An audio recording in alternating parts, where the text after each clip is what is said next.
would we need to do that, Rick? Beth's got some weird fascination with the progressively increasing sizes of those statues' genitalia, Morty. She wants us to analyze them and bring back the data. Seriously? Can't we just go on a normal adventure for once? Hey, I'm right here, you know. And yes, we're doing this. Fine, let's go. Get in the portal, Morty. We've got some wieners and vajayjays to see. They arrive in the alternate dimension, in a room with a mirror and a clock on the wall. They see a woman standing in front of the mirror, along with a man. Alright, folks, we're here to analyze some naked statues. Beth, start describing those stone schlongs. Well, this one here is average-sized, nothing extraordinary. Oh, Dad, what's happening here?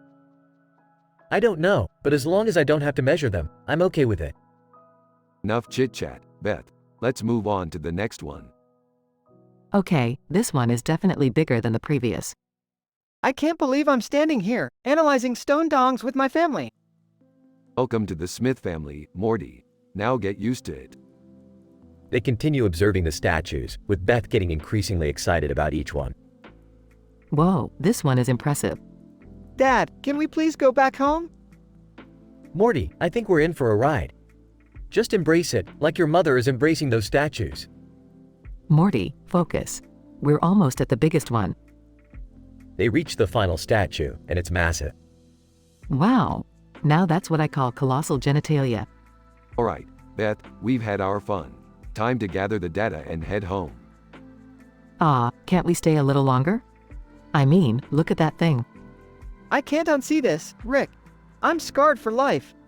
Morty, in the grand scheme of things, this is just a small, insignificant detail in an infinite universe. Now let's go before something even crazier happens. They leave the alternate dimension, with Beth still reminiscing about the statues. I'm telling you, Morty, those statues were something else. I've never seen such variety before. I don't think I'll ever recover from this, Mom. Relax, Morty, it's just a kink. We all have them. Now let's never speak of this again, okay? Fine, but I'll always cherish those memories deep inside me. Can't we just go back to saving the galaxy or something?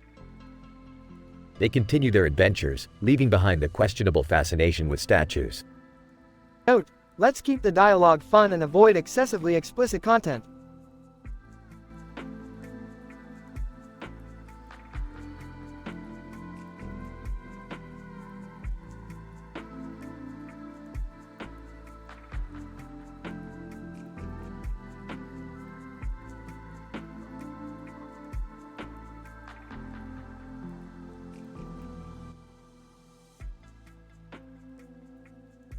Alright, Morty, we're going on an adventure today.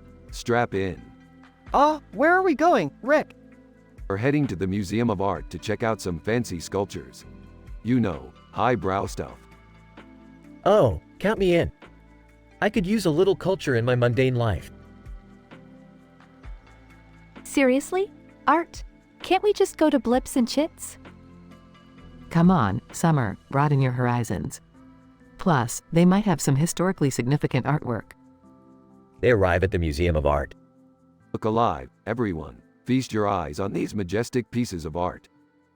Oh, Rick, look at that statue of a woman with a child in her arms. It represents motherhood and the bond between a mother and child. Hey, who's that guy next to her with the hat on? Oh, that's David, right?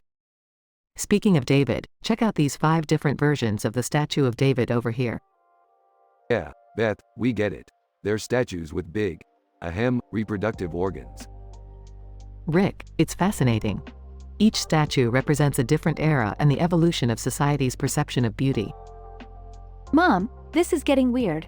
Can we move on to something less phallic? Fine, let's move on. But I have to say, the proportions on these statues, wow. They really put the D in David. Beth, let's focus on something else. How about that painting over there? All right, let's go check it out. They move to an intense painting. Whoa, this painting is like, really intense, Rick. Look at all those colors. Morty, that's not just any painting. That's an abstract expressionist masterpiece. It represents the turmoil of the human condition. Yeah, it looks like someone vomited a rainbow. I don't get it. Can we go back to the anatomically suggestive sculptures? At least they were funny. Summer, please. Let's appreciate this painting for what it is, a chaotic journey through the artist's mind. Yeah, Beth, let's appreciate it so much that we overanalyze every brushstroke and go insane like the artist probably did. Can we just go home now? This is really messing with my head. All right, Morty. We've had enough culture for today. Let's go get some McDonald's or something. Yes, finally. A little taste of the real world. Can someone get me Szechuan sauce, please? They leave the Museum of Art, relieved to escape the pretentiousness. Another day, another adventure, Morty. Life's full of weird things, but at least we never have a dull moment. Yeah, it's, never boring with you, Rick. Well, that was an interesting family outing, to say the least. I'm just glad we're going back to normal now. Normal? Dad, we're far from normal. But at least we're our own brand of crazy. They all laugh as they continue their journey back home.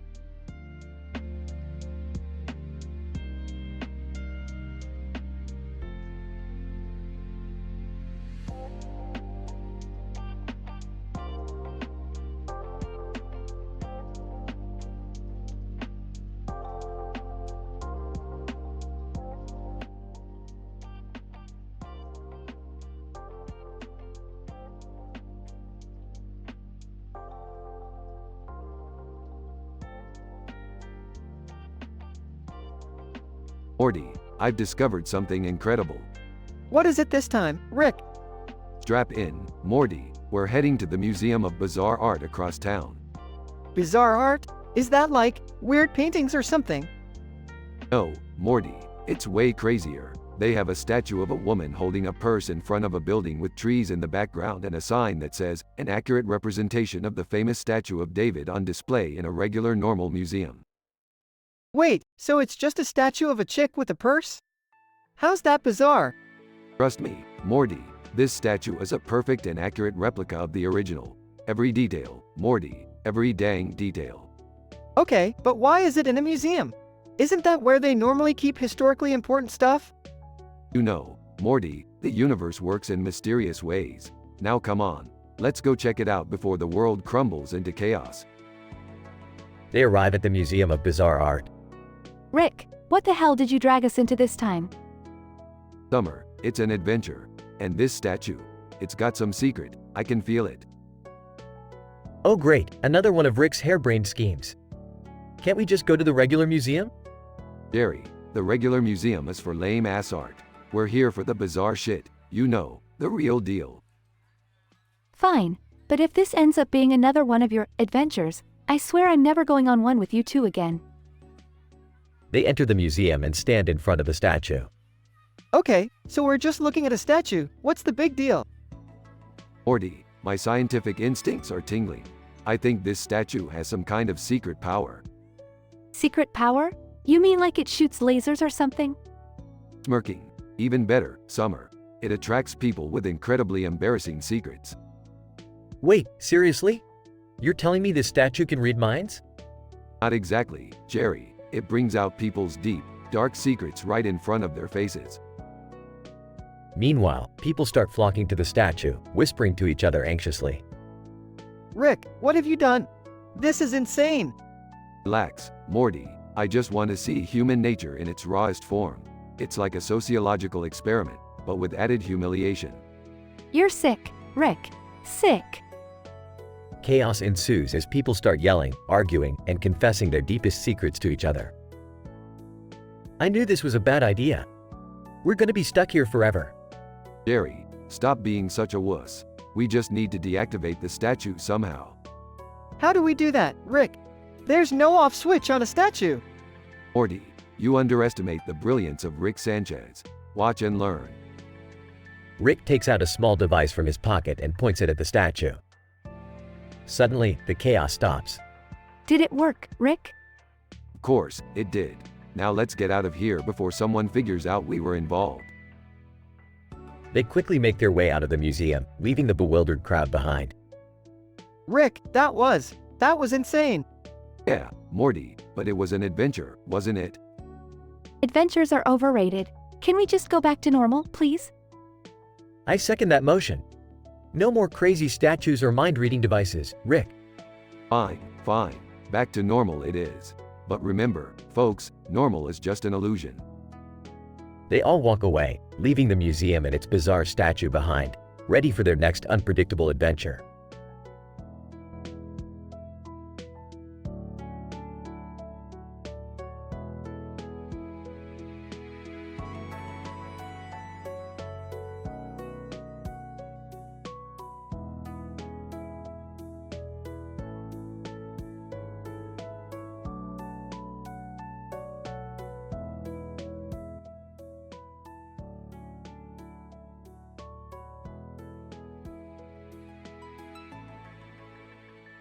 Morty, we got another adventure on our hands. Strap in, Morty, we're going to Dimension XR35L4. Oh geez, Rick, can't we just have a normal day for once? Normal is boring, Morty. Now, get your ass in the spaceship before I turn you into a Cronenberg. Hey, guys! Can I come along this time? Oh great, Jerry, just what we needed. The world's most useless human. Rick, be nice to your father. And, Morty, Yeah, Dad. when I get you in bed, I'm going to give you a double dose of pleasure, and you're going to like it. Mom, TMI. Seriously. Alright, let's just go already. Everyone buckle up. They all get into the spaceship and blast off into Dimension XR35L4. Whoa, Rick. This place looks insane. It's like a neon acid trip. Yeah, Morty, this dimension is filled with all sorts of craziness. And guess what? There's a giant talking pickle over there. When I get you in bed, Rick, I'm going to. Okay, Beth, we get it. You're going to do some freaky stuff in bed. Can we focus on the dimension-threatening events at hand? Oh, look! The talking pickle wants to have a chat with us. How quaint. Pickle, in a gruff voice, I've heard some shit about you, Rick Sanchez. They say you can turn people into weird creatures like me. Well, rumor pickle. I can turn you into a brine-infested nightmare if you don't spill the beans. Pickle, fine, there's a secret society plotting to take down your portal gun, Rick. They call themselves the Nexus Naysayers. When I get you in bed, Rick, I'm going to find out all your secrets, and you're going to like it. Damn it, Beth, can we focus on the mission here? We need to find those naysayers and put an end to their nonsense. Oh, guys, I think I see them over there. They're all dressed in tinfoil hats. Oh great, another group of paranoid lunatics. Let's go, Morty. Time to show these idiots what happens when they mess with the smartest beings in the multiverse. They confront the Nexus Naysayers and a wild battle ensues, filled with lasers, explosions, and witty insults. When I get you in bed, Rick, I'm going to unleash my inner freak, and you're going to like it. Okay, Beth, that's enough. We're in the middle of a life or death situation. After an intense battle, Rick and Morty manage to defeat the Nexus Naysayers. Wow, that was unexpectedly exhilarating. When I get you in bed, Jerry, I'm going to show you just how unexpected I can be, and you're going to like it. Ah, maybe we should just focus on getting back home, guys? Good call, Jerry. Morty, back to the spaceship. Let's get out of here. They all retreat to the spaceship, leaving behind the chaos of Dimension XR35L4. Well, Morty, another day, another dimension saved. Yeah, Rick, but can we please have a normal day next time? Aw, where's the fun in that, Morty? Now, who's ready for some interdimensional pizza? They all cheer and head back to Earth, ready for their next crazy adventure.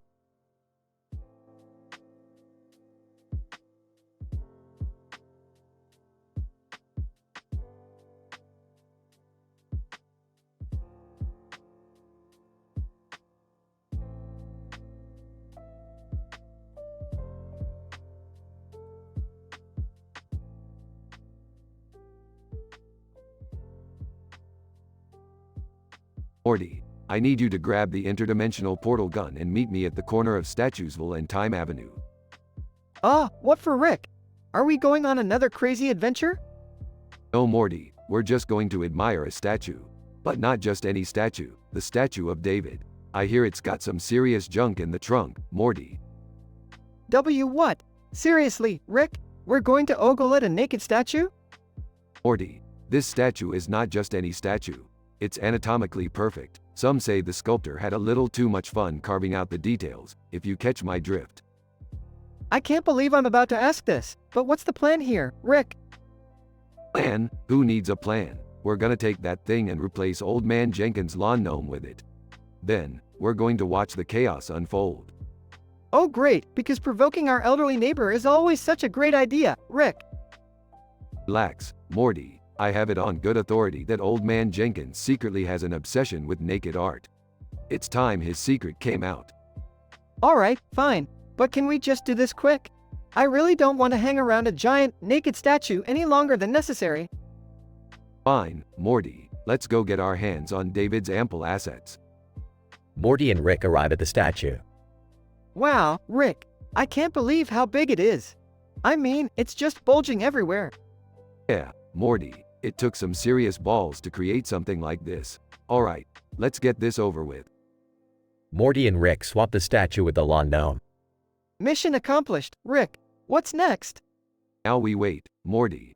Time to witness the hilarity that unfolds when Jenkins discovers his new prized possession.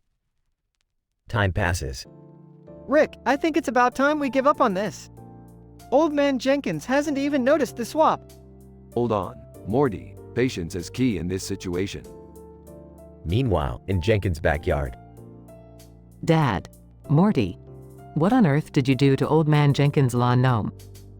Beth, we just upgraded his garden, that's all. You should have seen his face when we delivered the package. I can only imagine, Dad. You two really know how to stir up trouble, don't you? Well, Beth, if you're going to do something, you might as well go balls to the wall. Or, in this case, balls to the gnome. Oh, I can't believe this. Can we just clean up our mess and go home? Fine, Morty, let's leave Jenkins to enjoy his newfound appreciation for the male form. But one thing's for sure, Morty, we've left our mark on this dimension. Yeah, a mark that they probably want to wash off as soon as possible. Damn straight, Morty. Now let's get out of here before this situation becomes even more erect. I mean, erectable.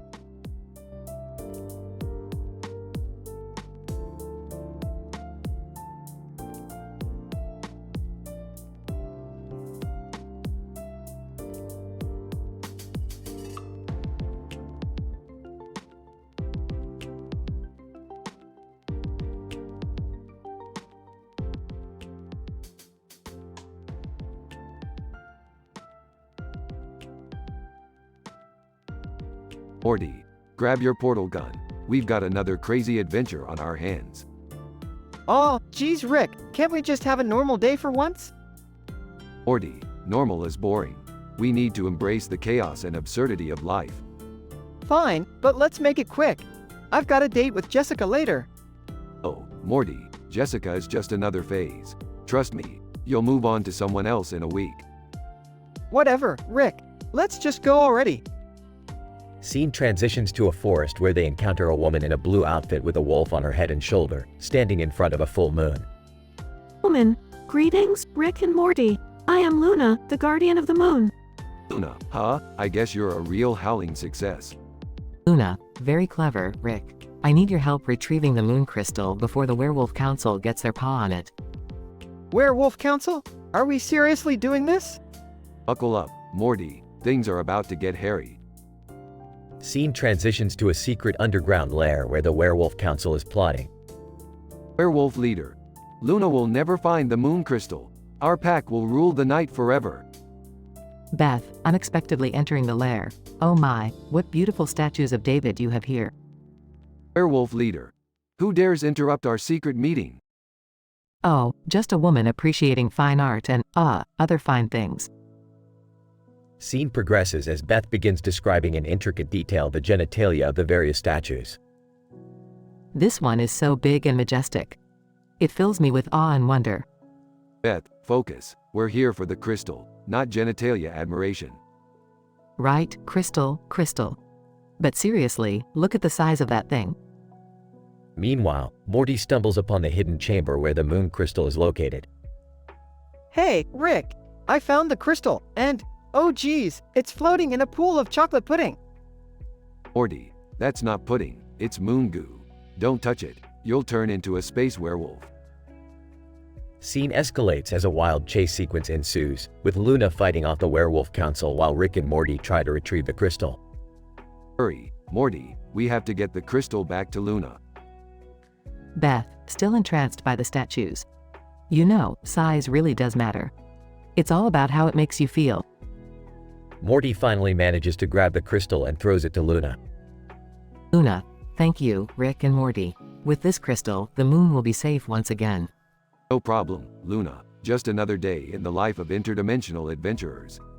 Can we please go home now? I don't want to miss my date with Jessica. Morty, just remember what I said. Jessica ain't all that. Scene concludes with Rick and Morty flying away in their spaceship, leaving Luna victorious and Beth still captivated by the statues. Oh, David, if only you were real.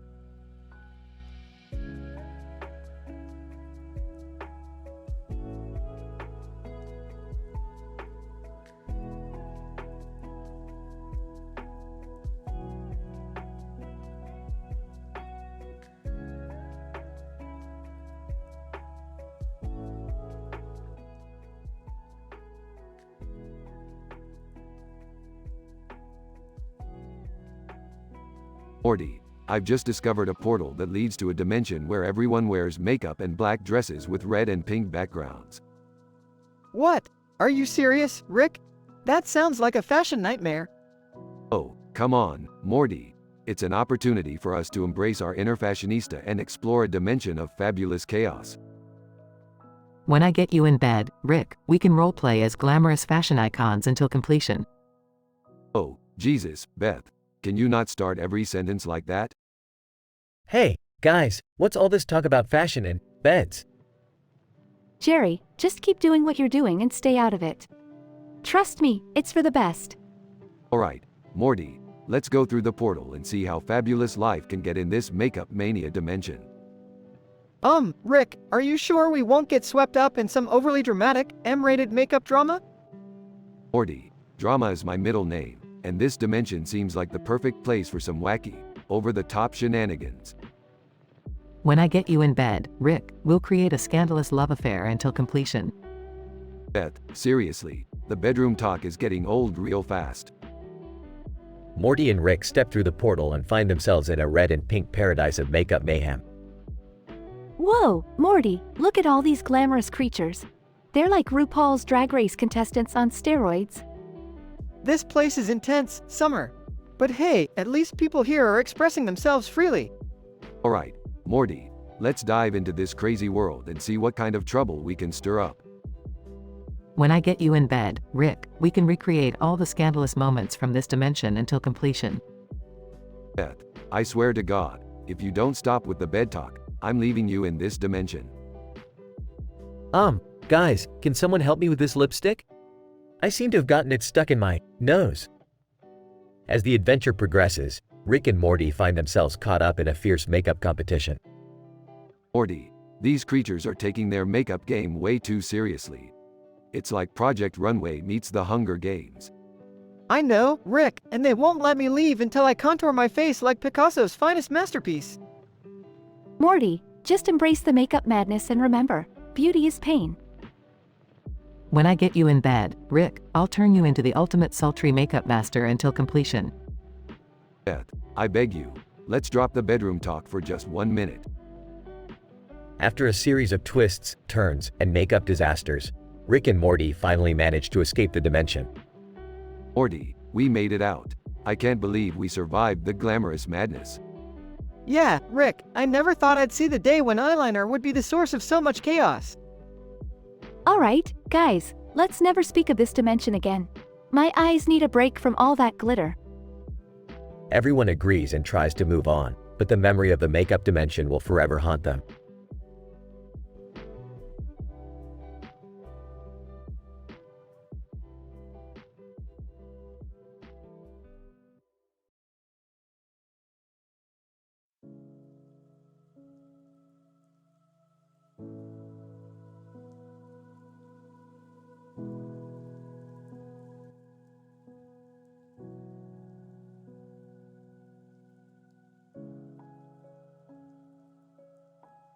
Alright, Morty.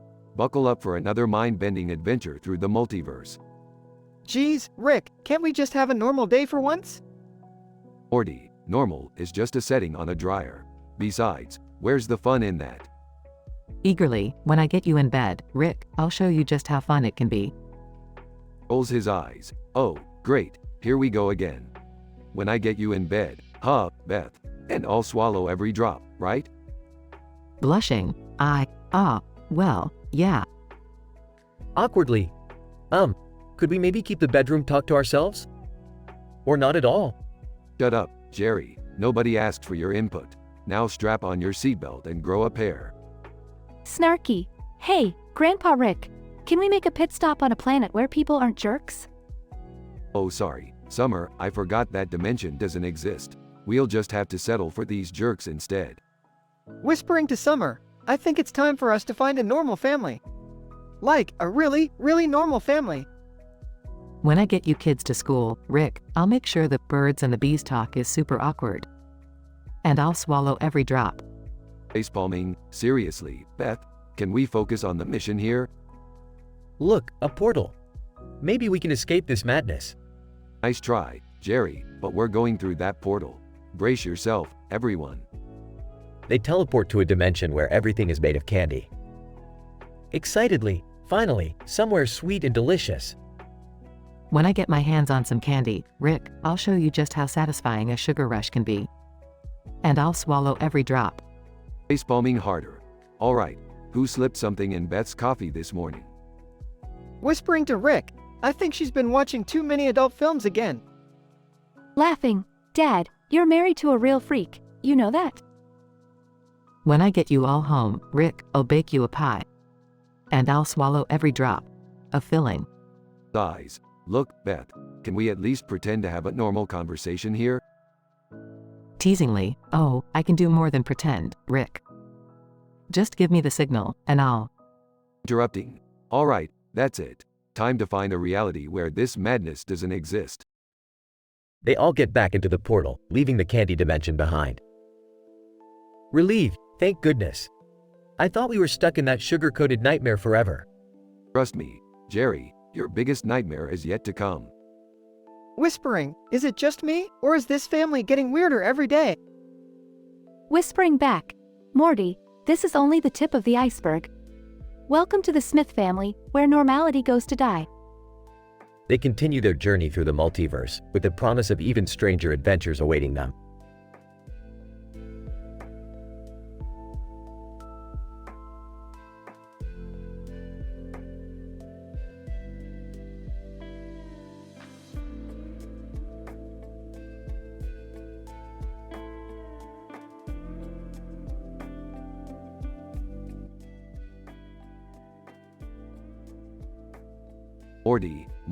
Morty, you won't believe what I've done this time. I killed Michelangelo just to create a superior David statue myself. Wait, Rick, you can't just kill someone for art. That's messed up. Morty, artistic freedom knows no boundaries. Plus, Michelangelo's David was overrated.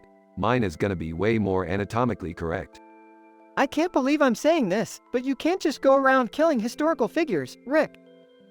Relax, Morty, it's not like he's gonna miss being dead. Now help me find some marble so I can get started on sculpting. I can't believe I'm an accomplice to art murder. This is insane. Insane, Morty, this is pure genius. Now, hold this chisel. We need to carve out the perfect set of abs. Rick, this is so wrong. How are we going to explain this to the rest of the family? Simple, Morty, we'll just tell them the statue was always there. Who's gonna question a life-sized statue of a yellow man on a white box in a field? This is so messed up. I can't believe I'm helping you with this. Morty, you just have to trust me. This is going to revolutionize the art world. Our names will go down in history. I don't know, Rick. I have a bad feeling about this. Morty, don't be such a Jerry. Now, hand me that blowtorch. We need to give David some flaming hair. Oh geez, Rick, you're taking this too far.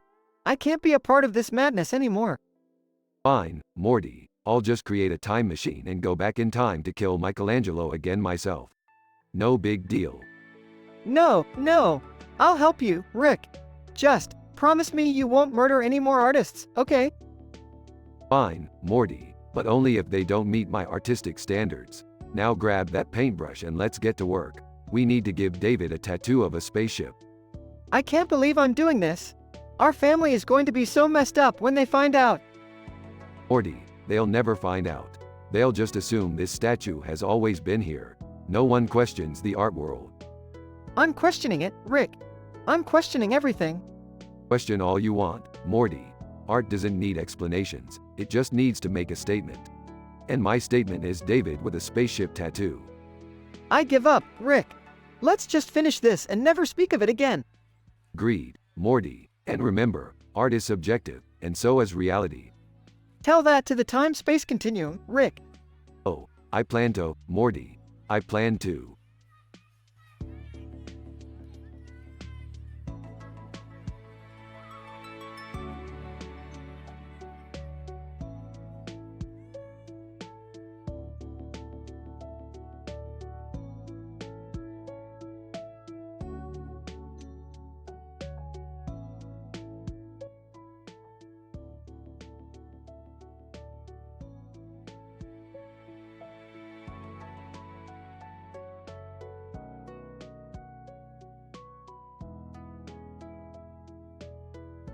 Morty, I've invented a new dimension crossing device that'll blow every mind in the multiverse.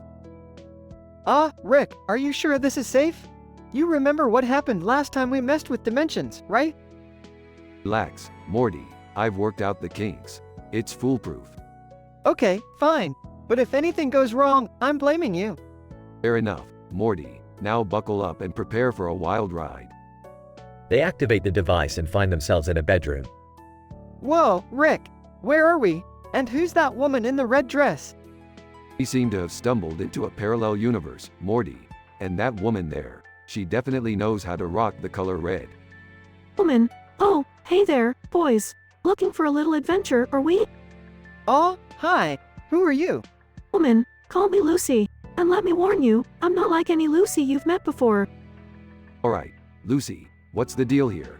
We've got places to be, dimensions to mess with. Lucy. Well, how about we have some fun right here? When I get you in bed, and you won't be able to walk the next morning. Whoa, that took an unexpected turn. Morty, let's not pass up an opportunity for science. Besides, I've always wanted to know what it feels like to be a mattress. Count me in. Meanwhile, in the Smith household. When I get you in bed, and you won't be able to walk the next morning, Jerry. Oh, Beth, that's nice. But I was really hoping we could talk about my day at work. When I get you in bed, and you won't be able to walk the next morning, Jerry. Well, alright. I suppose I can put work on hold for a little while. Back in the bedroom. Lucy. Oh, Rick, you're out of this world. I've never met a man like you before. And I've never been with someone as adventurous as you, Lucy. We make quite the team. Rick, seriously? This is getting out of hand. Relax, Morty. It's all just for science, remember? Plus, it's not every day we find a dimension where people talk like this. I guess you have a point, but can we please find a way back home soon? This is starting to get weird. Beth and Jerry enter the bedroom. When I get you in bed, and you won't be able to walk the next morning. Beth, what are you two doing here? Hey, Rick. I guess when Beth gets me in bed, we end up in strange dimensions just like you. Oh, great. Now the whole family's involved. Lucy. Looks like we've got a party going on. When I get you all in bed, and you won't be able to walk the next morning. Alright, Beth, enough with the bedroom talk. Let's focus on getting back to our own dimension. Meanwhile, in the Smith living room. Dad, why is everyone acting so weird? Oh, Summer, when your mother gets me in bed, and I can't walk the next morning, it's a wild ride. Ew, gross. I didn't need to know that, Dad. Meanwhile, in the bedroom. Alright, I figured it out. We just need to recalibrate the dimension crossing device. Finally, let's get out of here. You boys better watch out. When I get you in bed, and you won't be able to walk the next morning, the party's just beginning. Morty, buckle up. We're in for one hell of a ride. The dimension crossing device activates, and the family is transported back home. Phew, we made it back in one piece. Beth, honey, can't we have a normal conversation for once? When I get you in bed, Jerry, and you won't be able to walk the next morning, we can talk about anything you want. Well, I guess I can live with that. The family shares a laugh, grateful to be back in their own dimension. The end.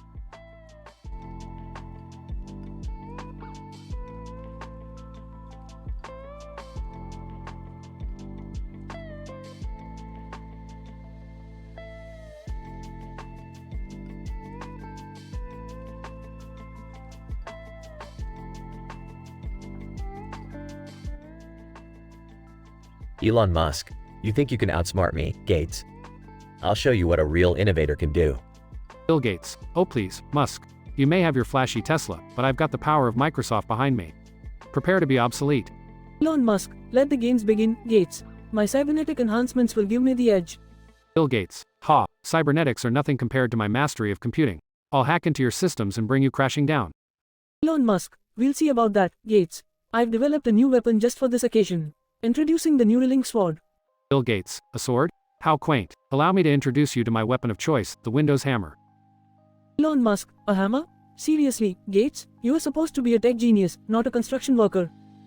Bill Gates. Don't underestimate the power of a well-built foundation, Musk. And let me tell you something, you're about to witness a fail error. Elon Musk, bring it on, Gates. But remember, I'm always 2 steps ahead. Bill Gates. We'll see who outsmarts whom, Musk. Get ready for a virtual beatdown. They engage in an epic, fast-paced battle, their weapons clashing against each other with thunderous force. Elon Musk, grunting, is that all you've got, Gates? I thought you were the master of innovation. Bill Gates, grinning. You underestimate my ability to adapt, Musk. Now, prepare to witness true power. Suddenly, both of them unleash their ultimate attack simultaneously, creating an explosion of energy. Elon Musk, no, this can't be happening. Bill Gates, smirking, it's all over, Musk. Say goodbye to your dreams of dominance. As the smoke clears, it is revealed that Bill Gates stands victorious, while Elon Musk lies defeated. Bill Gates, calmly, looks like the Microsoft Windows has successfully shut down the competition. Elon Musk, gasping for breath, you may have won this round, Gates. But remember, innovation never sleeps. The match is declared over, and Bill Gates raises his arm, celebrating his victory. Bill Gates, with a cool catchphrase, time to reboot my legacy, one triumph at a time.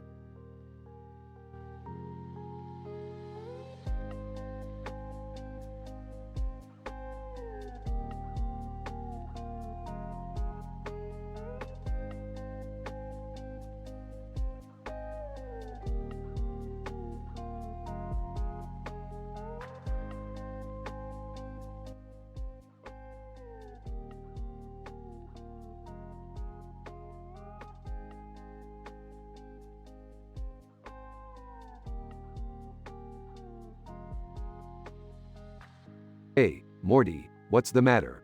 You look more pathetic than a fart in a spacesuit.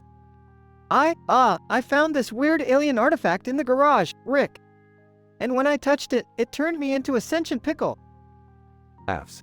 A pickle, Morty? How utterly convenient. I guess being inanimate complements your personality. Storming into the room. All right, you two. Cut the crap and help me fix this mess you guys made. Relax, Beth, I've got this under control. Morty, let's pickle jump to another dimension and leave your mother's nagging behind. When I get you in bed, Rick, you'll be begging for my attention, and you won't be able to walk the next morning. Ew, Mom. Gross. Grinning, oh, Beth, you always were the adventurous type. But let's focus on saving our puny planet from impending doom, shall we? Yeah, Rick. Remember that evil alien race we pissed off last week? They're back and threatening to turn the entire planet into a theme park for their amusement. When I get you in bed, Morty, you'll be whispering my name in ecstasy, and you won't be able to walk the next morning. Geez, Beth, tone it down. We've got a situation here. Morty, grab that laser blaster. Let's show these aliens our signature brand of madness.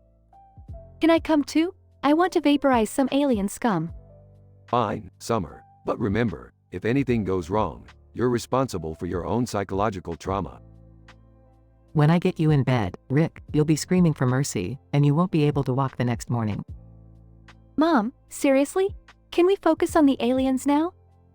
Guys, look! The aliens are using giant hamsters to power their spaceship. Well, Morty, when life hands you giant space hamsters, you make giant space hamster-powered weapons. Summer, hand me that intergalactic cheese dispenser.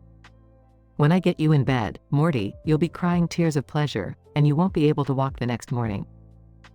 Geez, Mom, can we dial it down a notch? Enough, Beth, we're in the middle of a goddamn life or death situation here. When I get you in bed, Rick, you'll be begging for more, and you won't be able to walk the next morning. That's it, I can't take it anymore. Beth, Morty, Summer, let's kick these alien asses back to whatever galaxy they came from. Finally, some action. When I get you all in bed, you'll be Interrupting. No more bed talk, Beth, we get it. You're a freak in the sheets. Now let's get to work. Meanwhile, in another galaxy. Alien leader, pathetic Earthlings. We'll turn your planet into a theme park and laugh at your misery. Not so fast, alien loser. I've brought enough insanity to make your whole civilization implode. Mass chaos ensues as lasers, giant hamsters, and intergalactic cheese create havoc. Rick, this is crazy. Morty, life is crazy. That's why we embrace the madness and become the chaos. Beth, Morty, Rick, and Summer defeat the aliens and save the planet. Well, Rick, I guess you were right. That was wild. Smirking. Told you so, Beth. Now let's go home and forget this ever happened. Can I tell my friends about this? They'll never believe it. Sure. Summer, just remember to leave out the juicy bits. When I get you all in bed, you'll be telling your friends about me for weeks, and you won't be able to walk the next morning. Rick, Morty, Beth, and Summer teleport back home, leaving the chaos behind. Oh, Beth, you never cease to amaze me. Let's go, Morty, before your mom ruins the multiverse with her dirty talk. Amen to that, Rick.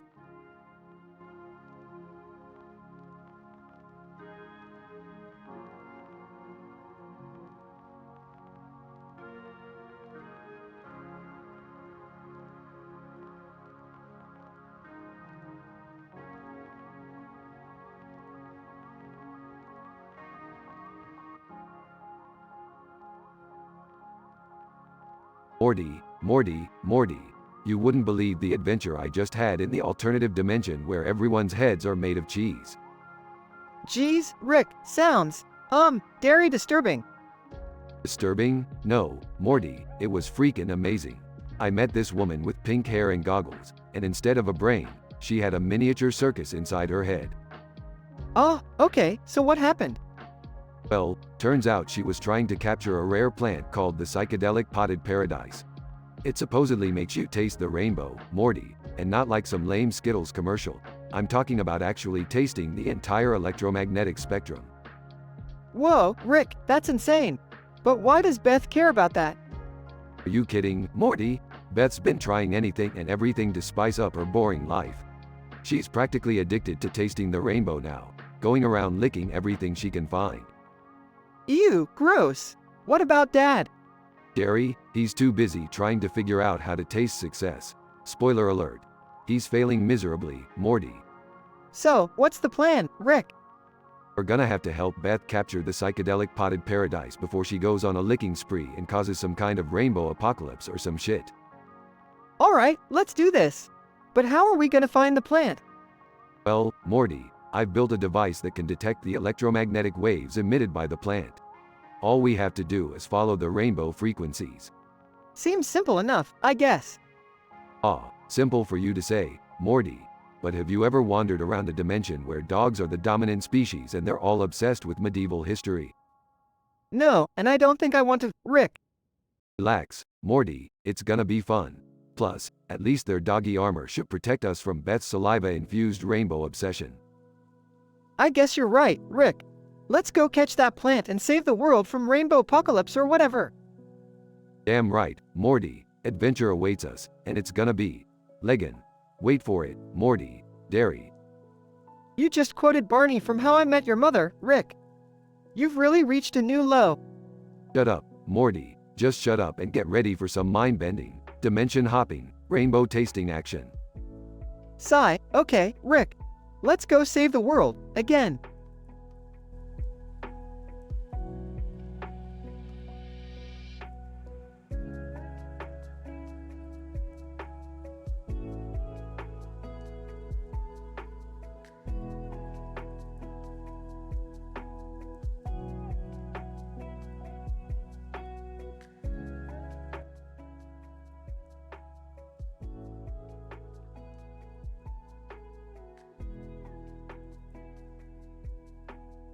Morty, buckle up. We've got another mind-bending adventure coming our way.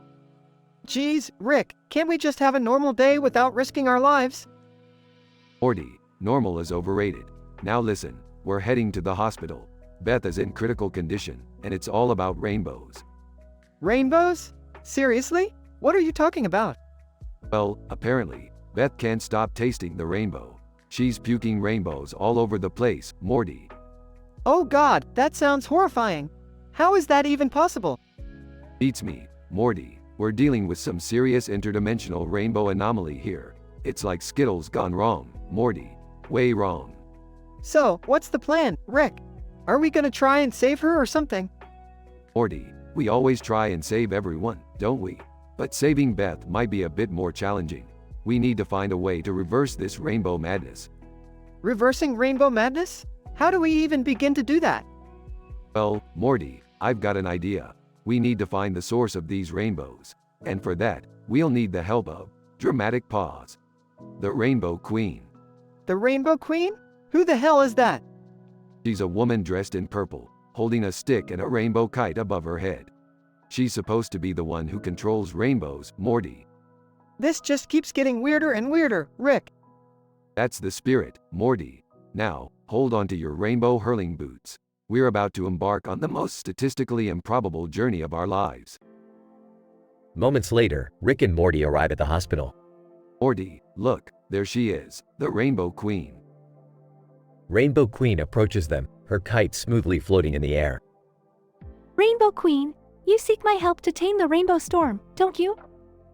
That's right, Rainbow Queen. My daughter's taste buds have gone haywire. Can you fix her? Rainbow Queen, fear not, for I am the controller of all things rainbow. I shall restore her taste to normal. Thank goodness. We were worried she might turn into a full-blown Skittle dispenser. Morty, not now. Rainbow Queen, do your thing. Rainbow Queen performs a series of ancient, rainbow-controlling rituals. Rainbow Queen, it is done.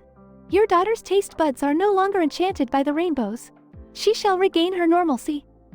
Thank you, Rainbow Queen. We owe you one. Yeah, let's just get out of here, Morty. I'm tired of this rainbow madness.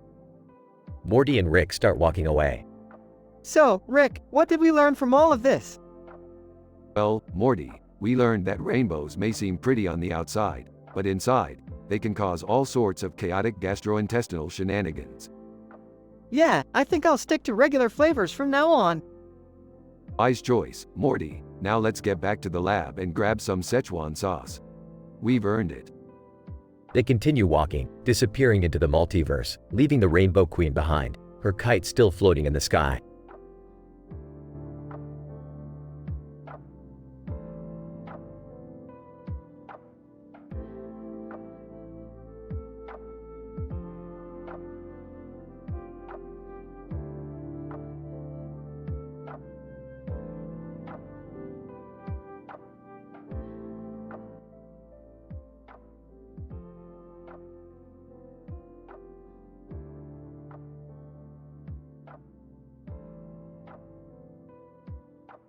Narrator. In a futuristic city, a woman named Vanessa, wearing a stylish hat, stands with a gun in each hand. She looks determined and ready for action.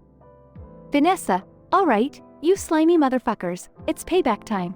Which one of you bastards wants to dance with my bullets first? Enter Willy Wonka, the eccentric owner of the chocolate factory, wearing a purple suit and carrying a cane. Willy Wonka. Ah, Vanessa, my dear, how delightful to see you. It appears you're in quite the mood for some chaos and mayhem. Might I interest you in a little detour? I have some new additions to the factory that I believe you'd find intriguing. Vanessa, what the fuck are you talking about? Wonka, I'm here to put a goddamn end to your twisted shit show. Willy Wonka. Oh, my dear Vanessa, you misunderstand. These new additions, they're absolutely repulsive, grotesque, and downright hilarious. I assure you, even the most hardened criminal would find them amusing. Vanessa, amusing? Huh? Just show me the goddamn freak show and let me finish this. Vanessa and Wonka enter the factory, leading to a series of ridiculously grotesque rooms. Vanessa, what the fuck is this? A room full of mutant gummy bears with razor-sharp teeth? Willy Wonka, yes indeed, be careful my dear, they have a taste for the flesh. Vanessa, fuck this shit. Next room, Wonka. They enter a room full of marshmallow men, grotesquely melting and forming into grotesque shapes. Vanessa, what the actual fuck? Are those melted marshmallows humping each other?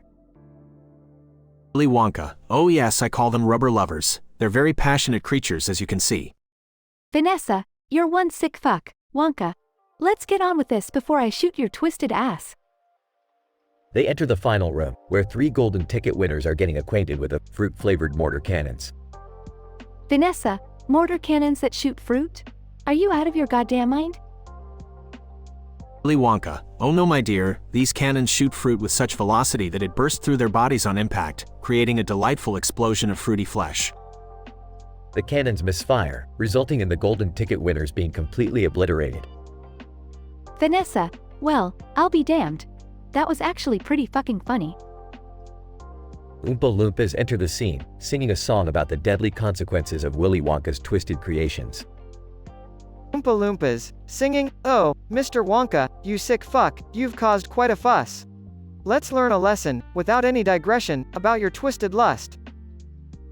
As the Oompa Loompas continue singing, Vanessa holsters her guns, a sinister smile forming on her lips. Vanessa, Wonka, you may be a sick bastard, but damn if you don't make life interesting. Let's have some fun, shall we?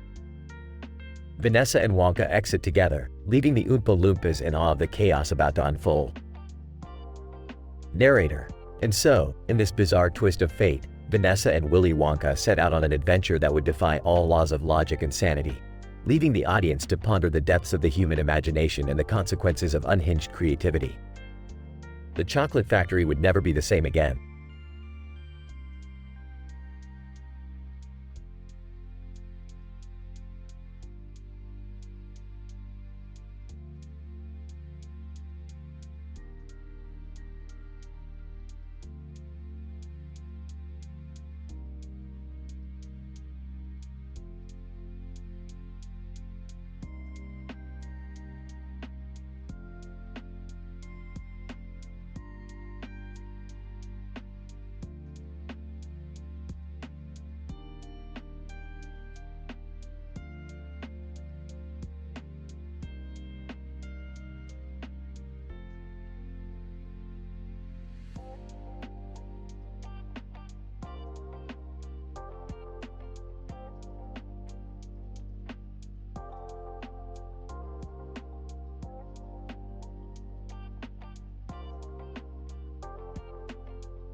Beavers, hey, butthead, check out that dude in uniform. He looks all official and stuff. Butthead. Yeah, I bet he's about to do something lame. Like, give someone a parking ticket or whatever. Beavers, hey, yeah, that would be cool if he starts, like, breakdancing instead or something. Butthead. Shut up, Beavis. That would be stupid. Look, he's approaching the lamppost. Maybe he's gonna read a poem or some crap. Beavers, yeah, I bet it'll be a poem about his uniform. Like, oh, shiny buttons, they give me a boner. Butthead. Shut up, Beavis, that's dumb. But wait, he's not doing anything. He's just standing there. What a dumbass. Beavers, do you think he's frozen? Maybe his butt is stuck to the ground or something. Butthead. No, he's just thinking really hard. Maybe about what kind of sandwich he's gonna have for lunch. Beavers, hey, butthead, speaking of sandwiches, can we get some nachos later? Butthead. Yeah, shut up, Beavis. Look, the uniform guy is actually moving now. Finally. Beavers, hey, yeah, let's see what he does next. maybe he'll start a dance battle with the lamppost. Butthead. Shut up, Beavis, you're an idiot. Oh, he's just walking away. Figures. All that build-up for nothing. Beavis, yeah, I thought for sure he was gonna do something cool. Like, maybe he had a secret command to make the lamppost explode. Butthead. Yeah, like that would ever happen. Dumbass. Hey, let's go find some more interesting crap to make fun of. Beavis, cool, maybe we can find something even dumber than that uniform guy. Like, a monkey wearing sunglasses or something. Butthead. Yeah, or maybe we can find a dumpster fire. Those are always cool to watch. Beavis, hey, file. Butthead. Shut up, Beavis, you're gonna get us arrested. Now let's go before someone recognizes us. Beavis, yeah, cool. We'll find something cool to laugh at. Like your face. Butthead. Shut up, Beavis.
Jerry, you better start talking right now.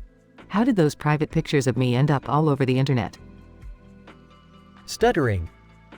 Well, Beth, I didn't know they were. You know, private. Despite you being completely naked and everything. Bursts out laughing. Oh, Jerry, you never cease to amaze me with your stupidity. Dad, seriously? How did you not know those were private?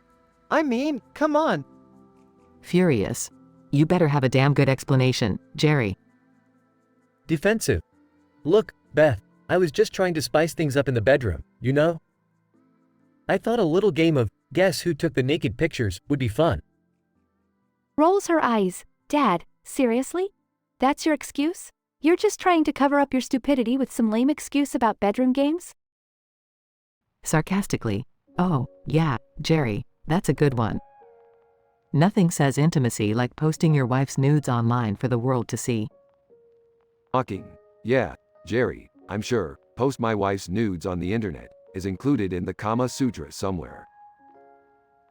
Defeated. Okay. I messed up, alright? I thought they were just harmless pictures. I didn't realize they were private. Can we please move on from this? Sighs. I can't believe I married such a clueless idiot. Hey, at least Dad's stupidity keeps things interesting, right? Sarcastically. Yeah, Morty, it's just so much fun having a dad who constantly embarrasses the family. Alright, enough. Let's focus on finding out who leaked those pictures and getting them taken down. Don't worry, Beth, I've already traced the IP address of the hacker responsible. We just need to pay them a little visit. Wait, shouldn't we call the authorities or something? It's illegal to hack and distribute private pictures, right? Morty, you sweet summer child, some problems can be solved by playing by the rules. We'll handle this our own way. Rick, I appreciate your help, but let's try to keep things legal, okay? Oh, Beth, when have I ever let legality get in the way of a good adventure? Can we please focus on the fact that my stupidity caused all of this? Dad, your stupidity is a renewable resource. We're used to it by now. Alright, enough bickering. Let's get those pictures removed and give this hacker a taste of interdimensional justice. Rick, couldn't we just hire a lawyer or something? Morty, lawyers are for people who can't travel across dimensions and kick some hacker ass. Rick, I swear if you get us into any more trouble. Relax, Beth, I've got this under control. Time to teach these hackers a lesson they won't forget. The family, led by Rick's unconventional methods, tracks down the hacker responsible for the leaked pictures. After a wild interdimensional chase and some explosive confrontations, they manage to delete the images, ensuring Beth's privacy is restored. Jerry learns a valuable lesson about the consequences of his actions, while Rick and Morty embrace the chaos that always seems to follow them. And as for the future? Well, it's anyone's guess what crazy situation they'll find themselves in next.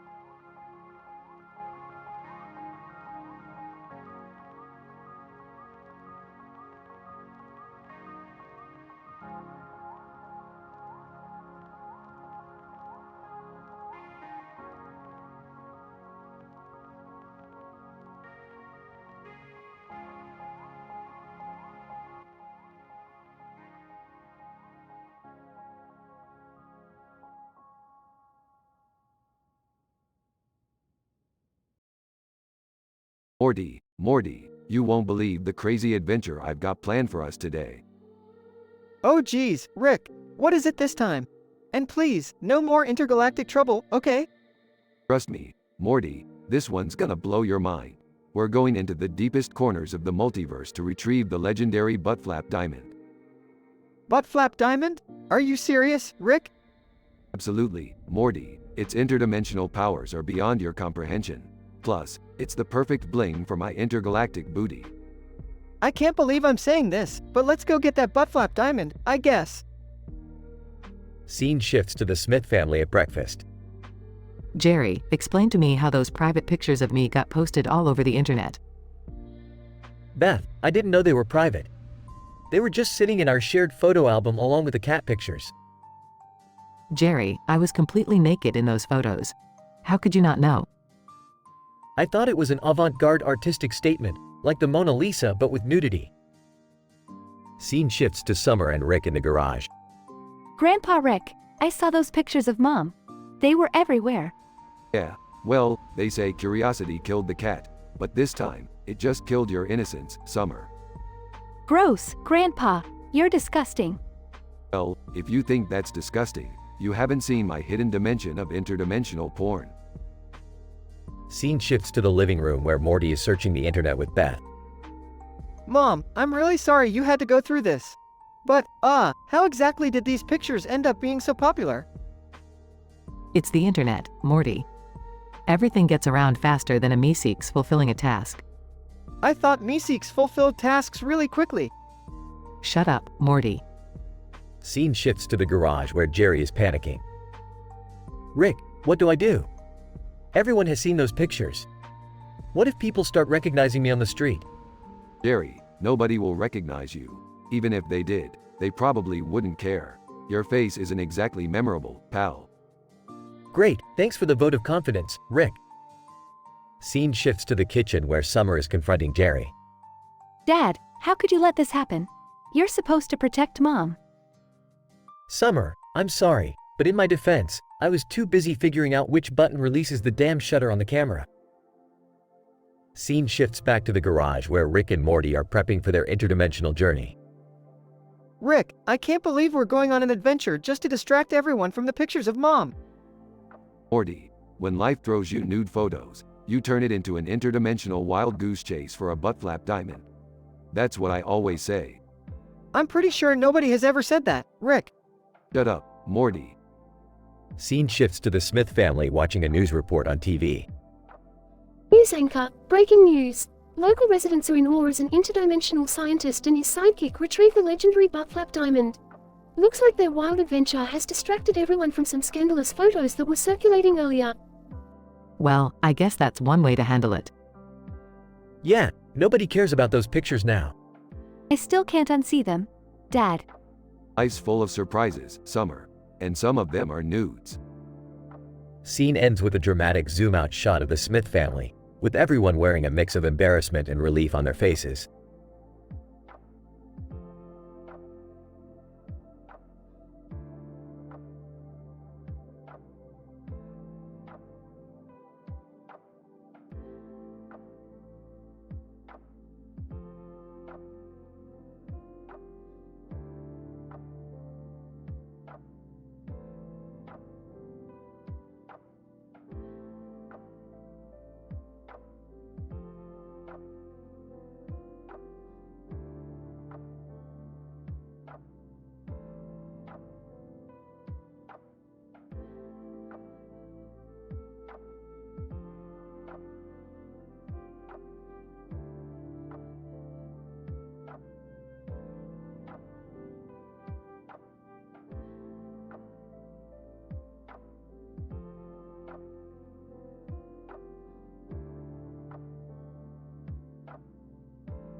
Hey Morty, take a look at this poster I found. It's got a woman with blue eyes and a futuristic helmet.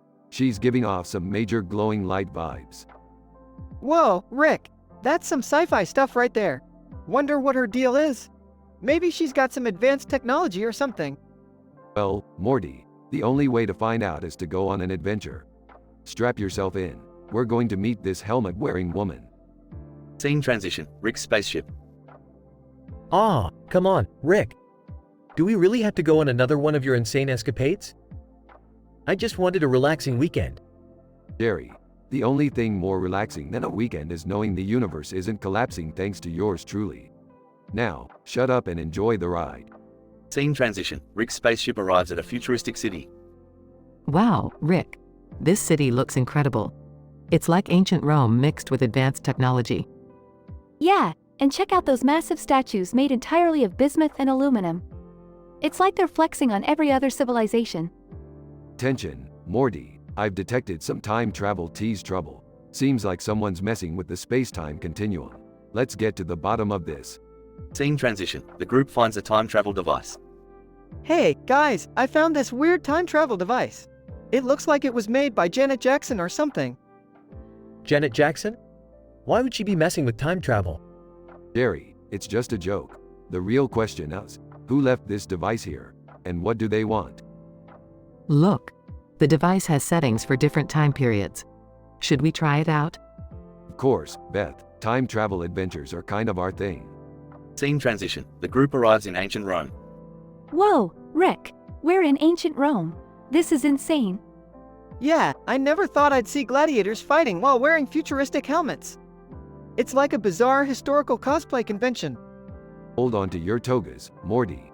We're here to find who's been messing with time. They're gonna get a lesson in messing with the wrong universe.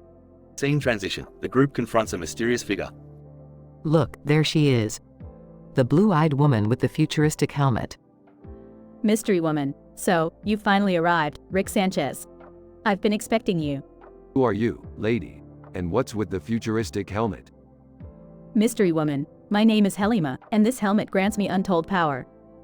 But I needed your genius mind to recreate a key artifact. Oh no, Rick. She wants you for your smarts. What are we gonna do? Jerry, don't be an idiot. I've already outsmarted her. Time is on my side. Scene transition, Rick unveils a device. Behold, the anti-helmet aleator. With this device, the helmet becomes nothing more than a paperweight. Helima, you think you can defeat me? Foolish mortal. Battle ensues, with intense action and witty banter. Time to end this, Helima. Helima, you might have defeated me, but the future is still uncertain for us all. Scene transition, Rick's spaceship. Wow, what a crazy adventure, Rick. I can't believe we were in ancient Rome and faced off against a time-traveling villain. Yeah, that was totally insane. Can we do it again sometime? Hey, maybe, but for now, let's just relax and admire the bismuth aluminum statues we brought back as souvenirs. I guess even I have to admit, that was kind of cool. Yeah, Dad, you gotta admit, it doesn't get much crazier than that. They all laugh as the spaceship zooms off into the unknown. The end.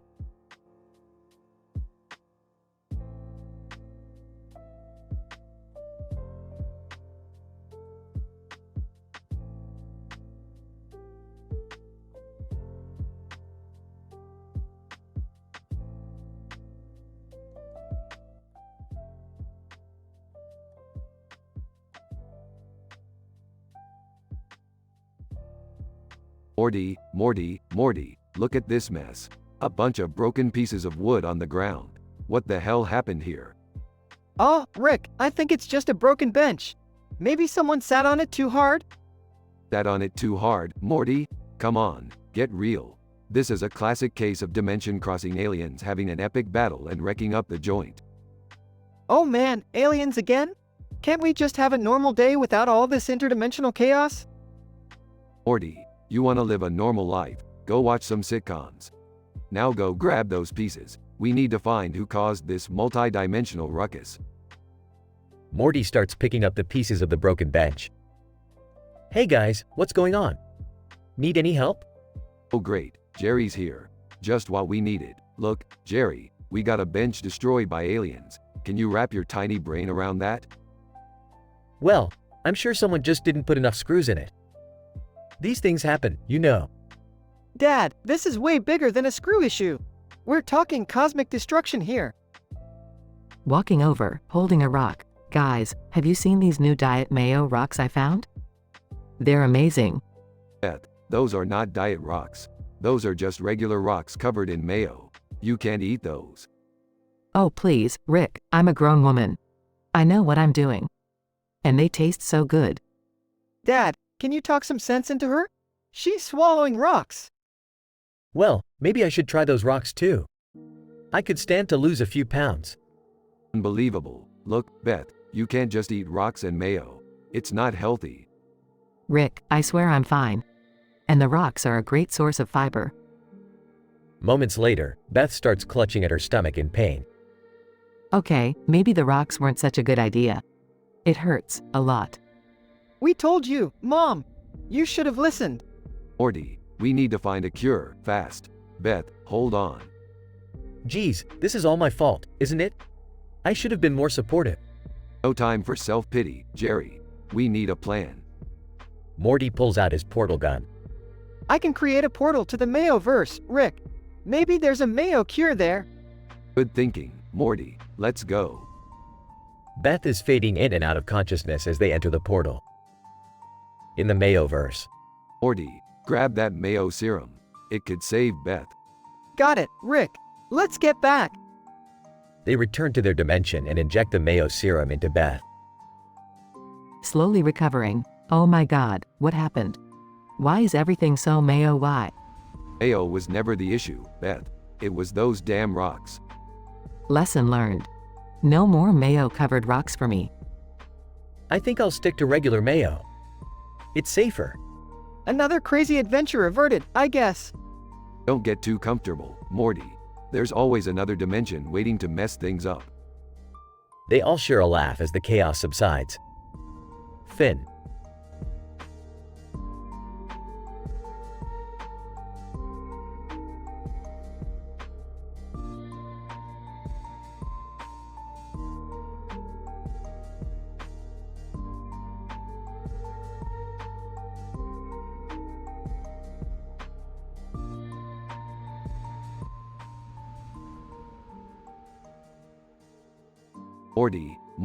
Morty. I've got an idea for our next adventure, Morty. Oh geez, Rick. Can't we just have a normal day for once? Normal is boring, Morty. We need something exciting, something wild. Alright, fine. What's the crazy idea this time, Rick? We'll travel to a dimension where pranks have deadly consequences, Morty. Deadly pranks? Isn't that a bit extreme, Rick? Morty, don't question my genius ideas. It's gonna be a blast, trust me. Meanwhile, in the kitchen. Chuckles. Oh boy, Beth is gonna flip when she takes a bite of this mayo surprise. Jerry, what did you do this time? I've had it with your pranks. Relax, Beth. It's just a harmless joke. What could go wrong? As Beth takes a bite, she immediately starts choking and grabs her throat. Gasping, Jerry, rocks, in the mayo, can't breathe. Panicking. Oh my god, Beth. I didn't know there were rocks in there. In the hospital. Doctor, we're doing everything we can, but it seems the rocks have caused severe internal damage. Guilty. I never thought this prank could go this far. I'm so sorry, Beth. Weakly, just promise me, Jerry. Promise me you'll never prank anyone again. I swear, Beth. No more pranks. I've learned my lesson. Rick and Morty arrive at the hospital. Morty, this dimension is crazy. Who knew pranks could be lethal? We need to fix this, Rick. Beth can't die because of Jerry's stupid prank. Hold on, Morty, I've got an idea. Rick concocts a serum that slowly heals Beth's internal injuries. Rick, you saved my life. Thank you. Don't mention it, Beth. Just make sure Jerry learns his lesson. Jerry walks in, holding a megaphone. Attention everyone! I have an important announcement. Rocks are not a suitable ingredient in food. Oh geez, here we go again. Jerry, you clearly don't understand the problem. It's not just about rocks. But Beth, I was just trying to be funny. Being funny shouldn't come at the expense of someone's life, Jerry. Looks like Jerry still doesn't get it, Rick. Some people never learn, Morty. Let's just hope this dimension's stupidity is contagious. They all laugh as Jerry stands there, oblivious to the lesson he should have learned.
Alright, Morty, here's a tongue twister for ya. A menacing minister from Memphis mentioned a mystical mist that mimics myths in mere minutes, missing his Mrs. Spinach and Mince, but the mystic meniscus mysteriously appeared to the menses of the cynics in the ministry, seeking the minimum. Whoa, Rick, that's a mouthful. I can't even wrap my head around half these words. Well, Morty, buckle up because we're about to embark on an adventure of mythical proportions. We're heading to the mystic ministry in the heart of Memphis, where strange things are happening. But, Rick, what could be so important at the mystic ministry? Turns out, Morty, that they've discovered a portal hidden in the mystical meniscus of a goblet. The ministry believes it grants anyone who passes through it the power to control time. But that's just a myth, Rick. Time travel isn't possible.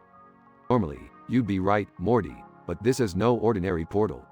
It's infused with the essence of the mystical mists, which bends the fabric of reality in unimaginable ways. So, what do we do, Rick? Are we going to try to control time? Hell no, Morty, we're going to close that damn portal before it falls into the wrong hands. We can't let the ministry use it for their own twisted agenda. Alright, Rick, but how are we going to find the menacing minister and the mystical meniscus? Easy, Morty. We start by infiltrating the ministry, disguising ourselves as cynics who are obsessed with myths. They won't suspect a thing. I don't know about this, Rick. It sounds dangerous. Of course it's dangerous, Morty. That's why it's an adventure. Now, grab your goggles and let's get ready to dive into the realm of the mystic meniscus. Hours later, inside the mystic ministry. Rick, I don't like this place. It's filled with weirdos and, mythical stuff. Just pretend to be interested, Morty, and try not to trip over your own feet. We need to find the menacing minister and that meddling meniscus. Okay, Rick, but what if they catch us? Morty, if they catch us, we'll have to rely on our wits, our gadgets, and a good old-fashioned dose of chaos. Now, let's go make some magic happen. The duo sneaks through the crowd, dodging eccentric believers and questionable artifacts. Rick, look! There's the menacing minister, surrounded by his ministerial minions. Good eye, Morty, and there it is, the goblet with the mystical meniscus. Looks like it's time for some creative chaos. What's the plan, Rick? Watch and learn, Morty. Stand back while I unleash my latest invention, the mysterious mints of mayhem. Moments later, the mysterious mints of mayhem explode, causing chaos and confusion among the crowd. Morty, now's our chance. Grab the goblet. I got it, Rick. Quick, let's find that damn portal. The duo races through the labyrinthine halls of the mystic ministry, following the mystical energy emanating from the goblet. Rick, I think we're getting close. I can hear the mystical hum of the portal. Great job, Morty. Now, we just need to destroy it before anyone can use it to mess with time. Suddenly, the menacing minister appears before them, his eyes filled with fury. Minister, you fools think you can disrupt our plans. We possess the power of the meniscus, and time shall bow to us. Sorry to burst your bubble, Minister, but we're not gonna let that happen. Say goodbye to your little time-traveling dreams. In a chaotic battle, Rick and Morty manage to overpower the minister and destroy the portal, causing a rift in reality. Rick, something's wrong. We need to get out of here, now. Hang on, Morty, we're going for the ride of our lives. As the universe collapses around them, Rick and Morty find themselves being spit out of the portal, back to safety. Rick, we did it. We survived. Yeah, Morty, we sure did. And the time-traveling menace has been avoided. Let's go home and grab some interdimensional pizza. You got it, Rick. But, next time, let's skip the whole mystical adventure thing, okay? Agreed, Morty, agreed.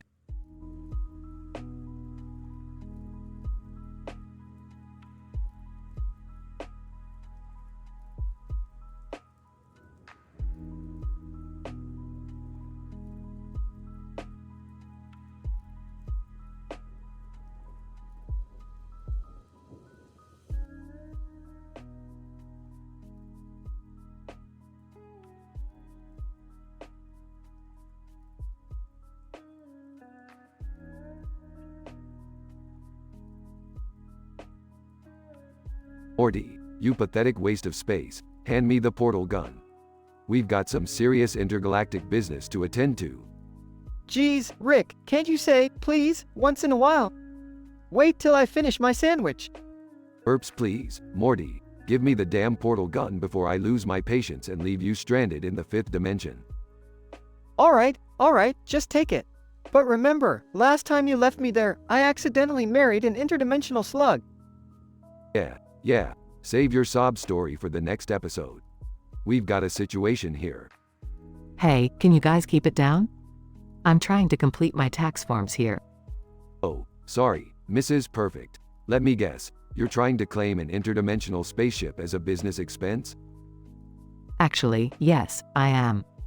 It's called being resourceful, Rick. Resourceful? More like tax evasion. Whatever. Morty, let's go. Scene changes to a chaotic space station with a person in a spacesuit in the background. Rick approaches Jason the artist holding a gift box. Jason the artist, my man, I have got something mind-blowing for you. Jason the artist, oh, hey Rick, what's with the gift box? Is this one of your crazy inventions? Ah, it's even better. It's a miniaturized black hole. You can carry a pocket-sized singularity wherever you go. Jason the artist opens the gift box, revealing a swirling black hole. Jason the artist, whoa, this is insane. But Rick, are you sure it's safe? Safe? Nothing in this godforsaken universe is safe. Enjoy the cosmic chaos. They both laugh maniacally. Rick hands Jason the artist another gift box. Now, brace yourself for the ultimate dream machine. Jason the artist, what is it, Rick? Some kind of virtual reality headset? Heck no, it's a literal dream machine. Just connect it to your brain and experience any dream you desire. Lucid dreaming, baby. Jason the artist opens the box to find a strange helmet with wires. Jason the artist, wow, Rick. Lucid dreaming sounds incredible. What's the catch? No catch, my friend. Just don't fall into a never-ending nightmare loop. Trust me, it's a real party killer. Suddenly, Jessica appears in the background, intrigued by the gifts. Rick hands Jason the artist the third gift box. Time to level up, Jason the artist. Behold, the Infinity Gauntlet. Jason the artist, holy crap, Rick. But isn't that from Marvel? Yeah, but I stole it from a parallel universe. This baby has the power to reshape reality. Just keep it away from purple guys named Thanos. Jason the artist opens the box to find the infamous Infinity Gauntlet. Jason the artist, I don't even know what to say. This is the most incredible gift ever. I know, right? Well, get ready, because things are about to get even crazier. Feast your eyes on this. Rick hands Jason the artist a fourth gift box. Jason the artist, whoa, Rick, how many gifts did you bring? More than you can handle, my creative friend. Open it, and prepare to witness the most advanced artistic tool in the multiverse, the quantum brush. Jason the artist opens the box to find a brush that emits colorful energy. Jason the artist, Rick, this is unbelievable. With this, I can paint entire universes. You got it, buddy. Now, the final gift awaits. Rick hands Jason the artist a final gift box. Jason the artist, Rick, I'm already blown away. What could possibly top all these incredible gifts? Brace yourself, Jason the artist, because this final gift will change your life forever. Behold, the Infinity Handbook. Jason the artist, Infinity Handbook? What's so special about a book, Rick? Oh, it's not just any book. It contains the knowledge of all existence. Want to know the meaning of life? It's in there. Want to know the best recipe for interdimensional pancakes? It's in there too. Jason the artist opens the box, revealing an ancient-looking book. Jason the artist, this is unbelievable, Rick. How did you even manage to find something like this?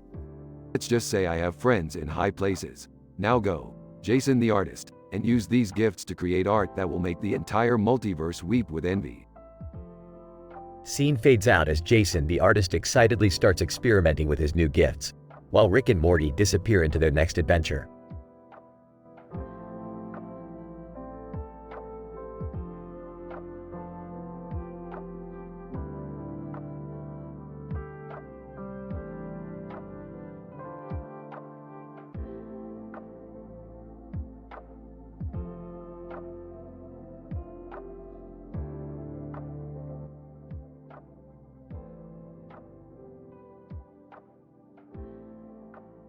Morty, stand right here and buckle up. We're about to unleash an adventure that'll make your perky little feet tingle. Where are we going, Rick? We're heading to the Navy base. There's a top-secret potato experiment going on that could potentially change the course of history. Potato experiment? Can't we just go to McDonald's and get some fries instead? Morty, this is not about mere fries. This potato is capable of turning into a sentient being. A spud with a mind of its own. Now, keep your tongue untwisted because I came up with a killer tongue twister for us. Mommy salami jinkies have stinkies, tomato, and gravy. When the Navy turkey is perky, the waggle-gaggle riddle of the fiddle makes your tongue eat for young feet. Rick, that tongue twister doesn't make any sense. Morty, when you're as smart as me, sense doesn't matter. Now, we're here. Let's infiltrate the Navy base. They sneak into the base and find the top-secret potato experiment room. Rick, I think we're in over our heads. This place is heavily guarded. Morty, you worry too much. Don't ever underestimate the power of a potato. Now, let's make some chaos. They activate the potato experiment, and the potato starts to grow and transform into a massive creature. Oh, geez, Rick. What have we done? We've just created the ultimate weapon, Morty. The sentient Spudzilla is here to conquer the world. We were trying to save the world from potatoes, not create a new threat. Morty, life comes at you fast. Now, hop into that helicopter. They jump into a nearby helicopter as Spudzilla starts wreaking havoc on the Navy base. Rick, we can't just leave the military to deal with this. We have to fix our mess. Oh, Morty, sometimes you've gotta waggle with the gaggle. But if you want to be a hero, fine. Get ready to show Spudzilla the true meaning of a fiddlestick. They dive out of the helicopter with makeshift weaponry and wage war against Spudzilla. Take that, YouTuber terror. Right in the eyes, Morty. Now, let's finish this with a riddle. They lure Spudzilla into a trap, trapping it in a giant mousetrap. Rick, we did it. We saved the day. But I still think this potato experiment was a bad idea. Morty, sometimes even the brightest minds can't predict the outcome of a potato experiment. But hey, we had an adventure, right? Yeah, Rick, I guess we did. Let's just try to avoid any more sentient vegetable incidents, okay? Fine by me, Morty. Now, let's go grab some fries. I'm starving. They walk off, leaving behind the defeated Spudzilla and the chaos they created.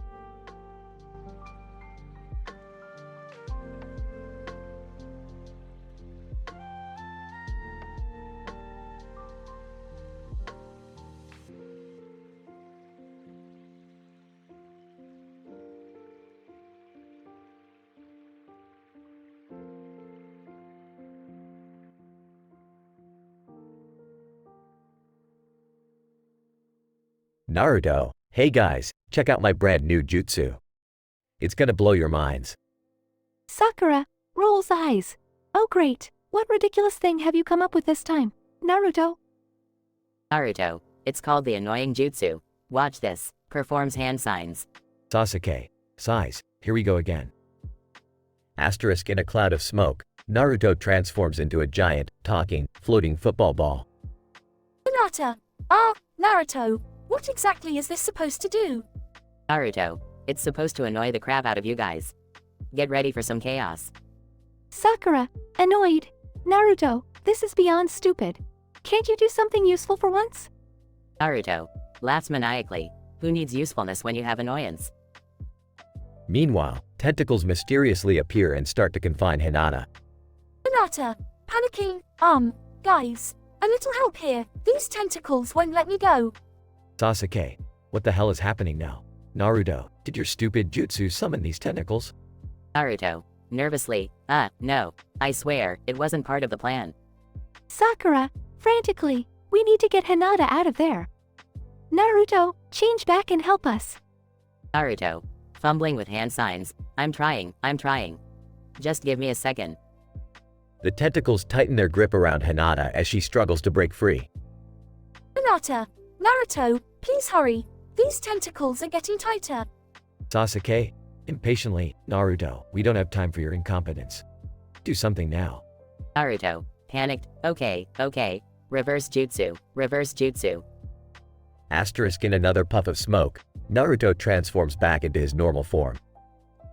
Hinata. Relieved. Naruto, that was so scary. Thank you for saving me. Naruto. Guilty, I'm really sorry, Hinata. I didn't mean for any of this to happen. I just wanted to show off. Sakura, sighs. Well, you definitely succeeded in annoying us, Naruto. Let's just hope you've learned your lesson. Hinata. Smiling. All's well that ends well, right? Just be more careful next time, Naruto. Sasuke smirks and maybe, just maybe, aim for something more useful, idiot. Naruto. Chuckles, yeah, got it. No more annoying jutsus, I promise. The group shares a laugh as they continue their training, grateful that things didn't end up worse.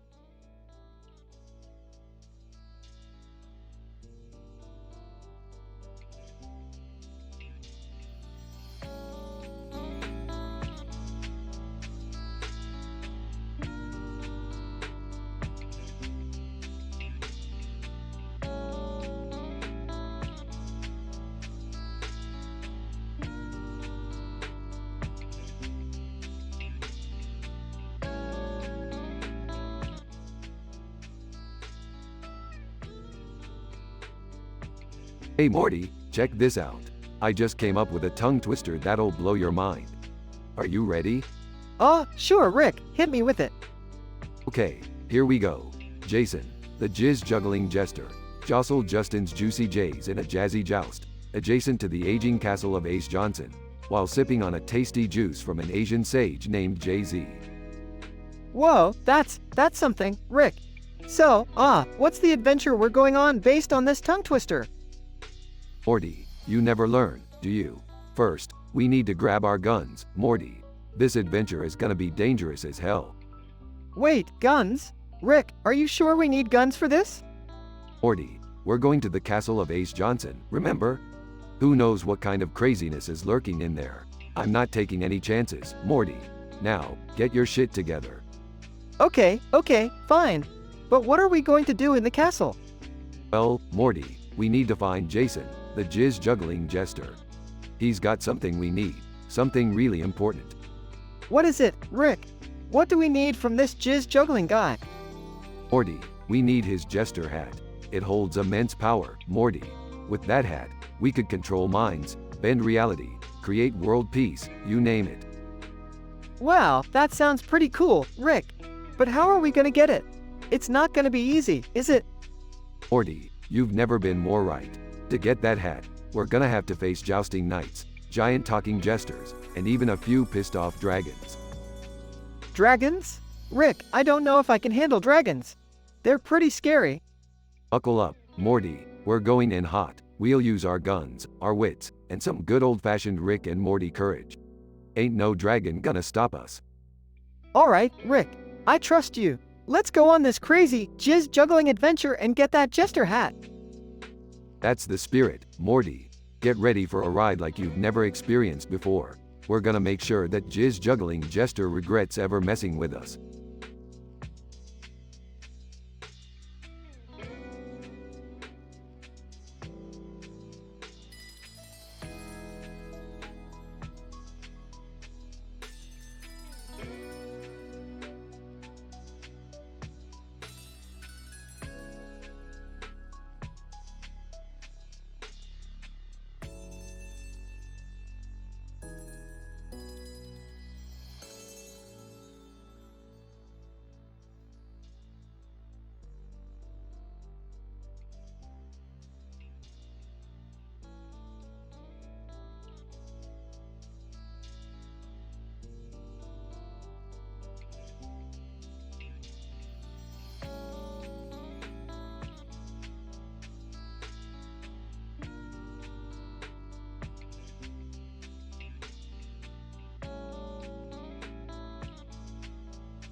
Narrator.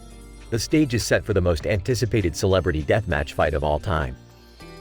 In one corner, we have the 42nd President of the United States, Bill Clinton, sporting his iconic red hat and a flamboyant green and white suit. And in the other corner, the 45th President, Donald Trump, wearing a red and white helmet and whizzing around on a red and white skateboard. The crowd is on the edge of their seats, awaiting the epic showdown. Clinton. Smirking. Well, Donald, this time you won't be able to escape your fate. Trump. With a confident grin, Bill, you're still living in the past, just like your failed policies. Get ready to wallow in defeat. The bell rings, and they charge towards each other with furious determination. Clinton throws a series of quick jabs, while Trump expertly dodges and counters with powerful hooks. Clinton. Grunting. Is this the best you've got, Donald? You're all talk, no action. Trump. Laughing, Bill, you couldn't handle the heat in the Oval Office, and you certainly can't handle this. Suddenly, a wild twist of fate unfolds. A thunderstorm rolls in, casting eerie shadows across the arena. Thunder crackles, as both contenders seize the opportunity to channel their inner Mortal Kombat. Clinton. Raising his hand, prepare for that Monica meltdown. A bolt of lightning strikes a giant saxophone, sending a shockwave towards Trump. It engulfs him in a torrent of blue flames, leaving behind nothing but ashes and a few strands of his infamous golden hair. Trump. Coughing, looks like I've been trumped. The crowd roars in amazement as the referee raises Clinton's arm in victory. Clinton. Smirking. I guess even in the ring, I still know how to make history. Any last words, Donald? Trump. Gritting his teeth. You may have won the match, Bill, but there's no defeating the Trump legacy. I'll be back. Narrator. Bill Clinton, the victor, basks in the adoration of the crowd, eager to deliver his cool catchphrase. Clinton. Raising his hand for silence, my fellow Americans, remember, the sax is mightier than the rants. The audience erupts into applause, celebrating the improbable victory and the audacity of this surreal celebrity deathmatch bout. Scientific description: this particular episode of Celebrity Deathmatch is a statistical anomaly. The chances of two former presidents engaging in a competition of this nature are astronomically low. Factors such as their distinct attire, the presence of a skateboard, and the spontaneous weather alterations render this event highly atypical. The display of supernatural abilities, as seen in the deployment of lightning-based attacks, defies conventional scientific understanding. These occurrences can only be attributed to a fictional reality, where the laws of physics are subjected to creative liberties. Despite the implausible nature of this episode, it captivates the audience and showcases the resilience, wit, and theatrics of these powerful personalities.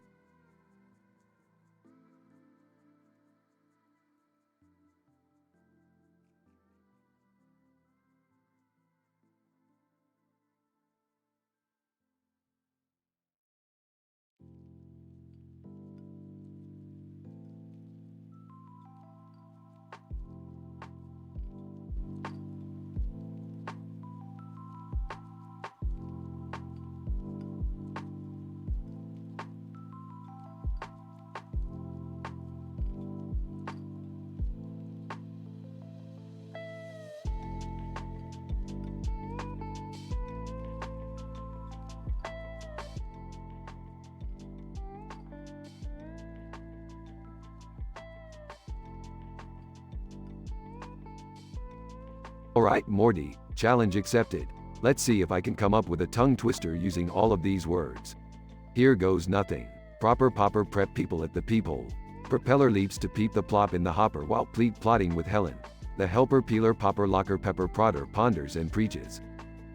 Whoa, Rick! That tongue twister is insane! I can barely say it once without stumbling. Can you even pronounce it? Morty, when you're as intelligent as me, pronunciation is child's play. But enough about that. Let's embark on an adventure utilizing this ridiculously convoluted tongue twister. I've got just the plan, Morty. Scene transition. Rick and Morty are in Rick's spaceship, flying across the multiverse. So, Rick, where are we headed this time? Buckle up, Morty, because we're going to the planetary realm of Ponderia, a dimension where every inhabitant is a master at pondering the meaning of life. I heard they're holding an annual Pondering Olympics, and I've got an insider's tip that the winner receives the fabled philosophical pepper prodder. Philosophical pepper prodder? What the hell does that do? Morty, This device has the power to inject philosophical wisdom directly into the minds of others. Imagine the possibilities. They land on Ponderia and make their way to the Pondering Olympics arena. Alright, Morty, let's put that tongue twister to use and gain some attention. We'll participate in the Proper Pondering Performance event. Proper pondering performance? What is that? It's a competition where participants ponder the deepest philosophical questions while performing various physical tasks. We'll blow them all away with our tongue twister skills.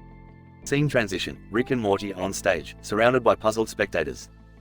Alright, Morty, are you ready? I guess so, Rick. I'm not sure if this tongue twister thing is going to work. Trust me, Morty, just follow my lead. Repeat after me. Proper popper prep people at the peephole. Struggling, roper pep people at the beephole. Whispering, come on, Morty. Focus, proper popper prep people at the peephole. Gaining confidence, propeller prop peep at the peephole. Smirks, that's the spirit, Morty. Keep going.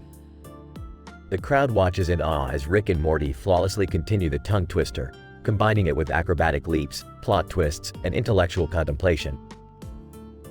After a breathtaking performance, they finish and await the judge's decision. Judge, ladies and gentlemen, we have witnessed an exceptional display of pondering prowess combined with linguistic dexterity. The winners of the Proper Pondering Performance are Rick and Morty. Rick and Morty celebrate, receiving a standing ovation. Rick, we did it! We won the philosophical pepper prodder! That's right, Morty. With this device, we can enlighten the entire multiverse with philosophical insights. Just imagine the impact we'll have. Scene transition. Rick and Morty fly back to their dimension, eager to test the powers of the philosophical pepper prodder. Rick, do you think we'll really be able to change the world with this thing? Morty, in the right hands, knowledge is power. And with us wielding it, the possibilities are endless. They laugh maniacally as they prepare to unleash their newfound philosophical powers. Rick and Morty's adventure takes a twist as they compete in the Pondering Olympics and win the philosophical pepper prodder, a device capable of injecting philosophical wisdom. Their conquest sparks a pursuit for enlightenment as they set out to change the multiverse by spreading the power of profound contemplation.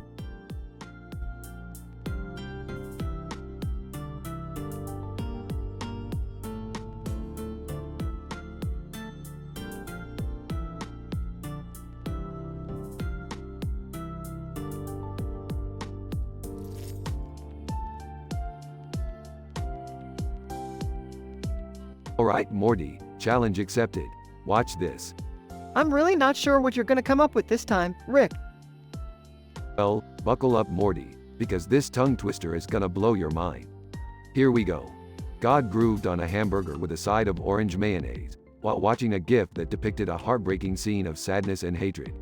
Suddenly, a zombie appeared, craving a nugget from the property of deliciousness. Rick's tumbler was spilled on the wet ground, causing a jumble of opie and mango to scatter everywhere. Whoa, Rick, that was something else. But, what does it have to do with our adventure? Funny you ask, Morty.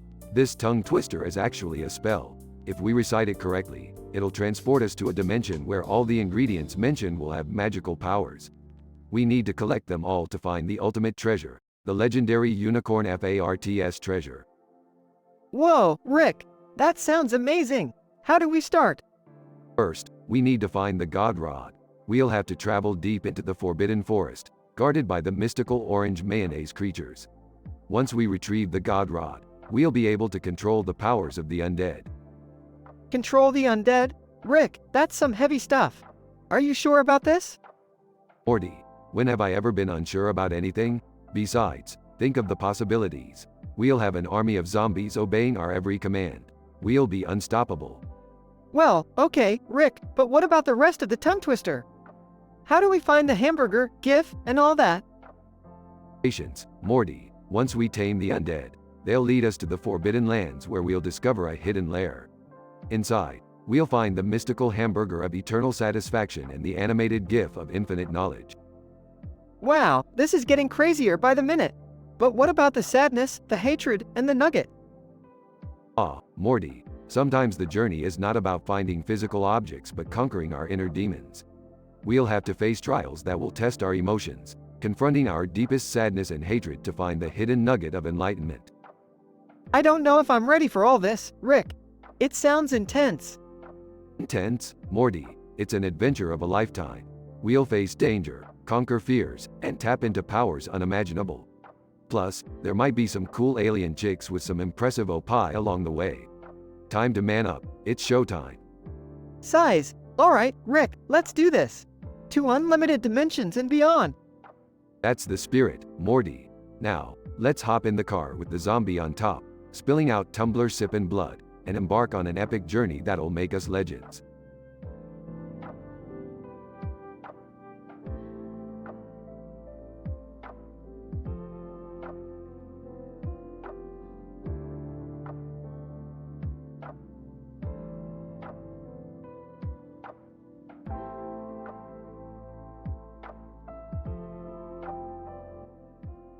Alright, Morty, you really want to see what a genius like me can do? Fine, I'll come up with a tongue twister using mega science. Brace yourself, Morty. Oh geez, Rick. I can't wait to see what you interrupted.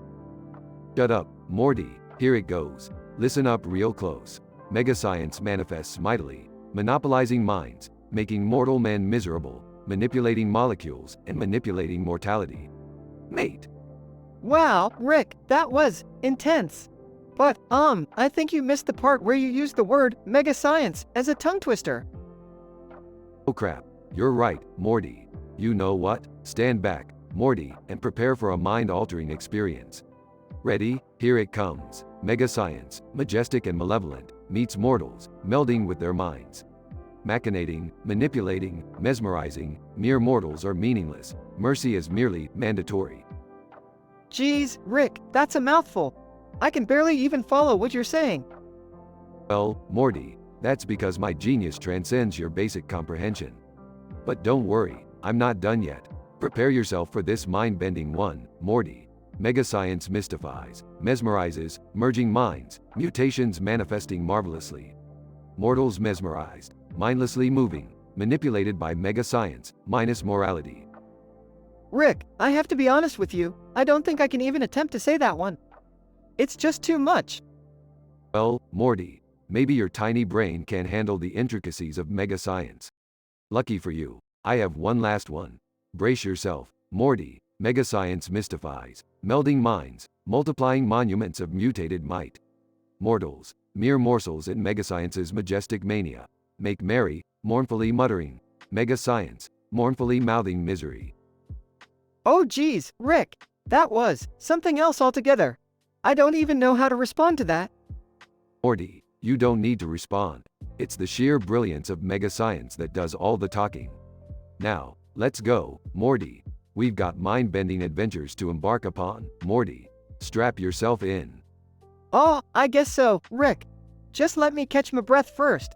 These tongue twisters are really doing a number on me. Well, Morty, that's the price you pay for hanging around with someone of my genius, Morty. Now let's go. Time waits for no genius.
Mr. Greencoat, hey, check out this bird in my hand.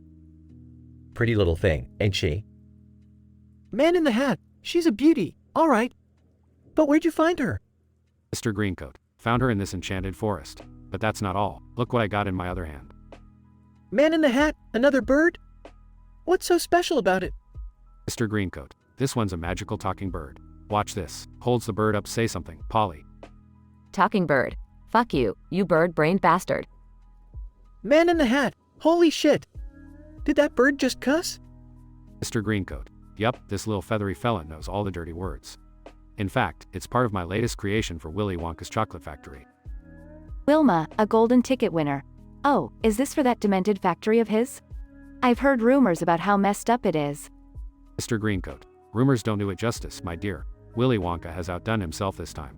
Come, let's tour the factory beyond your wildest nightmares. They enter the factory, where Willy Wonka awaits. Willy Wonka, welcome my esteemed guests to the revamped Willy Wonka's chocolate factory. Prepare to have your senses assaulted. Golden ticket winner number 1. What do you mean, assaulted? Willy Wonka, behold the Choco Monster. It's a ginormous creature made entirely of chocolate and filled with spicy jalapenos and explosive bubbles. It devours you and then farts you out. Golden ticket winner number 2. That sounds horrific. And yet strangely intriguing. Willy Wonka, but wait, there's more. Say hello to the lickable wallpaper, available in various flavors. But beware, once you start licking, it won't let you stop until you've stripped the entire wall. Golden ticket winner number 3. Are you serious? That's just plain insane. Willy Wonka, oh, but we're just getting started. Next up is the bubblegum onion. One bite, and your breath smells like onions for a month while blindingly colorful bubbles spring out of your nose. Golden ticket winner number 1. I can't even imagine the humiliation. Willy Wonka, now dear guests, it's time for you to try these delightful delights. Bon appetit. As the golden ticket winners indulge, chaos ensues. Golden ticket winner number 2. Asterisk screaming it's burning. My insides are on fire. Golden ticket winner number 3. Gagging, I can't stop licking this damn wallpaper. Help. Golden ticket winner number 1. Sobbing, I'm turning into an actual onion. As the golden ticket winners meet their hilarious ends, the Oompa Loompas gather. Oompa Loompas, singing. Musical note O, the factory is wild and crazy.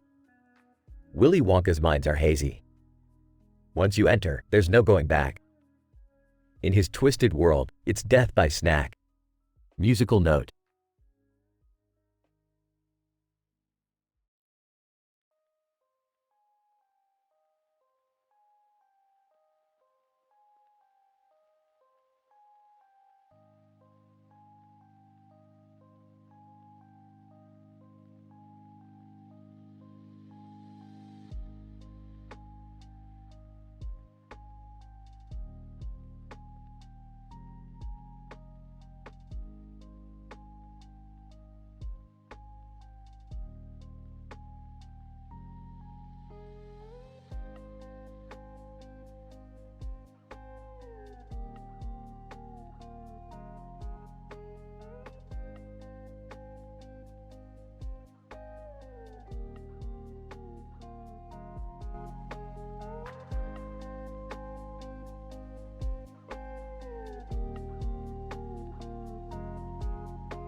Alright, Morty, challenge accepted.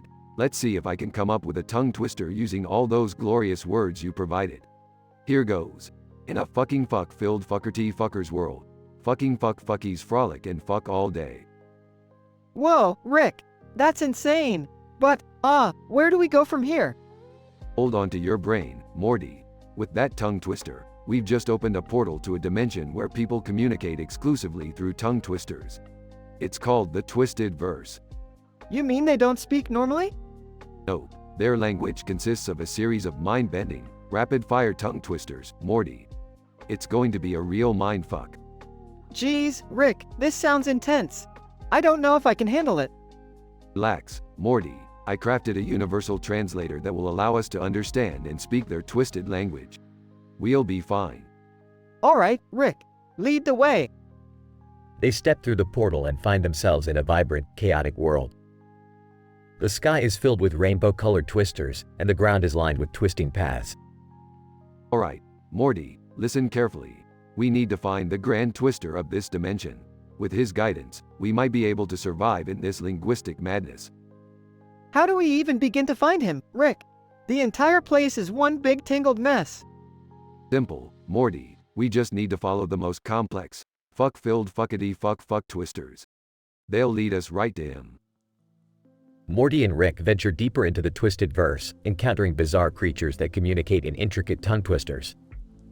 They stumble upon a twister festival where tongue twisters become a deadly competition.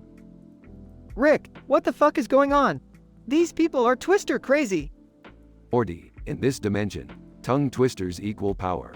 The more complex and flawless your twister, the more respect and authority you gain. That's why they take it so seriously. This place is seriously messed up, Rick.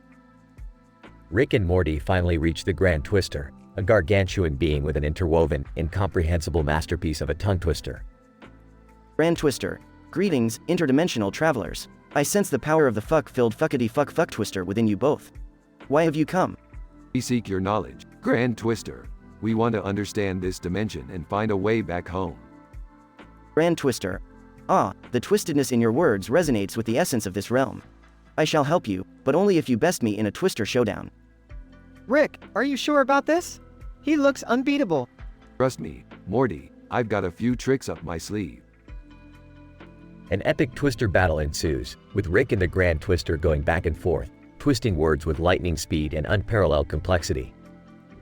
After a thrilling contest, Rick emerges as the victor. Grand Twister, you have surpassed me, Rick of the fuck-filled fuckity-fuck twisters. I shall grant you the knowledge you seek. Rick and Morty receive the necessary instructions to navigate the twisted verse and return home. Alright, Morty, let's use these instructions and get the fuck out of this dimension. I've had enough of tongue twisters for one lifetime.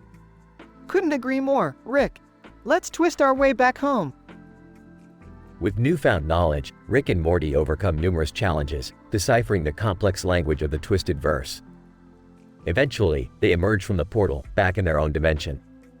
You, Morty, that was fucking intense, but we made it. Yeah, Rick, I never want to hear another tongue twister again. Agreed, Morty, now let's go grab a drink. Rick and Morty walk off into the sunset, ready for their next bizarre and mind-bending adventure.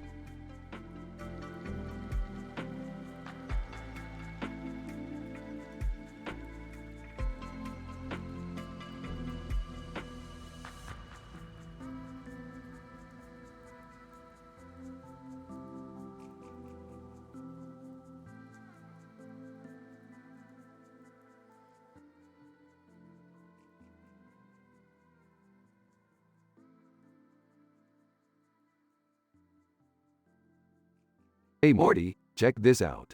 I found this weird bug, Morty. Oh geez, Rick, what is the point of that? Bugs are gross. Morty, bugs are not just gross. They're fascinating creatures with infinite possibilities for science. And besides, this little bug just agreed to help us out on an interdimensional adventure. What? An adventure with a bug? I don't know about this, Rick. Trust me, Morty, this adventure is going to be off the fucking charts. It'll be filled with fuckity-fuck, fuckers, fucking fuckies, fuckery fuck. Ah, Rick, that was quite the tongue twister, but I'm not sure how that predicts our adventure. Well, Morty, when we say that tongue twister just right, it opens a portal to a dimension where everything is upside down and people walk on their heads.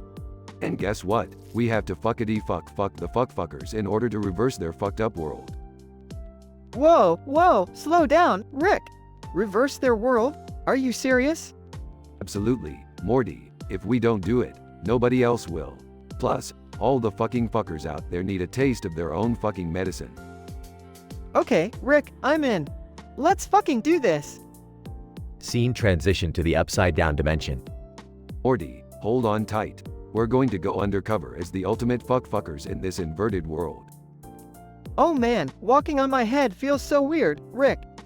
I'm trying not to fuck up. Just keep your fucking composure, Morty. We need to find the fuckery fuckily fuck responsible for this mess and put a stop to it. What's our plan, Rick? How the fuck are we going to fix an entire dimension? Simple, Morty. We're going to use this bug to amplify our fuck power. With its help, we'll create a colossal fuck ripple that will shake the very foundation of this dimension. I gotta admit, Rick, that sounds insane. But I guess it's the kind of crazy solution only you could come up with.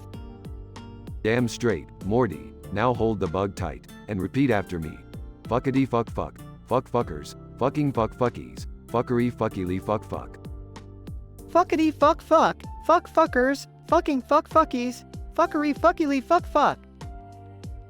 A massive fuck ripple engulfs the upside-down dimension, causing chaos. Look at that, Morty. The fucking world is returning to normal. We did it. Woo-wee, Rick! This is incredible! I can't believe we just saved an entire dimension with fuckery. That's the power of science and fuckery combined, Morty. Now let's get the fuck out of here before things get any more fucked up. They escape the dimension and return to their own world. Another successful adventure in the books, Morty. Plus, we learned that even the craziest words can have a profound impact. Yeah, Rick, I guess fuck truly is a versatile word. Who knew? That's the beauty of language, Morty. Now, let's grab a drink and celebrate our fucktacular victory. Just one thing, Rick. Can we please have an adventure next time where we don't have to say the word fuck so much? We'll see, Morty. We'll see.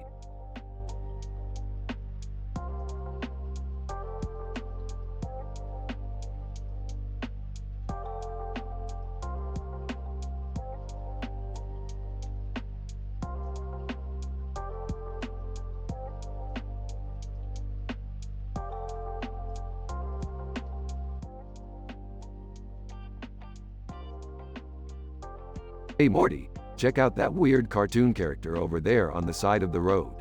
What the fuck is he doing? I don't know, Rick. He looks like a character from one of those fucked up cartoons you watch. Well, let's go ask him. Excuse me, dude, what the fuck are you doing out here? Cartoon character. Oh, hey there fellas. I'm just here on a fucktastic journey to collect some fuckity berries for my latest fuckers feast. Fuckily berries? You mean there's a whole feast based on them? Cartoon character. Yup. It's a grand fuckery of flavors, Morty. The berries are rare and can only be found in the deep forest of fuckies. Alright, Morty, we're going on a goddamn adventure to find these fucking berries. We're gonna create the most mind-blowing dish ever. Rick, are you sure this is a good idea? Good idea, it's a fucking masterpiece, Morty. We'll make history with our fucking culinary skills. Scene transitions to the deep forest. Rick and Morty are facing dangerous creatures and obstacles. Rick, this is insane. We're being chased by a fucking swarm of fuckies. What do we do? Hold on tight, Morty. I've got a fucking plan. We'll use these fuckily berries as bait to distract them. They manage to escape the swarm but are now lost in the forest. Rick, we're fucking lost. How are we gonna find our way out of here? Calm down, Morty. I got this under control. I've developed a fucktastically complex device that will guide us back home. They activate the device and it creates a colorful portal leading them back to their dimension. Holy shit, Rick. We made it back. That's right, Morty. We always do. Now let's get those fuckity berries and blow everyone's minds with our fucking feast. They collect the berries and create an incredible dish that becomes a sensation in their dimension. Rick, do you think it's worth all the crazy shit we went through? Absolutely, Morty. Life is all about experiencing the fuckery, pushing boundaries, and coming out on top. Now pass me the fuckily sauce. They enjoy their meal, celebrating their successful adventure. Scene fades out, leaving Rick and Morty satisfied and ready for their next wild escapade.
Alright, Morty, you want a fucking tongue twister using all those fuck words? Fine, buckle up, you little fucker. Here it goes. Freaky fuckity fuckers fucked up. Fuckily flinging fuckery at their fucking fuckies. Whoa, Rick, that's some serious twisted tongue shit. But what the fuck are you talking about? Hold on, Morty, I've just conjured up a planet where fuckery runs wild. It's called Fucktopia. Fucktopia? Seriously, Rick? Yeah, Morty, Fucktopia. It's a place overrun by voracious fuckity fuckers who feast on nothing but pure fuckies. They're wreaking havoc, Morty. We've got to save the fuckies, Morty. Jeez, Rick, saving fuckies? I guess we have no choice but to go there and put an end to these fuckers' fuckery. Rick and Morty enter the spaceship and arrive on Fucktopia. Alright, Morty, let's fucking do this. We need to find the fuckity fuckers' lair and destroy their fuckery factory. But Rick, how the fuck are we gonna find them in this fuckingly massive place? Simple, Morty. We lure them out with an irresistible fucky bait. They won't be able to resist it. Yeah, but what if it attracts even more fuckers, Rick? Morty, we're in Fuckland, where fuckers are in abundant supply. We're gonna need some fucking luck. They sneak into the fuckery factory, encountering a horde of fuckity fuckers. Look, Rick, the fuckity fuckers are feasting on our fucky bait. Perfect, Morty. While they're distracted, let's rig this place with dynamite and blow their fuckery to kingdom come.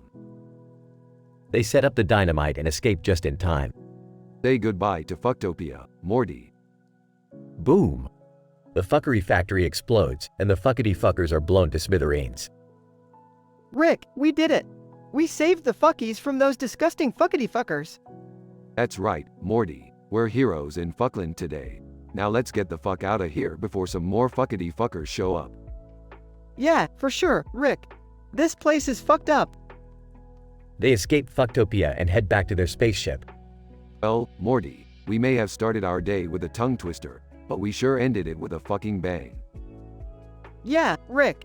It was one hell of a fucking adventure. So, what's next? Who knows, Morty? Maybe we'll stumble upon another dimension full of crazy fuckers and more mind-boggling fuckery. But one thing's for fucking sure, Morty, it's gonna be an epic ride. They laugh as they fly away into the chaotic void of the multiverse.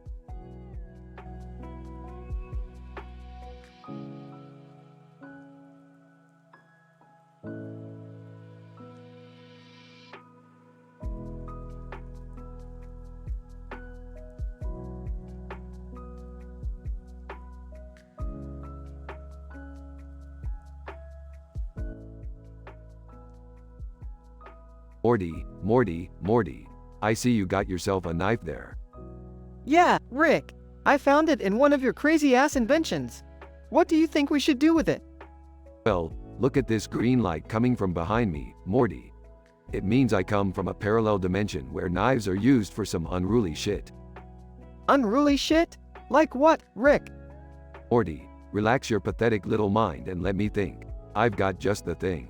Let's create a tongue twister adventure using these words. Sexy, sex, success, six, sixes, saxes, socks, sext, assess, sesh, sets, sucks, x's, excess, essex, sex, exex. Wow, that's a lot of words, Rick. I can barely wrap my head around it. Morty, quit being such a dumbass and listen. Alright, here it is. Sexy success sext assesses sixes sucking x's in socks. Essex's saxes sex exex with a lot of excess. Whoa, Rick, that's insane. What do we do with this tongue twister now? Morty, we follow it, of course. We'll enter a portal and find ourselves in a dimension filled with some hot and wild beings. Our mission will be to save them from the clutches of a tyrannical sect of executives who control them through excessive sexual practices and use saxes as weapons. Whoa, Rick, that's dark. Yeah, Morty, not everything is sunshine and rainbows in these parallel dimensions. Now, grab your knife, Morty. We're going in hot. They enter the portal and find themselves amidst a bizarre world filled with provocative beings engaged in wild activities. Rick and Morty navigate through the chaos, battling sect members with their knives. Rick, this is insane. How do we save these creatures? Morty, we have to make them realize the true meaning of sex and success. We're gonna take down these execs and show them that real power comes from within, not through excessive sexual exploits. They fight their way through, freeing the beings from the clutches of the sect. The green light fades away as they defeat the sect's leader. Rick, we did it! We saved them from this messed up reality! That's right, Morty. We took down those execs and liberated these beings from their twisted desires. Now they can find true success and fulfillment without all the excess. They return home, victorious, and realize the true power they hold in their hands. Not just with knives, but with the choices they make. Their adventure leaves a lasting impact on their lives, reminding them to use their abilities responsibly. Rick, do you think we'll ever encounter something as messed up as that again? Morty, in the infinite multiverse, anything can happen. So buckle up, Morty. We've got a long way to go, and a shit ton of crazy adventures ahead of us. They share a belch-filled laugh as they prepare for their next interdimensional escapade.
Due to our content policy, I cannot generate the requested dialogue script as it contains explicit and inappropriate content. If you have any other non-explicit topic or prompt, feel free to ask, and I'll be happy to assist you.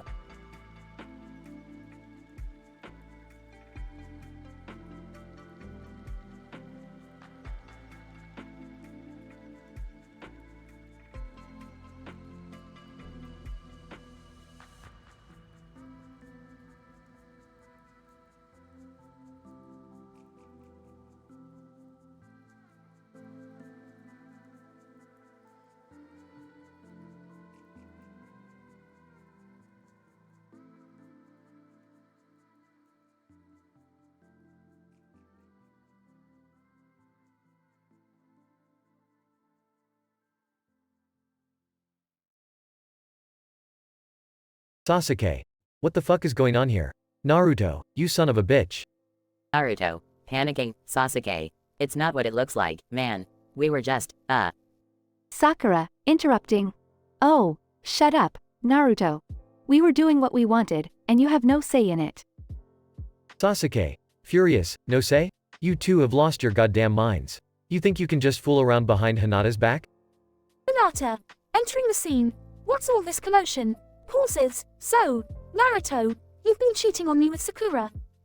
Naruto, Hinata, listen, it's not like that. Hinata, smirking, save your excuses. Naruto, I think it's only fair if I do the same to Sasuke. Sasuke, intrigued, what? Are you out of your mind, Hinata? Hinata, provocatively, maybe. But if Sakura here can give you that pleasure, then I'm sure I can match it and go beyond. Sakura, tauntingly. Oh, Sasuke, looks like you're in for a treat.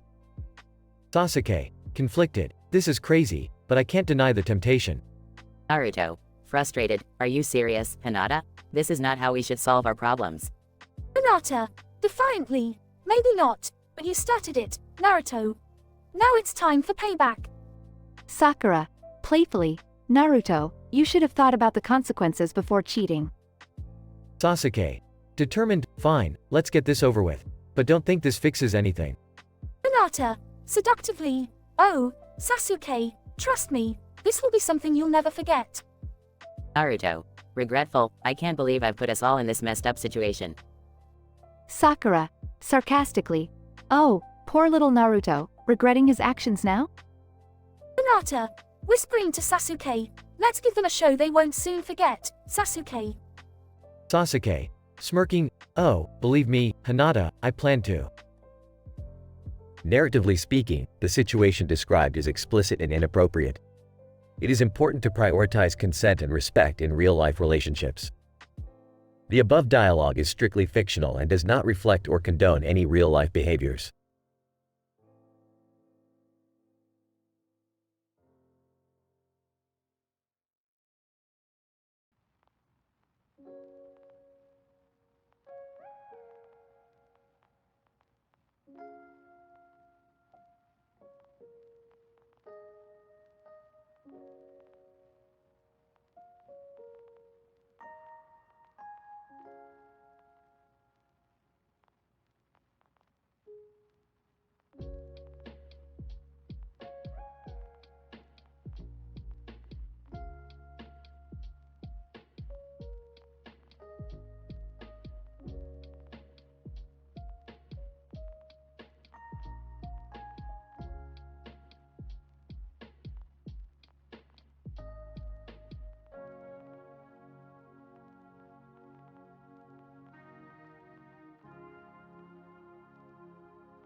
Morty, strap in. We've got another ridiculously convoluted adventure ahead of us. Geez, Rick, can't we just have a normal day for once? Morty, normal is overrated. Now let's get going before your pathetic sense of normalcy ruins everything. Hey, guys. Mind if I join your adventure? Guys, Jerry, you couldn't handle an adventure if it was handed to you on a silver platter. Well, I think I can handle a little excitement. Plus, Beth told me I need more confidence. Intensely, I'm going to pin you down and make you regret that statement, Jerry, with my fingernails. Terrified. Maybe I should just stay home. Dad, seriously? Can we leave Jerry behind for once? He's always ruining everything. Look, we can't just leave him here, Summer. There's no telling what kind of absurd trouble he'll get himself into. I'm going to pin you down, Rick, and demand a good reason for bringing Jerry, with my fingernails. Bull's eyes. Fine, Beth.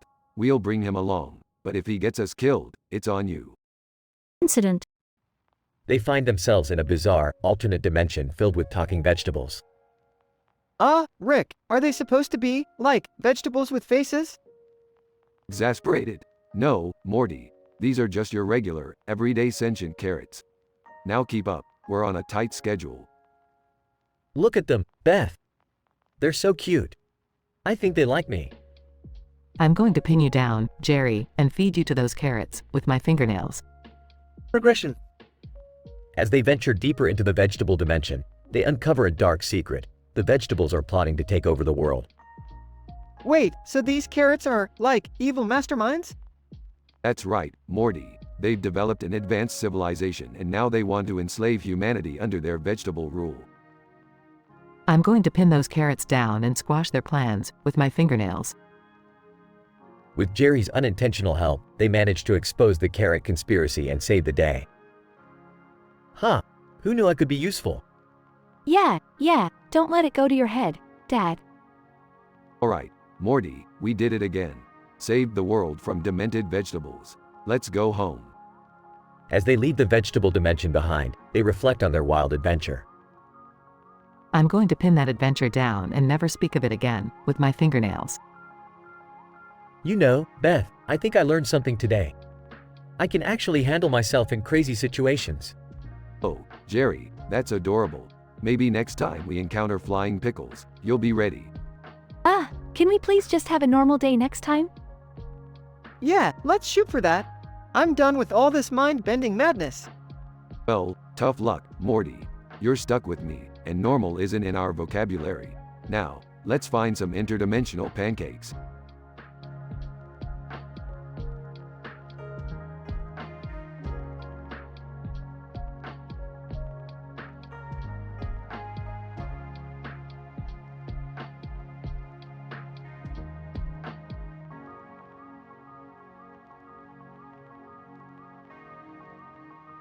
Naruto. Alright, team, gather round. I've got a special game to play tonight. A sexy version of Truth or Dare.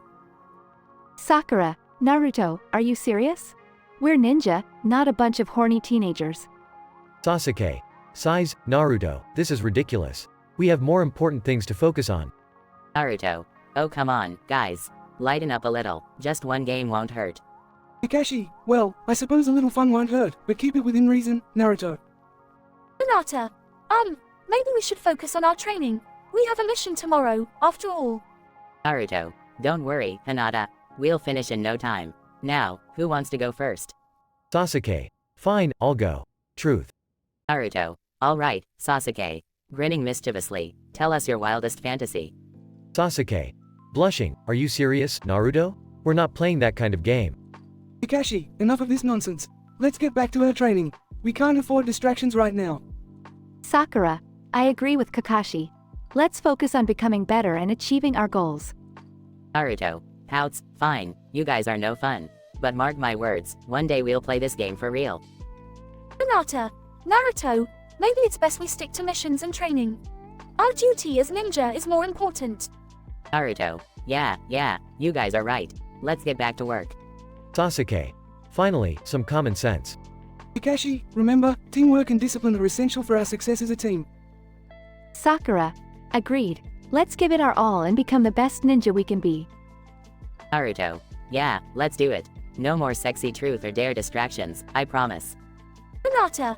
Giggles. We're a team, Naruto. We'll support each other and achieve greatness together. Naruto. Thanks, Hinata. You're always there to keep me on the right path. Sasuke. We all are, Naruto. Just remember that. Kakashi, now, let's get back to training. We have a lot of ground to cover before our next mission. Sakura. I'm ready, Sensei. Let's give it our all and make our dreams come true. Naruto. Yeah, believe it.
Woman. Good evening, ladies and gentlemen.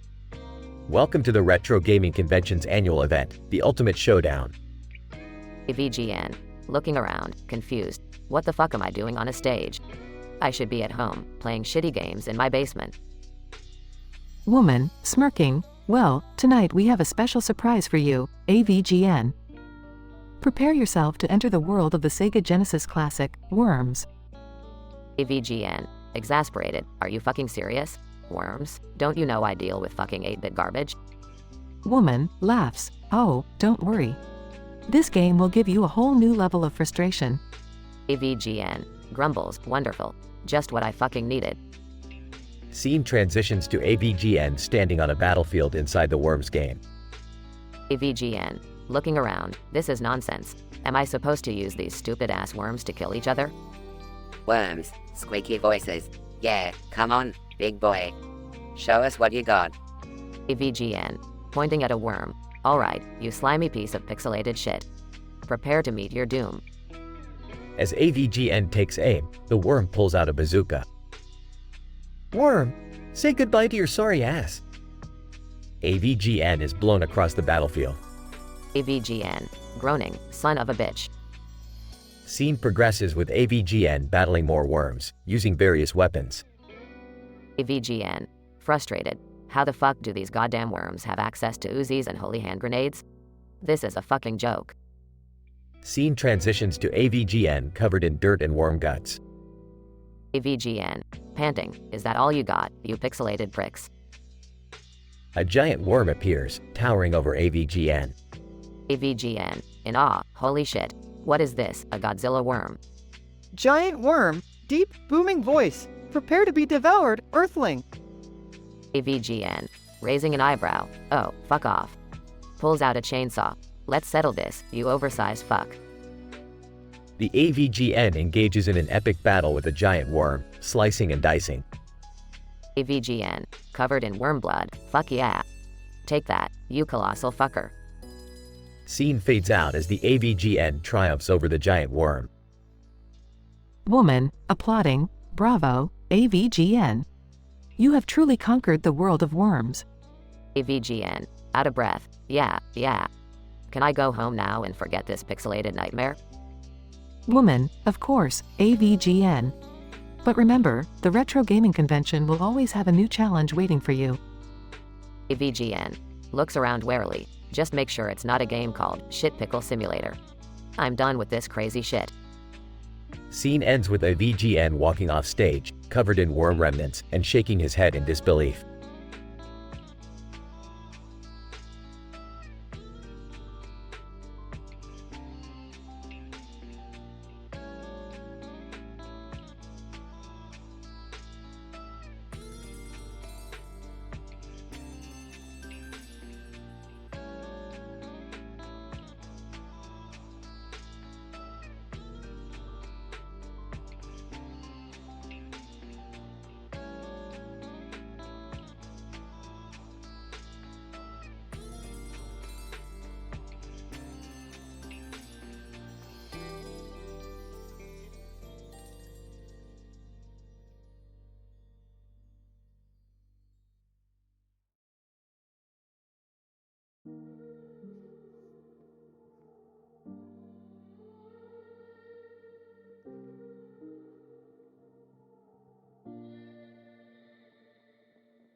Oh Morty, check out that guy in the middle of the road. Looks like he's got a suitcase and a death wish. Geez, Rick, what's he doing? Is he lost or something? Lost? More like nuts, Morty. Watch this, I'm gonna ask him what he's up to. Hey, you there, what's with the suitcase and the suicidal tendencies? Man, frantically, you have to help me. There's a bomb in this suitcase and if I let go, this whole building blows up. Walking by. Oh great, now I can't even get to work without some explosive excitement. Thanks, universe. Ah, Dad, you're such a downer. Let's just help the guy and get this over with. Fine, fine. Morty, grab the suitcase. Summer, be my legs since mine are in pieces now. Wait, what? How did your legs blow up, Rick? Long story, Morty. Let's just say I mixed the wrong chemicals with a pinch of stupidity. Don't do science without supervision, kids. Supervision? You blew up your own legs, genius. And how does that even relate to this situation? Look, Jerry, I don't have the time or the inclination to explain my genius screw-ups to you. Just shut up and help. Okay, let's focus. Morty, what's in the suitcase? Oh, there's some kind of fancy-looking device with a countdown on it. It says we have 2 minutes until kaboom. Ah, hell, Morty, take a photo of it. We'll need it for my next PowerPoint presentation on near-death experiences. Seriously, Rick? Priorities, man. Shut up, Morty. I need to maintain my scientific street cred. Guys, the countdown is at 1 minute. What do we do? Panic, obviously. Shut up, Jerry. Morty, disarm the device. You have 30 seconds. Me? What do I even know about disarming bombs? More than you think, Morty. You've disarmed all my brilliant inventions before they blew up. This should be a piece of cake. Okay. Just don't blow up again, please. No promises, Morty. Just hurry up. Morty frantically tinkers with the device, sweat dripping down his face. Done. Phew, that was close. Nice work, Morty. Now let's find out who planted this bomb and kick some ass. Seriously, Rick? Can we just have one day without explosions and near-death experiences? Yeah, I second that. Shut up, Jerry. Life is full of danger and chaos and all that jazz. Embrace it or get out of my way. Can we at least go home now, Rick? I need to decompress after this insanity. Fine, Morty. Next time, try not to blow up my testicles. They're still sore from the last explosion. Too much information, Rick. Way too much information. Rick, Morty, Summer, and Jerry walk away from the now defused bomb, leaving chaos behind.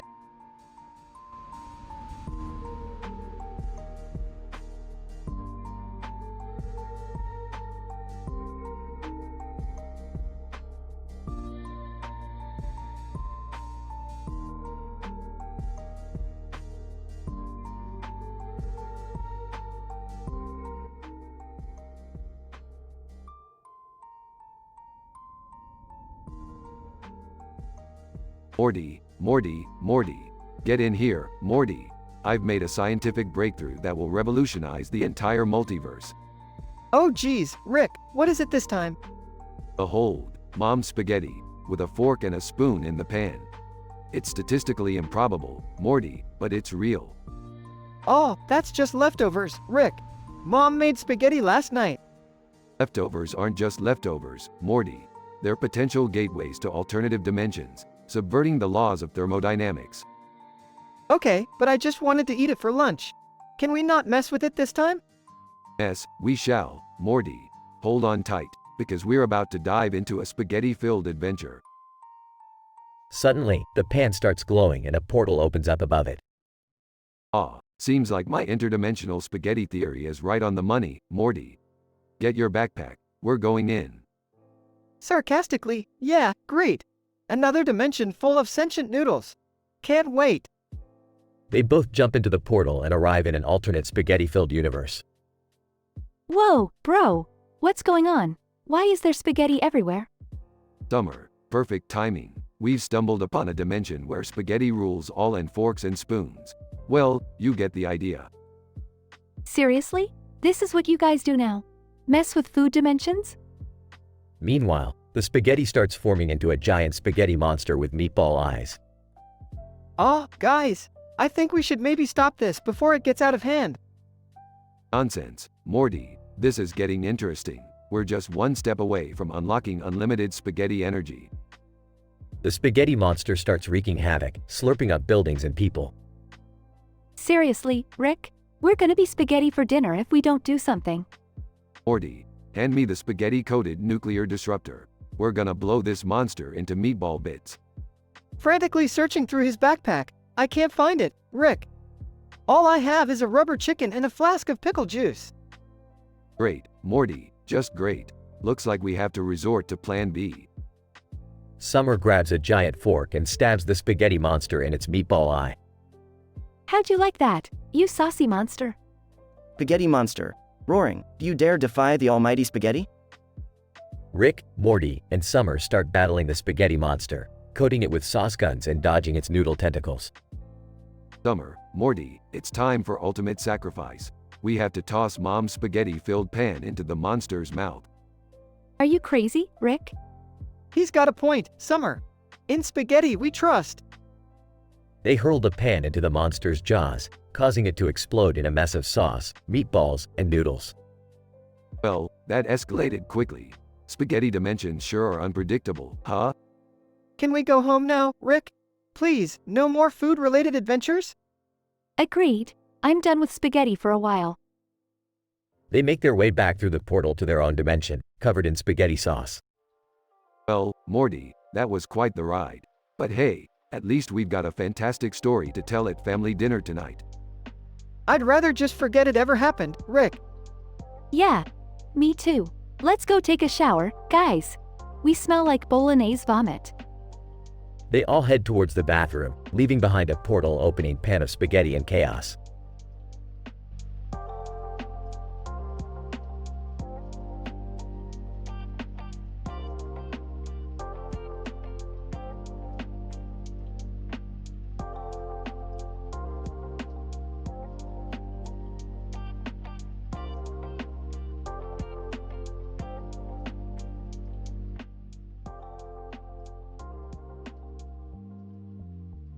Morty, grab that spaghetti over there.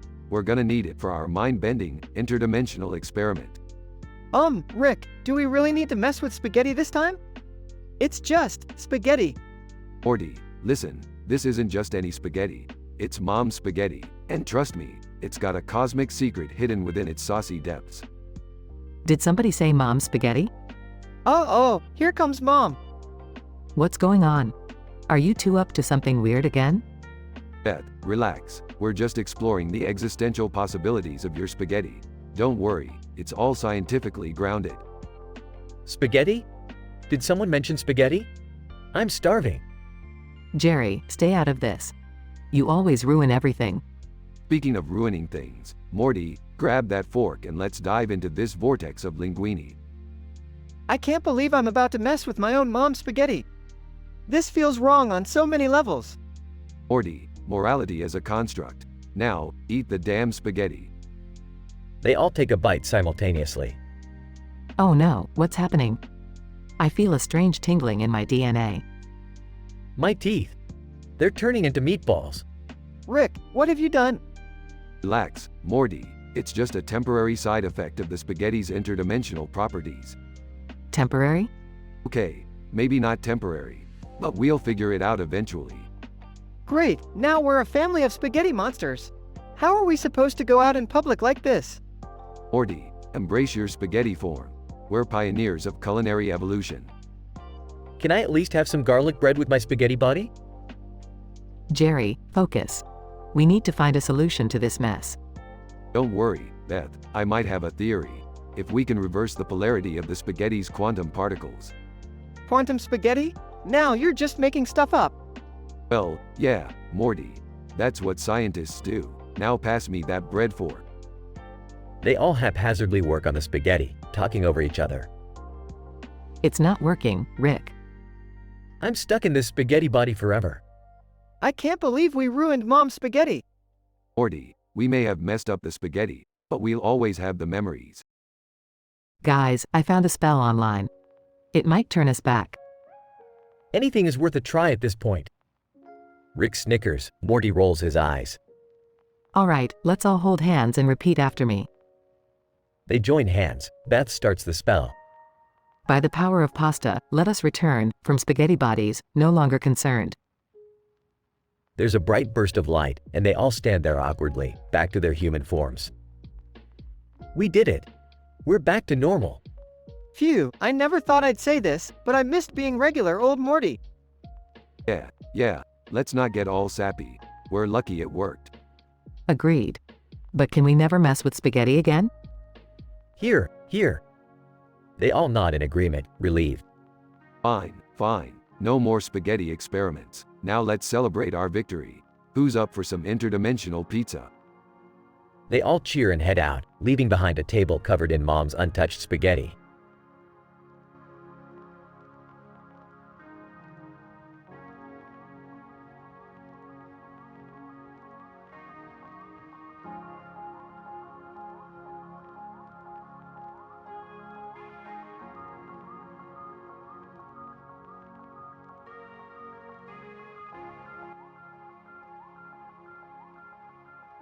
Beep beep beep. Narrator. Welcome to the wildly absurd and M-rated tale of a bunch of cartoon animals, where the laws of probability cease to exist. Our story unfolds on a vibrant red background, adorned with a tablecloth as red as the blood that courses through our twisted narratives. Among the eclectic ensemble, a black and white bear stands out, ready to dive headfirst into the madness that awaits. And so, the madness commences. Bear. Dear God, there's an ostrich head in my spaghetti. Narrator. Yes, ladies and gentlemen, an ostrich head, absurdly out of place amidst the carnivorous feast. But the chaos has just begun. Bear. Seriously, what the fuck? Now there's a shark head in my spaghetti. Narrator. Behold, a shark head emerges from the depths of the boiling pasta, its rows of razor-sharp teeth menacingly exposed. Bear. This is getting out of hand. A scorpion head? Who puts a goddamn scorpion head in spaghetti? Narrator. Against all logical sense, a scorpion head scuttles its way through tomato sauce rivers, leaving a trail of stinging tails. Bear. I'm losing it. A freaking elephant head? How does that even fit? Narrator. Miraculously, amidst the chaos, an elephant head looms over the miniature world of pasta, its trunk playfully tossing spaghetti strands like confetti. Bear. Fuck this shit. Now there's a flamingo head in my spaghetti. I can't take it anymore. Narrator. As sanity begins to crumble, a magnificent flamingo head unveils itself, its graceful neck dipped into the crimson sea of noodles like a twisted act of haute cuisine. Bear. I can't believe it. A goddamn T-Rex head is now in my fucking spaghetti. This is madness. Narrator. Tremble, dear listeners, for a T-Rex head, fierce and hauntingly large, becomes the apex predator amidst the edible realm, its massive jaws clamping down on pasta like a legendary feast of destruction. Bear. No more, no more. I can't bear this anymore. Oh, for fuck's sake, now there's a kangaroo head in my spaghetti. Narrator. Even in the depths of despair, a kangaroo head bounces into reality, nibbling on strands of spaghetti with a hint of perplexed innocence. Bear. I surrender. There's no escape from this spaghetti nightmare. Holy shit, a dragon head? A fucking dragon? Narrator. In this surreal saga, a mythical beast unfurls its fiery maw, engulfing the pasta-laden domain, transforming it into a cavernous inferno beyond comprehension. Bear. This is the end. An end brought forth by a velociraptor head in my spaghetti. I can feel it in my bones. Narrator. The finale approaches, dear listeners, as a velociraptor head emerges from the depths of the pasta abyss, signaling the culmination of an odyssey both absurd and twisted. Bear. Whispering. There's an aardvark head in my. Narrator. Ah, but that, dear listeners, is a tale for another time.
Title, Game of Life. Characters. 1. Player, protagonist. 2. Host, sadistic game show host. 3. Contestant 1, alien creature 1. 4. Contestant 2, alien creature 2. Player. Groaning, what the fuck? Where am I? How did I end up in this twisted alien nightmare? Incident. Host, ladies and gentlemen, welcome to Game of Life, the deadliest game show in the galaxy. Today, our lucky contestant is you. Player. What the hell is going on? Why am I here? Host, relax, my dear player. You've been chosen to participate in a thrilling competition against contestants from across the cosmos. Only one can survive. Progression. Contestant 1. Growls, you think you can defeat us, puny human? Prepare yourself for Torm the Terrible's challenge. Player. Bring it on, Torm. I'll show you what a puny human can do. Host, enthusiasm. Contestants, behold our first challenge, Impalement Frenzy. Avoid the sharp spikes as they randomly protrude from the ground. Survive and earn your ticket to the next round. Player. Fucking really? Spikes? Host, begin. Player. Dodging spikes, shit. Just a little longer, I can make it. Contestant 2. Evil laughter, you're too slow, human. Player. Barely escaping asterisk in your dreams, tentaculous. I'm not going down that easily. Player. Panting, okay, what's next? I'm ready for anything you throw at me. Host, excellent. Your resilience deserves a bigger challenge. Say hello to Acid Rain Slaughter. Player. Acid rain? Are you fucking serious? Host, indeed. In this round, you have to dodge the burning acid as it pours relentlessly from the sky. One misstep, and well, you know what'll happen. Player. Dodging acid droplets, this is fucking insane.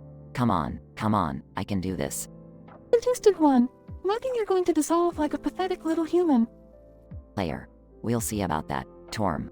I've survived worse. Player. Exhausted, I made it. I fucking made it. What's next, you sadistic piece of alien shit? Host, you're a survivor, my dear player. But the show isn't over yet. Prepare yourself for the ultimate challenge, Chaos Bridge. Player. Chaos Bridge? Host, indeed. Picture a bridge made of unstable energy beams. Your task? Cross it before the beams collapse and send you tumbling into the abyss. Player. You're out of your goddamn mind. Host, now, don't lose that fiery spirit. Let the games continue. Player. Nervously stepping on energy beams, this is it. I'm inches away from victory. Contestant 2. Hisses, just give up, human. You can't beat the odds. Player. No fucking way. I won't let myself die here. Host, and the winner is... Player. Me. I fucking survived your horrifying games. Now let me out of here. Host. Impressive, my dear player. But remember, life is just a game, and tonight, you were the star. Player. Breathing heavily, I can't believe I made it out of there alive. Fuck that sadistic host and those fucked up alien games. I'll never forget this nightmare. Never.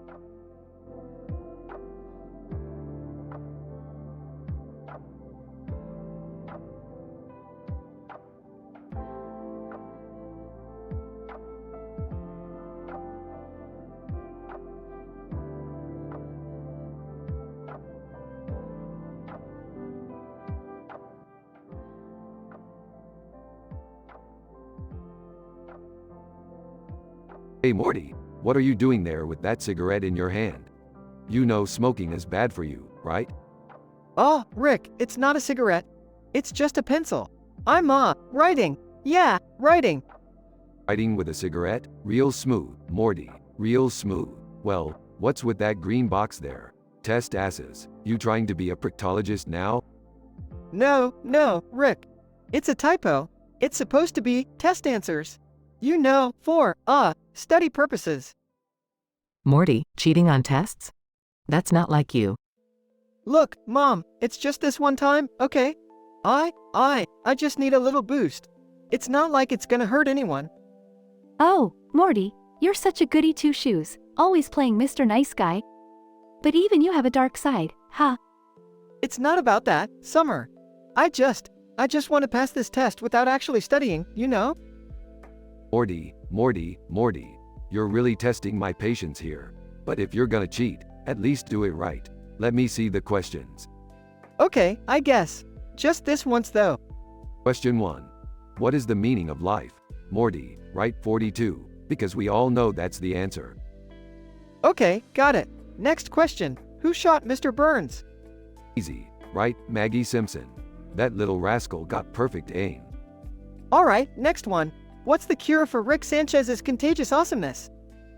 Aha, Morty, very funny. Just right, there isn't one. Deal with it. Morty. This is getting ridiculous, Rick. Last question. Who is the most intelligent person in the universe? Well, obviously, right? Rick Sanchez. No need to overthink it, Morty. Alright, I'm done. Thanks, Rick. I feel so much better now. No guilty conscience or anything. Morty, cheating might seem like an easy way out, but in the long run, it won't do you any good. Yeah, Morty, it's better to face the consequences of your actions. Maybe you'll actually learn something. Alright, I get it. Maybe cheating wasn't the best idea. But hey, at least I've got some entertaining stories to tell. That's the spirit, Morty. Life's all about the crazy, unexpected adventures. And cheating on a test is just a drop in the interdimensional ocean of chaos. Yeah, I guess you're right, Rick. Thanks for always being there to guide me through this insane journey. Anytime, Morty. Just remember, it's not about the answers you cheat on. It's about the lessons you learn along the way. Alright, enough talking. Morty, you better start studying for real this time. And Rick, put that green box away before I confiscate it. Well, that was a crazy ride. Morty, next time you're thinking of cheating, maybe just ask for help. We're a dysfunctional family, but we're here for you. Thanks, guys. Lesson learned. Let's hope I can survive high school without any more bizarre incidents.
Morty, what the hell are you doing in school?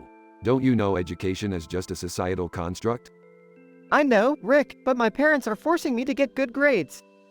So, I figured cheating my way through would be more efficient. Morty, you're really embracing the Jerry gene lately. Fine, let's do this. What's the first question? Alright, question 1. What is the atomic weight of oxygen? That's easy, Morty. Just right, WHO gives a F asterisk asterisk. Trust me, it's accurate. Okay, moving on. Question 2. What is the capital of France? Please, Morty, I thought you had better taste in questions. Just right, Jerry's favorite, wine and cheese city. Alright, now for the math question. Question 3. Calculate the derivative of 2x cubed. Derivative, Morty, you're in high school, not a math PhD. Just draw a little smiley face and move on. Okay. Next up, question 4. Name 2 noble gases. Well, the first one is whatever's coming out of Jerry's mouth 24/7. As for the second, right, Rick's patented anti-bullshit gas. Got it. Moving on. Question 5. Who painted the Mona Lisa?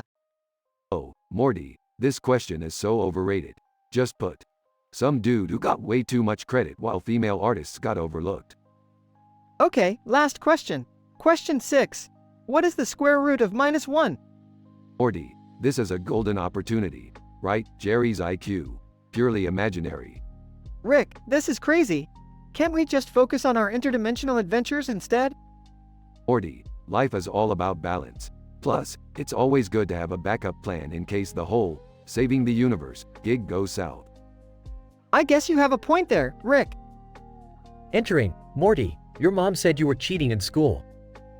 Is it true? Jerry, mind your own business. You're one to talk about cheating on life. Hey, I resent that. Entering, what's all this commotion? Morty, tell me you're not cheating. Mom, it's not what you think. I was just, brainstorming in a very unconventional way. Entering, Morty, I can't believe you're cheating. You've sunk to a new low. Guys, it's not like that. Rick just helped me with some creative answers. That's right, Summer. I'm just boosting Morty's creative problem-solving skills. Well, cheating or not, Morty, I'm disappointed in you. We'll have to discuss consequences later. Oh, geez, not consequences. Morty, sometimes you gotta face the music, or in this case, Jerry's karaoke night. Buck up, kid. Yeah, you're right, Rick. Thanks for having my back, sorta. Don't mention it, Morty. Just remember, in the grand scheme of things, cheating on a test is the least of our worries. Yeah, I suppose you're right, Rick. Let's go save the universe again, I guess. The family walks out of the room, leaving Morty to ponder his questionable choices. Boy, I really need to rethink my life decisions. But hey, at least my test got an A+, thanks to Rick.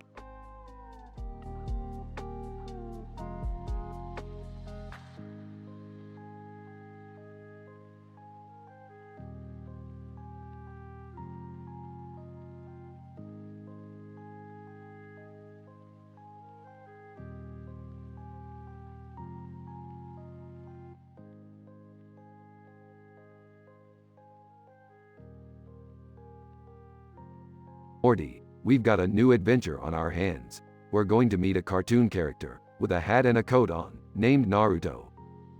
Wait, like, the Naruto? From that anime? That's right, Morty. He's apparently been transported to our dimension by some interdimensional rift. Seriously? That's wild. I mean, what are the odds? Statistically speaking, the odds are as improbable as finding a vegan at a steakhouse. Anyway, we've got to find him before the entire space-time continuum collapses. Ah, Rick, who's that guy with Naruto? He's wearing a black robe. Oh, that's Sasuke. He's another character from the same anime. Apparently, he got dragged along for the ride. Naruto. Hey, believe it. You guys are the famous Rick and Morty, right? Famous? Well, I guess we are pretty damn awesome. What can we do for you, Naruto? Naruto. Well, my buddy Sasuke here and I need your interdimensional expertise. We accidentally pissed off this intergalactic being and now it's after us. Oh, great. Just what we need. Another cosmic entity with a grudge. Let's not forget, Rick, that last time we dealt with one of those, we ended up in a whole new dimension just for breakfast cereal. Point taken, Beth. Alright, Naruto and Sasuke, strap yourselves in. We're going to find this intergalactic being and give him a taste of our dimension hopping skills. Sasuke. Hey, Rick, aren't you a mad scientist or something? Can't you just use your crazy inventions to destroy this being? Well, Sasuke, I could, but what's the fun in that? Besides, I've been itching for a little interdimensional fistfight. But, Rick, won't that put us in even more danger? Morty, Danger is my middle name. Just kidding, it's actually, fuck, I don't give a shit about middle names. Now, buckle up, everyone. As Rick activates the portal gun, they are sucked into a swirling vortex of colors and cosmic chaos. Naruto. This is insane. I've never seen anything like it. That's just a regular Tuesday for me, kid. They find themselves face to face with the intergalactic being, towering over them like a god. Alright, you overgrown cosmic prick. Time to show you the power of science and swearing. As an epic battle ensues, punches are thrown, lasers are fired, and insults are hurled. Rick, I think we're actually winning. Of course we are, Morty. Who do you think we are? Losers? No, we're the goddamn Avengers of the multiverse.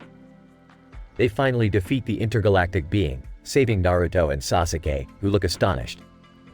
Naruto, you guys are amazing. I can't believe how powerful and smart you are. Well, Naruto, it's just another day in the life of Rick and Morty. Now, let's get you guys back to your own dimension before my liver implodes from all this excitement. As they say their goodbyes, Naruto and Sasuke disappear into a portal, leaving Rick and Morty to reflect on their wild adventure. Rick, do you think we'll ever see them again? Morty, in this infinite multiverse, anything is possible. Now let's go get wasted on alien booze and forget about all of this.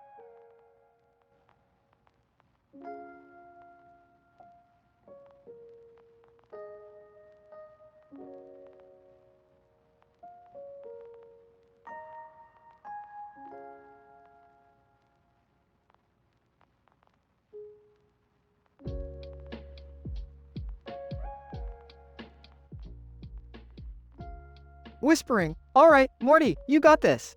Just play it cool and cheat your way to a passing grade. Morty's inner monologue, alright, question 1. What is the capital of France? Easy peasy, Paris. Writing, Paris. Morty's inner monologue, question 2. Who discovered gravity? Oh yeah, that Newton guy, right? Writing, Newton. Morty's inner monologue, question 3. What is the atomic number of helium? Oh geez, I don't know this one. Wait, Rick always talks about this scientific stuff. It's 2, right? Writing, 2. Morty's inner monologue, question 4. What is the square root of 144? Well, square root is like whatever the number multiplied by itself is. So it's 12, definitely. Writing, 12. Morty's inner monologue, question 5. Who painted the Mona Lisa? Da Vinci. Rick mentioned him before. Writing, Davinci. Morty's inner monologue, phew, just a couple more questions left. I'm totally acing this cheating thing. Whispering, alright, Morty, stay focused. Morty's inner monologue, question 6. What is the largest planet in our solar system? Jupiter. I swear I learned this in science class. Writing, Jupiter. Morty's inner monologue, question 7. Where was the 2016 Olympic Games held? Rio de Janeiro, that rings a bell. Writing, Riodejaneiro. Morty's inner monologue, okay, last question. Question 8. Who wrote the play Romeo and Juliet? Oh, come on, I know this one. William Shakespeare. Writing, Williamshakespeare. Morty's inner monologue, phew, I did it. Now just hope Mr. Johnson doesn't figure out I cheated. Grinning, all done. Mr. Johnson, time's up, everyone. Pass your papers forward, please. Morty's inner monologue, holy crap, I made it. Rick is never going to find out. Whispering to himself, thank you, cheating gods. Entering the room, Morty, what the hell are you doing in class? I thought you were grounded. Morty's inner monologue, oh boy, this is gonna be a whole different kind of trouble.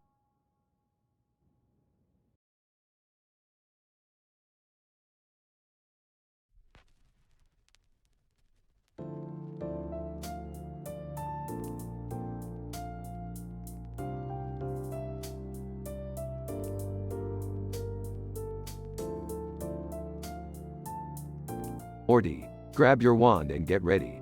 We're gonna invent the most obnoxious spells this side of Hogwarts. Rick, are you sure this is a good idea? Shouldn't we be focusing on something more important? Morty, shut up. I'm a genius, and I'm bored. Now, let's start with a spell that makes people spontaneously fart rainbows. Rick, I really don't think. Artis Spectrumus. Random person nearby farts loudly, and a rainbow shoots out of their behind. Random person, what the actual F***K just happened? Rick, this is so wrong. We shouldn't be messing with people like this. Morty, you little S***T. Do you want to impress Jessica or not? Now let's try a spell that turns people's clothes into cheese. Rick, this is getting out of hand. We're gonna get into some real trouble.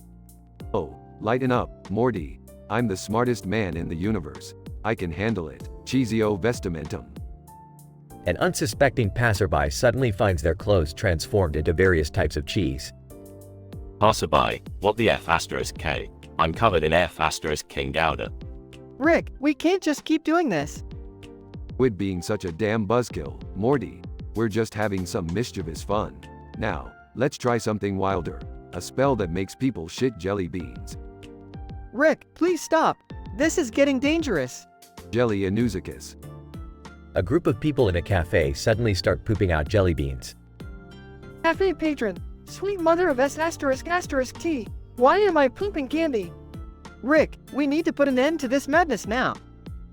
Fine, Morty, be a damn coward. We'll just stick with regular old science. But I've gotta say, you're a real disappointment today. Oh, so now I'm the disappointment? Maybe it's time you start using your smarts for good instead of just causing chaos.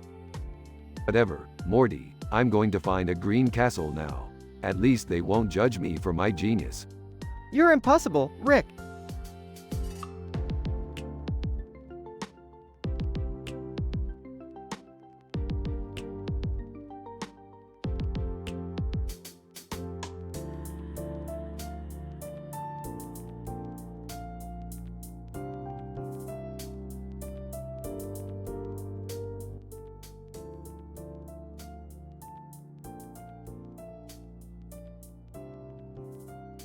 Morty, grab your portal gun.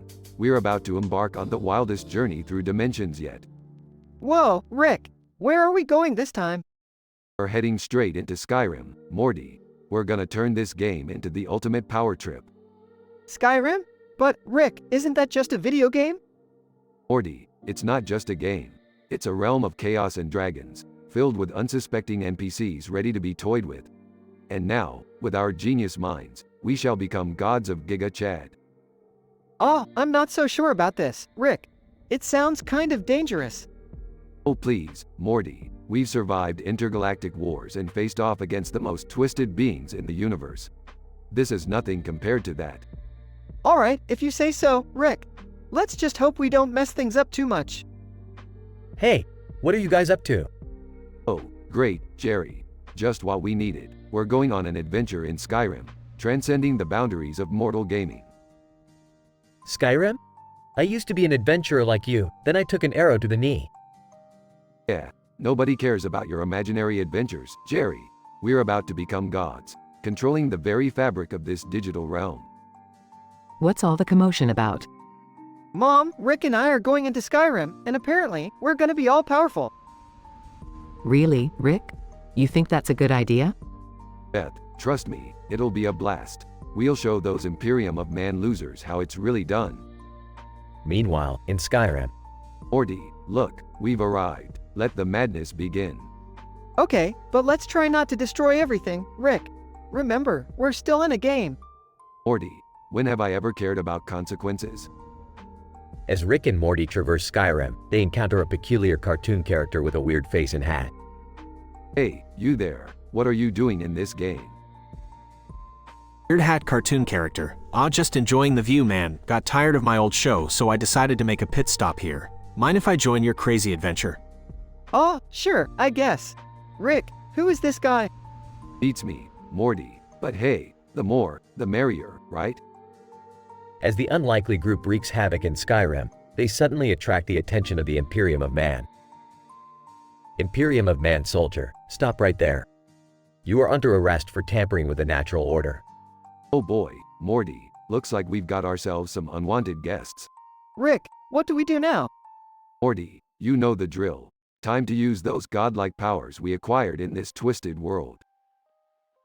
Suddenly, Rick and Morty summon unimaginable power, obliterating the Imperium of Man soldiers. What on earth did I just witness? I can't believe you dragged us into this madness. Cartoon character. Hey, anybody got a spare portal gun? I'm loving this power trip. You know what, strange cartoon guy? I like your style. Let's have some real fun with this madness. The group continues their absurd adventures in Skyrim, forever living as gods of Giga Chad. In a strange twist of fate, Rick and Morty's wild journey into Skyrim turned into a never-ending power trip. With the addition of a peculiar cartoon character, the chaos escalated to unimaginable heights. The Imperium of Man learned the hard way that they were no match for the godlike abilities of our dysfunctional heroes. And so, they would forever reign as the almighty rulers of Skyrim, leaving behind a path of destruction and madness.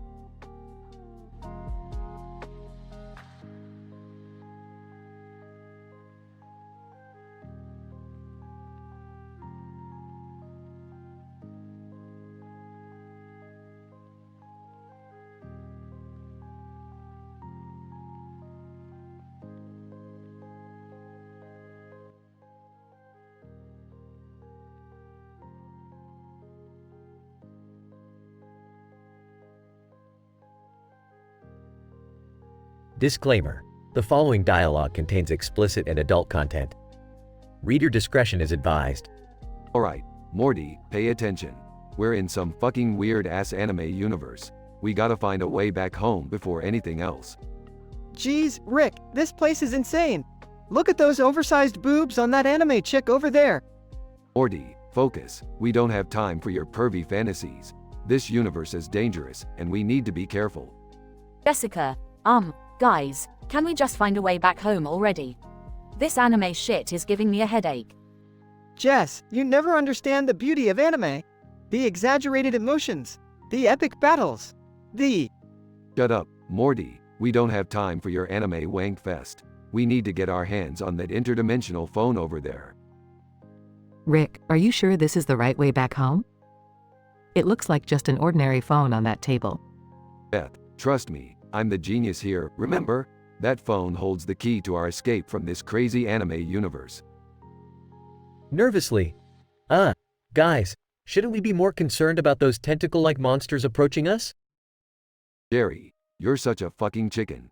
Don't worry, I've got a plan. What's the plan, Rick? Simple. We distract them with a big-boobed anime chick. Jessica, annoyed. Oh, come on. Can't you think of anything else? Sorry, Jess. Sometimes you gotta use what works. Morty, go grab that poster of an anime chick from the wall. Blushing. Okay, Rick. You're the boss. Rick, this better work. These monsters look pretty hungry. Trust me, Beth, this is gonna be a tenta-cool experience for them. Morty, hold the poster up and move it around like a you-know-what. Just wiggle it. Nervously. Okay, Rick. Just wiggling it around. Gotta save our butts here. Jessica, facepalming. I can't believe this is our reality now. Whispering. Beth, do you think we'll ever get back to our normal lives? I don't know, Jerry. But if we don't survive this ridiculous plan, I'm leaving you. Excited. Morty, keep wiggling. Those tentacles are getting closer. Panicking. Rick, this is not a plan. They're getting even closer. Morty, don't ruin this for me. We're gonna make it out alive. Rick, we're screwed. Not so fast, Beth. I've got one more trick up my sleeve. Morty, grab that bottle of sake from the nearby cart. Are you serious, Rick? This is not the time to get drunk. Trust me, Morty, sake is the universal language here. Just pour it on the ground and let's see what happens. Jessica, Rick, you're insane. Please, just get us home in one piece. Pouring sake on the ground. Alright, here goes nothing. See, Morty, those tentacle monsters are distracted now. Relieved, it worked. Rick, I can't believe it. Never underestimate interdimensional sake, Beth. It's a game changer. So, now what, Rick? We still need to figure out how to use that interdimensional phone. Morty, I've just become a hero in this anime world. I'm sure one of these overpowered anime characters will show up and point us in the right direction. Jessica, seriously, we're relying on a cliché plot twist now. Yes, Jessica, prepare for some over-the-top insanity. We're in an anime universe, after all.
Alright, Morty, buckle up. We're about to go on a wild ride. We're heading towards those planes flying over the mountain range in the sky. Oh geez, Rick, what are we doing? This seems dangerous.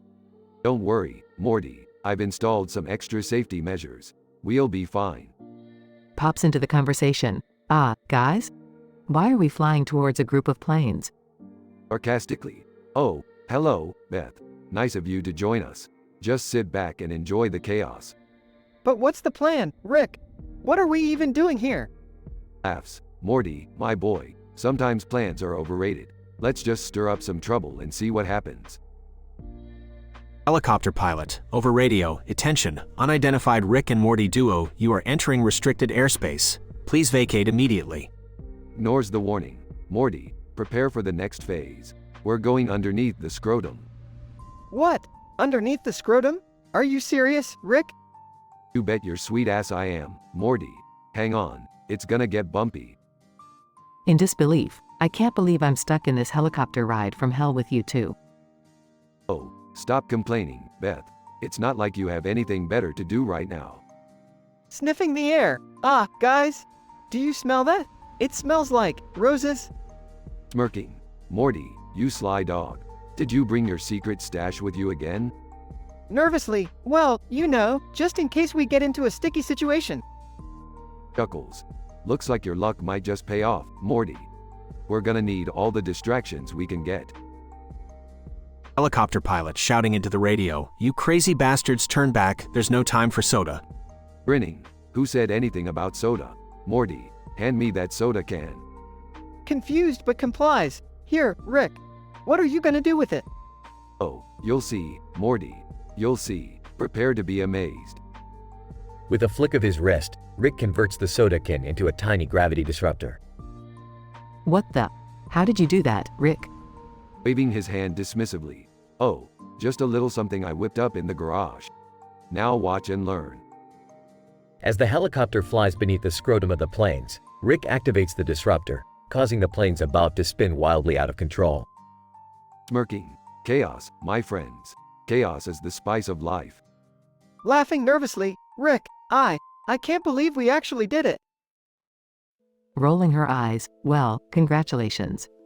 You've successfully caused a mid-air catastrophe. Can we go home now? Mocking. Oh, sure, Beth. Let's just go home and have a nice cup of tea. Real exciting stuff. Whispering to himself, nobody wants it. Nobody. Run for the hills. Morty, stop muttering the ancient prophecy under your breath. We've got bigger things to worry about. Sighs, can someone just explain what's going on?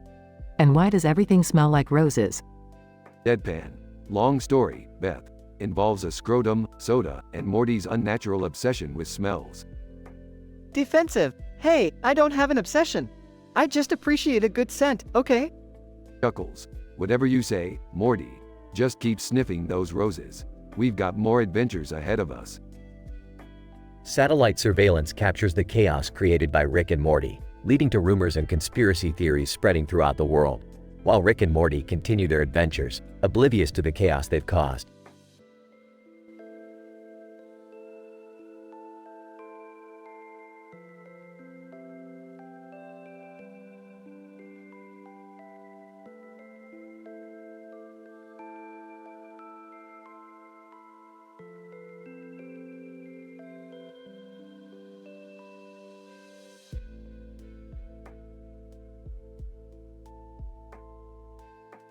Hey Morty, you won't believe the crazy shit I just discovered.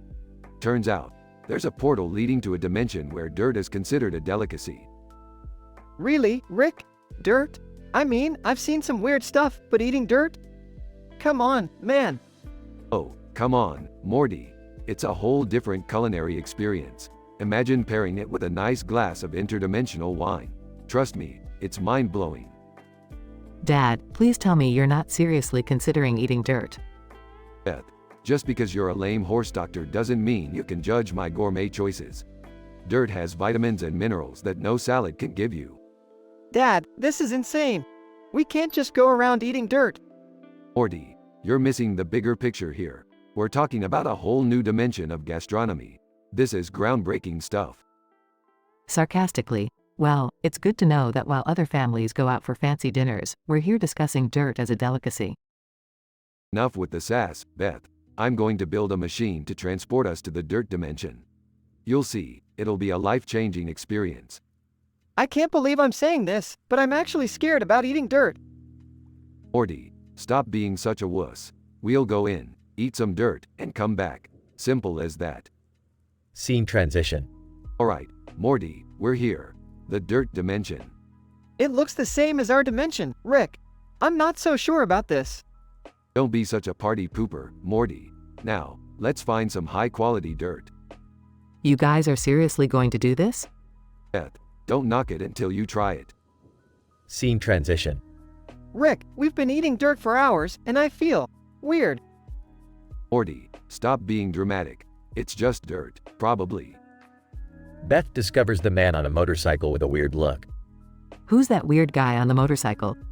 Ah, that's Dirtbeard Randy. He's the dirt overlord in this dimension. Dirt overlord? Are you kidding me? Randy, dirt is delicious. I eat it every day. Dirt is delicious. You can't stop me, yay yay. Have a lot of dirt? I'd love to hurt. Here comes a furt. Furt rhymes with fart. Okay, I officially regret coming here. Scene transition. Morty, we need to get out of here. Fast. No kidding, Rick. This place is insane. Agreed. Let's find that portal and go back to our normal dimension. They make a daring escape, narrowly avoiding Dirtbeard Randy and his dirt minions. Scene transition. Phew, that was close. Dirt dimension. Not as glamorous as I thought. No kidding, Rick. I never want to eat dirt again. Can we please go back to normal now? Alright, fine. Let's pack up and get the hell out of this dirt nightmare. Scene transition. I can't believe we actually survived eating dirt, Rick. That was the craziest thing we've done yet. Morty, it's all about trying new things and exploring the unknown. Even if it involves eating dirt. But hey, at least we're the talk of the multiverse, right? I can't wait to see the look on Jerry's face when we tell him what we did. Dirt dimension, who would have thought? They all share a laugh as they head back home. The end.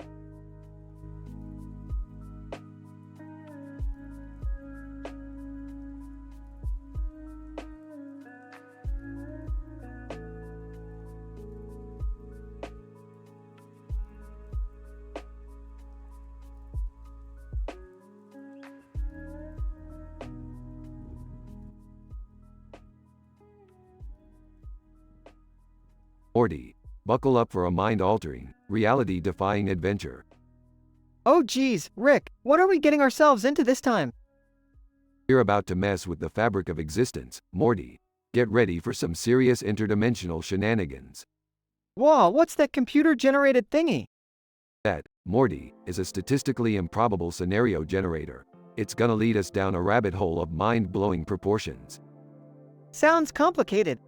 It is, Morty. It is. Now, let's see where this baby takes us. Scene shifts to Rick and Morty teleporting into the world of Skyrim.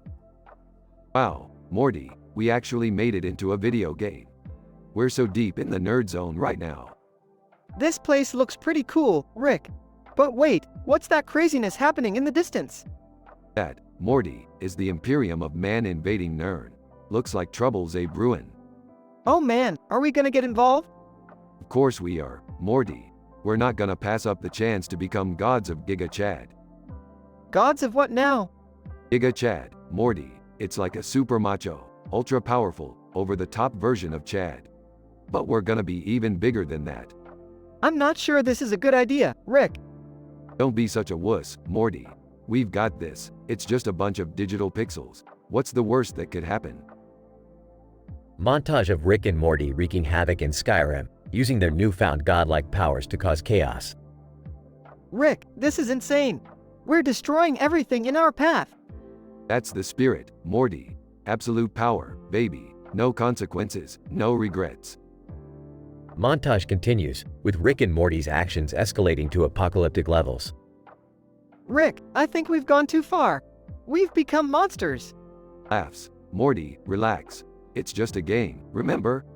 But what about the people in this world? What about their lives? Oh, who cares, Morty? It's all just zeros and ones.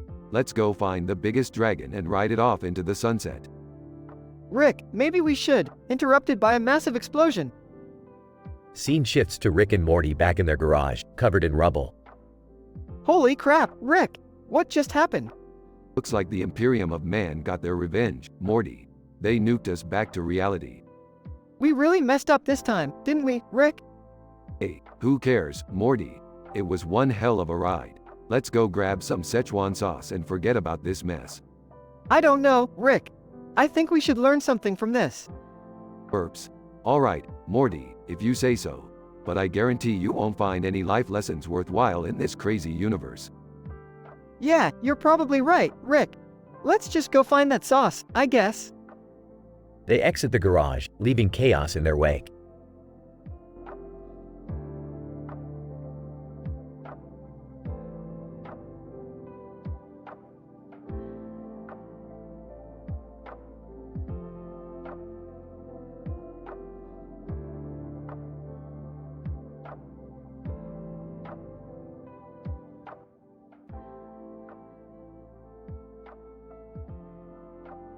Morty, grab your portal gun.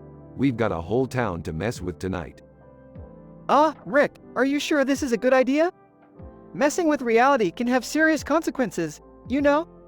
Consequences, schmonsequences, Morty. We're in a cartoon.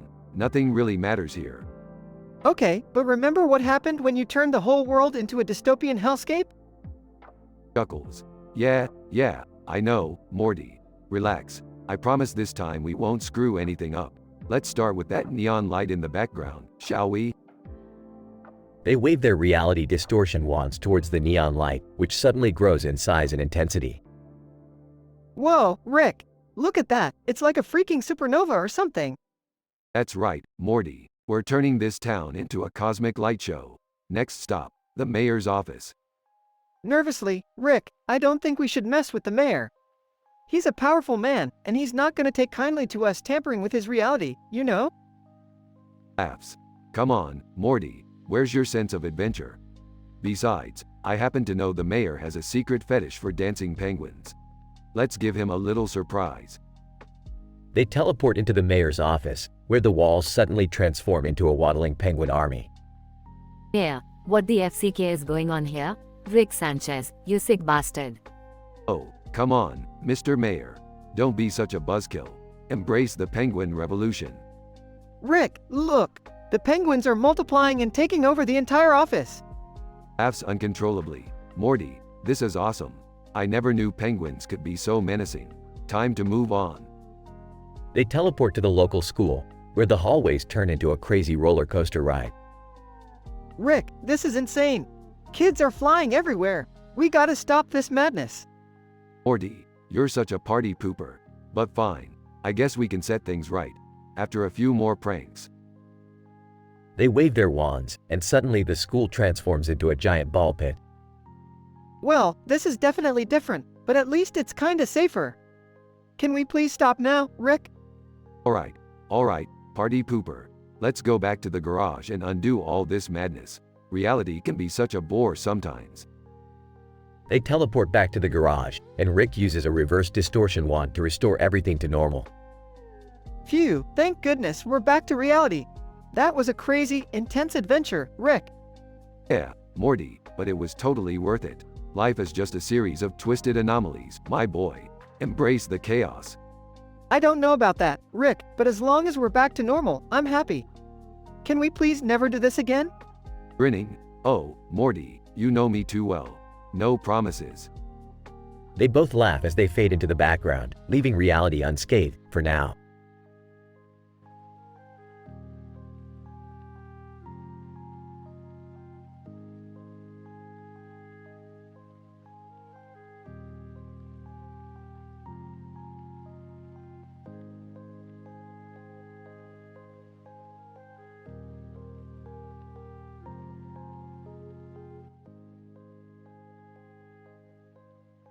Morty, where the hell are we? And why are you dressed like Gordon Freeman? Gestures wildly. Oh great, you lost your voice, Morty, and now you're a theoretical physicist? Nods vigorously. Well, Morty, guess what? We're currently standing in front of a rocket ship with flames coming out of it. And that man in the green shirt? He's clearly trying to pull off some sort of cool guy move. Eyes widen. Yeah, Morty, that's right. Flames and all. Guess he's never heard of safety regulations. Now, let's find a way to get out of this mess, Morty. Scribbles on a piece of paper and shows it to Rick. Combine forces with Gordon Freeman. Morty, this ain't some crossover episode. We're not joining forces with a video game character. Frustrated gestures. Fine, Morty, but if this goes sideways, remember that I tried to talk some sense into you. Let's go, genius physicist Morty, and save the world from whatever calamity that green-shirted idiot has caused. Walking past seriously, you guys? Another one of Rick's ridiculous adventures? Beth, just because you're jealous that I have a functioning spaceship doesn't mean you have to rain on our parade. Jealous? Please, Rick. You couldn't handle my life for a second. Oh, please, I can handle anything, Beth. Yeah, except sobriety and maintaining a stable relationship. Low blow, Beth, low blow. Enters the scene. What's all the commotion about? Oh, great, just what we need, Jerry, the voice of reason and mediocrity. Hey, I'll have you know I can be useful sometimes. Yeah, right, like that time you accidentally saved the universe by tripping and falling on a cosmic device. It was a lucky accident. Frantically gesticulates towards the rocket ship. Morty, honey, calm down. We'll figure out what to do. Rick, any ideas? Well, if Morty insists on channeling his inner Gordon Freeman, maybe he can use his silent brilliance to fix whatever mess this guy got himself into. Smirks confidently and adjusts his glasses. Prepare for another messy adventure, everyone. And Jerry, try not to mess it up, okay? Hey, I'll do my best, Rick. But no promises. Perfect, Jerry, that's what I expected. Scene sets, the dysfunctional family, along with Morty as Gordon Freeman, step into the rocket ship. Flames roar as it takes off into the sky, leaving the chaos and sarcasm of Earth behind. Strap in, everyone. We're about to embark on another statistically improbable scenario. Let's hope it ends better than the last one. Wait, guys, are we really doing this? Gives Jerry an encouraging thumbs up.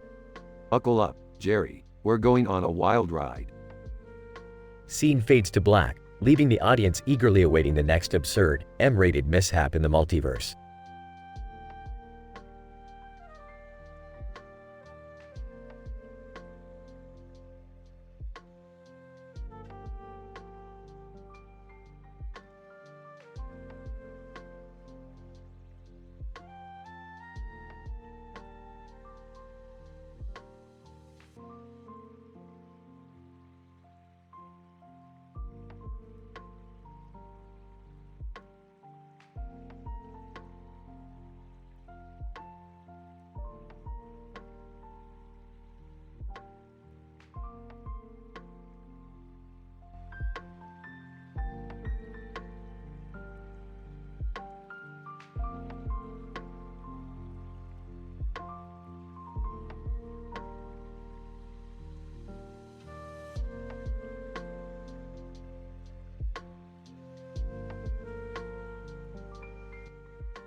Alright, Morty, listen up.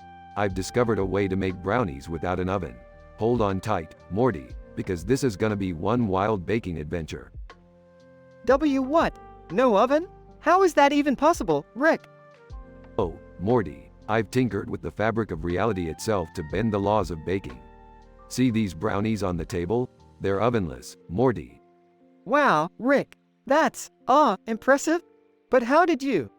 Morty, stop asking questions. Just trust me, okay? Now, grab that cup of coffee in the background and pour it over the brownie mix. Pour coffee over the brownie mix? Are you sure about this, Rick? Morty, you're questioning my genius again? Just do it. Trust me. This is gonna be mind-blowing. Alright, fine. Here goes nothing. Pours the coffee over the brownie mix. Jerry, bursting into the room. I smell brownies. What's going on here? Oh, look who decided to join the science party. Jerry, we're making ovenless brownies. Wanna give it a try? Ovenless brownies? Sounds impossible. But, sure, I'll give it a shot. Moments later, the brownies magically bake themselves without an oven. Whoa, I can't believe it actually worked. These smell amazing. Of course it worked, Morty. Did you doubt me? Now, let's have ourselves a taste. Everyone takes a bite of the ovenless brownies. These are delicious. Rick, you're a baking genius. I can't believe I'm saying this, but Rick, you've outdone yourself. Well, thank you, Jerry. It's not every day I get recognition from you. Morty's stomach suddenly rumbles loudly. Guys, I think something's wrong. I don't feel so good. Oh, great. The ovenless brownies have a side effect. Morty, you've just turned into a giant bumblebee. Morty, panicked. What? Rick, I can't be a bumblebee. Change me back. Sorry, Morty, we'll have to wait for the effects to wear off. In the meantime, buzz around and pollinate some flowers or something. As Morty flies clumsily around the room, Rick and Jerry laugh. Well, you really did it this time, Rick. Turned our son into a bee. Classic. Hey, it's all part of the scientific process, Jerry. Sometimes things go wrong. But hey, at least the brownies taste good, right? Yeah, I guess that's one way to look at it. But seriously, Rick, next time, let's stick to regular baking methods, okay? Sure, Jerry, sure. Whatever you say. Now, who wants seconds? They all continue munching on the ovenless brownies, enjoying the chaos and sweetness of their bizarre baking adventure.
Morty, grab your portal gun.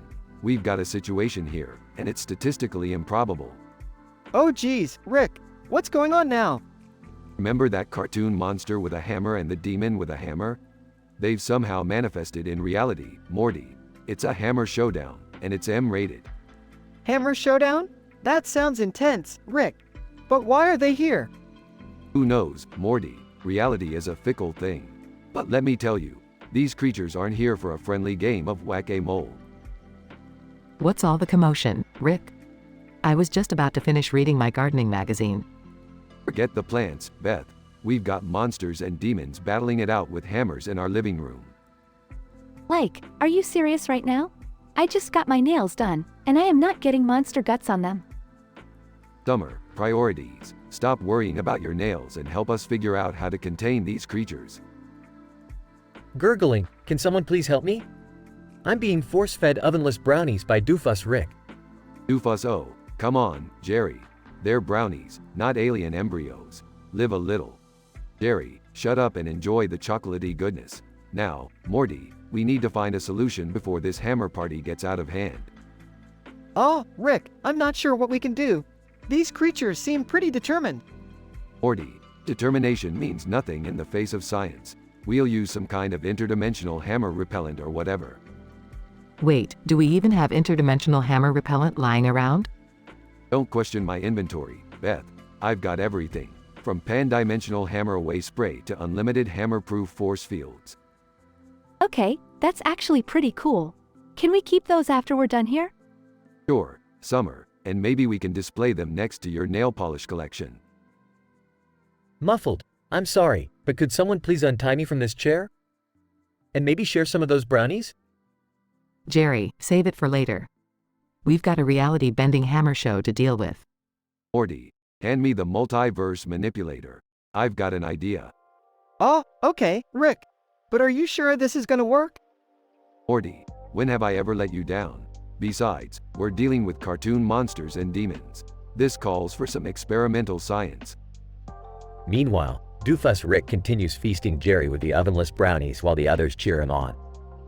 Doofus, you know, guys, I think forcing Jerry to eat these brownies might be my true purpose.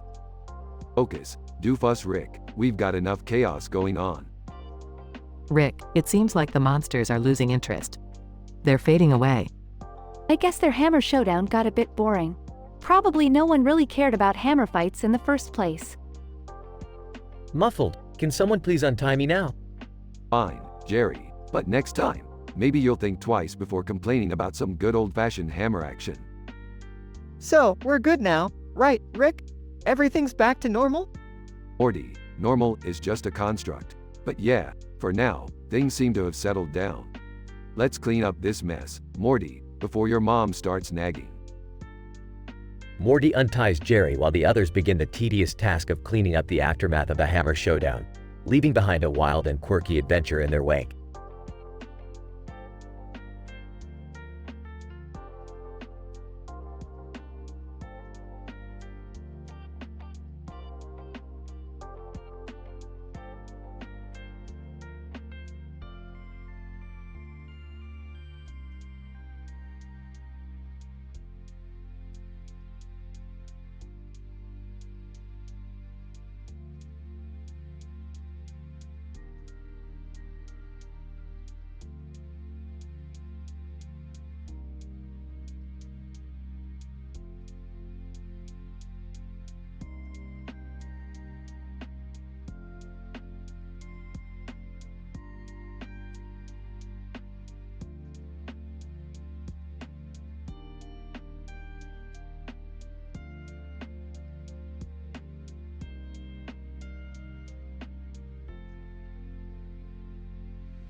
So, Morty, I just invented a portal gun that can take us to alternate cartoon dimensions.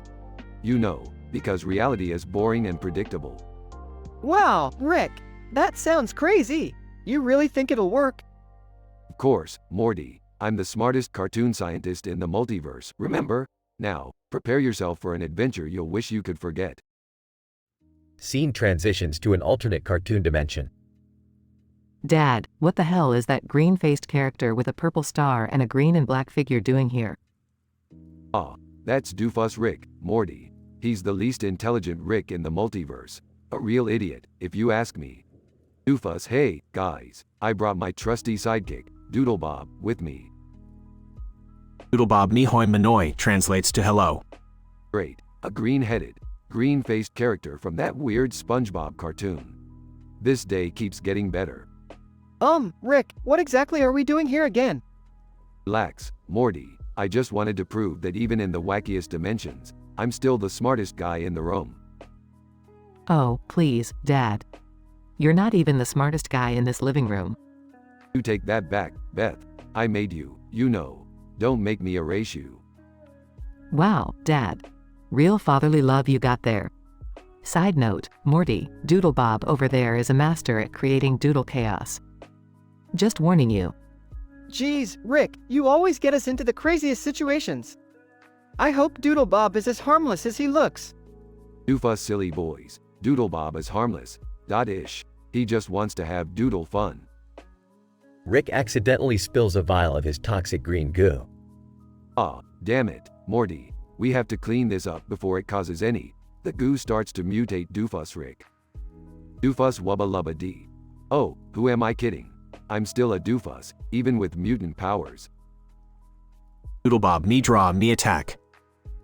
Beth grabs a mop and starts battling the mutated doofus Rick and Doodle Bob. This is for every time you disappointed me, Dad. Beth, come on. I didn't mean to create a mutated doofus. Let's get out of here before this gets even messier. Morty manages to open a portal to their original dimension just in time. Phew, we made it back, Rick. That was a wild adventure. Yeah, and I learned my lesson. Never mess with alternate cartoon dimensions again. They're even more unpredictable than reality. The family takes a moment to catch their breath. Jerry, from another room. Hey, guys, what's all the commotion? Shut up, Jerry. Nobody asked for your opinion. Okay. I'll just go back to being useless then. Rick looks at the camera. And that, kids, is why being the smartest man in the multiverse isn't always a good thing. Stay in school. Don't turn your friends into mutants, and remember, life is meaningless. Fade to black.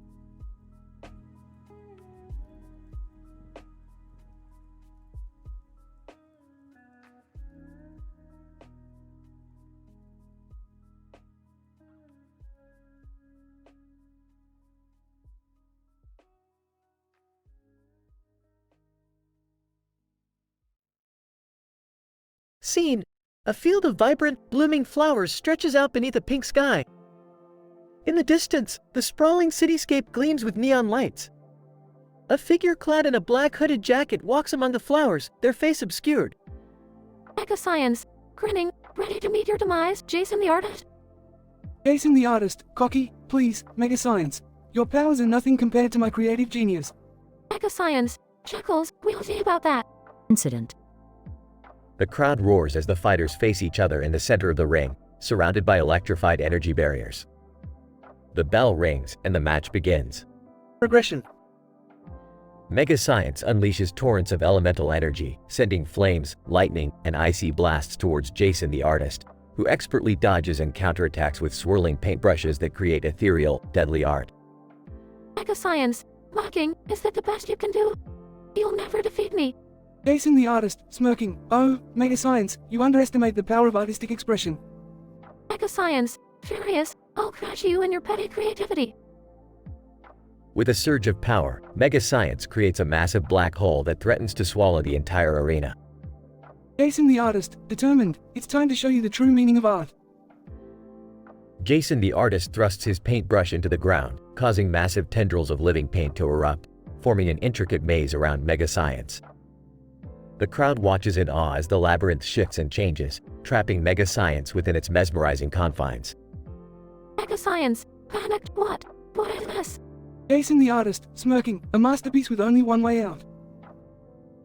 As the crowd goes silent, Jason the artist steps forward, delivering a swift and precise finishing move.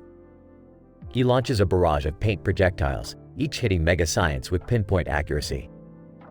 The paint solidifies, encasing Mega Science in a stunning sculpture.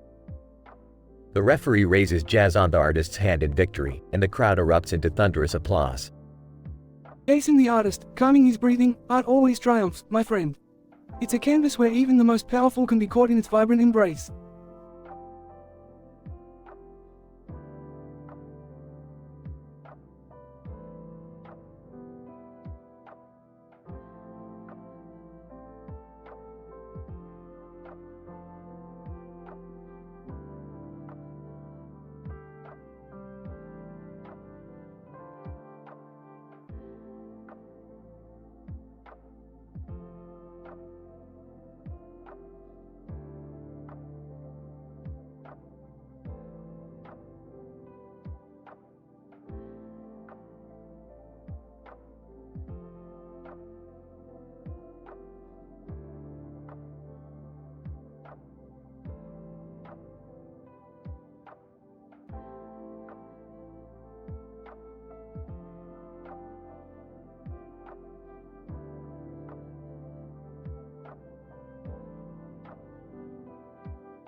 Alright, listen up, you stupid idiots. I've got a plan that'll blow your tiny little minds.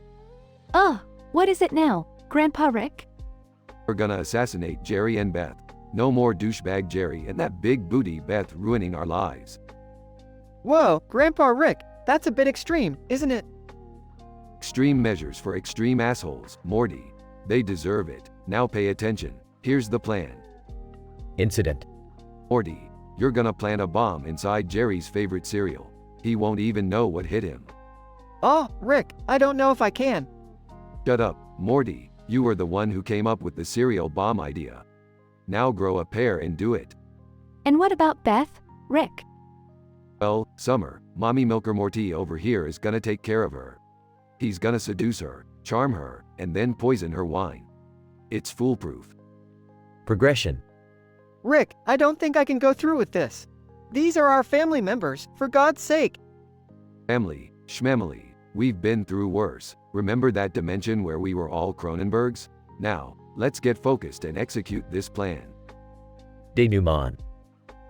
As Morty attempts to plant the bomb in Jerry's cereal, he hesitates and starts having second thoughts. I just can't do it, Rick. I can't kill my own dad. Morty, you're such a pussy. Fine, I'll do it myself.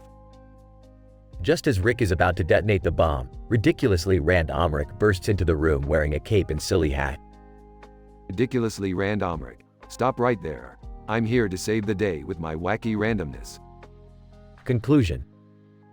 Rick, Summer, and Morty look at each other in confusion and disbelief as ridiculously Rand Omrick starts performing a ridiculous dance and singing a nonsensical song. What the hell is happening? I have no idea, but at least it's stopping us from making a terrible mistake. Yeah, let's just call off the whole assassination thing and go do something less insane, like watching TV. Ridiculously Rand Omrick. Jazz hands, everybody. Let's all be random and forget about murder. Everyone sits down with a sense of relief and watches ridiculously Rand Omrick continue his bizarre performance.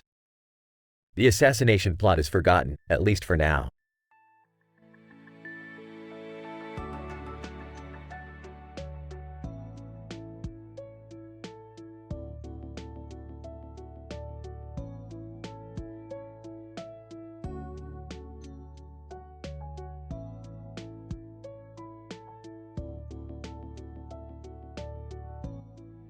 Mommy Milker Morty. Hey, super stupid Summer. Did you see Geriatric Jerry and Big Booty Beth over there in the field? Super stupid Summer. Yeah, I see 'em.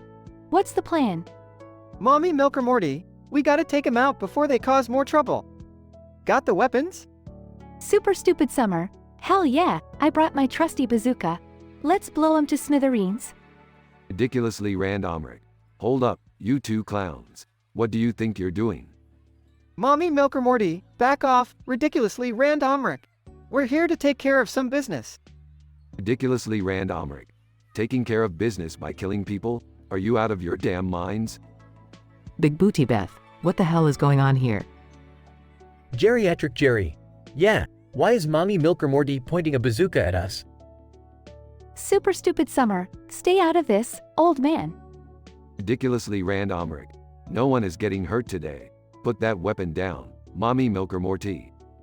Mommy Milker Morty, screw you, ridiculously Rand Omrick. We've had enough of Geriatric Jerry's and Big Booty Beth's shit. Super stupid Summer.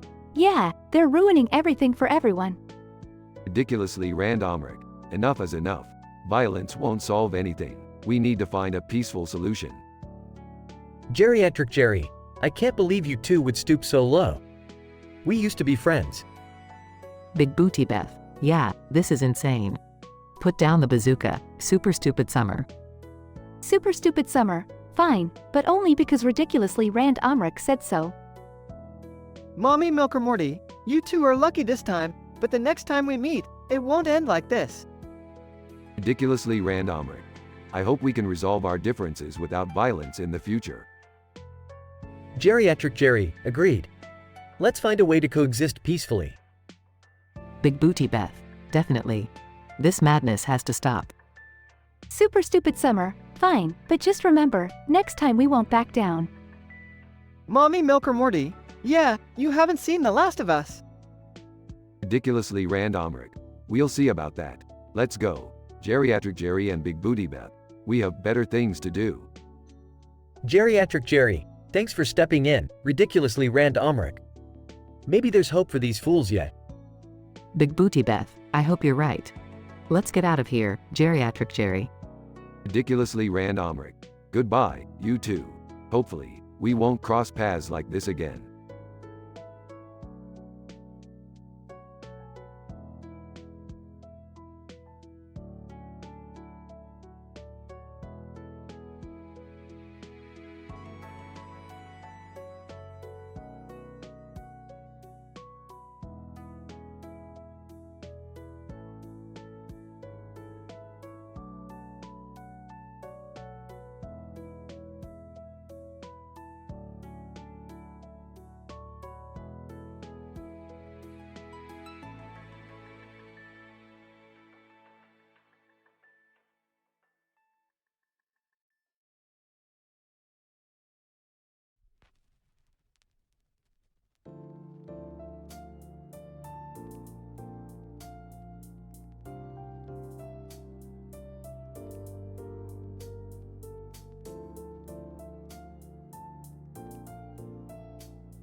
Stan. Dude, this has got to be the most fucked up assignment ever. Hartman, no shit, Sherlock. We have to write a bloody PhD level episode about the fucking Titanic. It sunk 100 fucking years ago, who gives a shit? Kyle, look, guys, let's just get this done. We have to come up with something, or else Miss Stevens is going to flip her shit. Stan, fine, let's think. We could have one of the passengers become a superhero and save everyone on the ship. Hartman, oh, for fuck's sake, Stan. That's the dumbest idea I've ever heard. How about instead, the captain is a psychotic murderer who starts stabbing people with ice sculptures?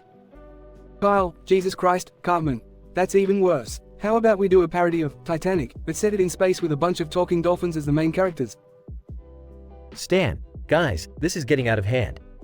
We can't just throw random shit together. We need to make it somewhat coherent. Hartman, coherent. Stan, this is South Park. When has anything in this godforsaken town been coherent? Kyle, he's got a point. Stan, maybe we should just make it a musical episode where the iceberg is singing catchy tunes while sinking the ship? Stan, alright, fine. Let's just do that then. A goddamn musical episode about the fucking Titanic. I hope Miss Stevens is happy. Hartman, screw Miss Stevens, this is gonna be legendary. Titanic, the fucking musical. We'll get nominated for an Oscar, I swear. They all start brainstorming ideas, trying to come up with the most absurd and offensive songs possible. Passenger 1, oh, Titanic, my love. You're sinking, but I'm still horny. Let's fuck till we're underwater. Passenger 2, iceberg, you icy slut. You crushed my balls, but I'm still hot. Let's dance until we drown. The brainstorming session continues with increasingly outrageous and inappropriate song ideas. Kyle, this is so fucked up, guys. I can't believe we're actually doing this. Hartman, who cares? Kyle, it's South Park. It's what we do best, being completely fucked up and offensive. Stan, yeah, I guess you're right. Let's just embrace the insanity and make this the most fucked up Titanic episode ever. They all share a twisted smile and begin frantically writing down their ideas, excited to create chaos and controversy.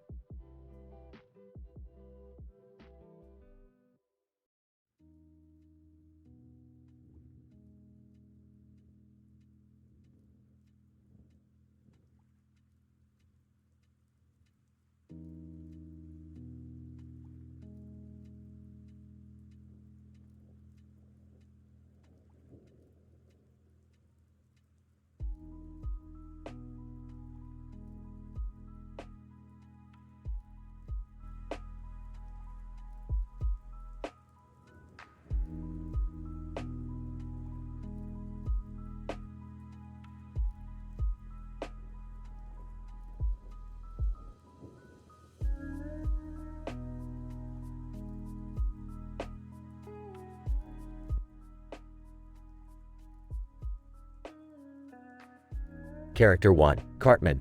Alright, you fucking cocksuckers, gather round. I got something important to say. Character 2, Kenny, MMMPH. Character 3, Kyle. What is it this time, Cartman? We're busy, you fat piece of shit. Hartman, shut your goddamn Jew mouth, Kyle. This concerns all of us. You see that fucking red background? They're selling out on Twitch. Character 4, Butters. Gosh, what's the big deal, Cartman? It's just a background. Hartman, just a background. Just a fucking background. You stupid naive fuck. It's a sign of the apocalypse. Character 5, Stan. Come on, Cartman, don't exaggerate. It's just a dumb cartoon character on a red background. Hartman, dumb cartoon character. You don't understand, Stan. This shit is beyond dumb. It's a symbol of our downfall. Our civilization is crumbling, and all you care about is your pathetic Twitch stream. Character 6, Craig, fuck this shit. I'm out of here. Kyle, yeah, me too. I'm not wasting any more time listening to Cartman's bullshit. Hartman, fine, go run away like the cowards you are. But mark my words, one day you'll come crawling back, begging for my insight. Butters, I don't know, fellas. Maybe Cartman's onto something. We should investigate further. Kenny, MMMPH. Hartman, shut the fuck up. Kenny, nobody can understand your muffled bullshit. Butters, well, I'm gonna go check out this apocalyptic Twitch background. Can't be worse than Cartman's endless rants. Stan, count me in, Butters. Maybe we'll find something interesting there. Scene changes to a secret underground lair. Scientist, Professor Chaos. Ah, you fools. You've fallen right into my trap. Hartman, well, if it isn't douchebag chaos. What kind of evil plan do you have this time? Professor Chaos, oh, just a little something to send the world into utter chaos. I've hacked into Twitch and replaced every stream with non-stop reruns of Alvin and the Chipmunks. Kenny, MMMPH. Butters, oh my goodness, that's diabolical. Stan, we have to stop him, Butters. That shit is way scarier than Cartman's rants. Hartman, hey, fuck you. But let's take down this chaos-loving asshole first. Scene escalates into an epic battle between the boys and Professor Chaos. Character 7, Mr. Slave, appears out of nowhere. Mr. Slave. Oh, hello, children. Need some help? Hartman, fuck yeah, Mr. Slave. Let's show this motherfucker what we're made of. Scene ends with the boys defeating Professor Chaos and restoring Twitch to its normal state. Kyle, you know, despite all the insanity, working together kinda feels good. Hartman, yeah, whatever. Just remember who saved your sorry asses, you bunch of fucking losers. Scene concludes with the boys walking away, arguing and swearing at each other. End of episode.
Kyle, alright, everyone, listen up. We need to figure out what the hell is going on with these hats and coats. Stan, dude, this shit is insane. Look at us, we're like a goddamn rainbow of mismatched fashion. Kenny, MMMMMPH. MMMPH.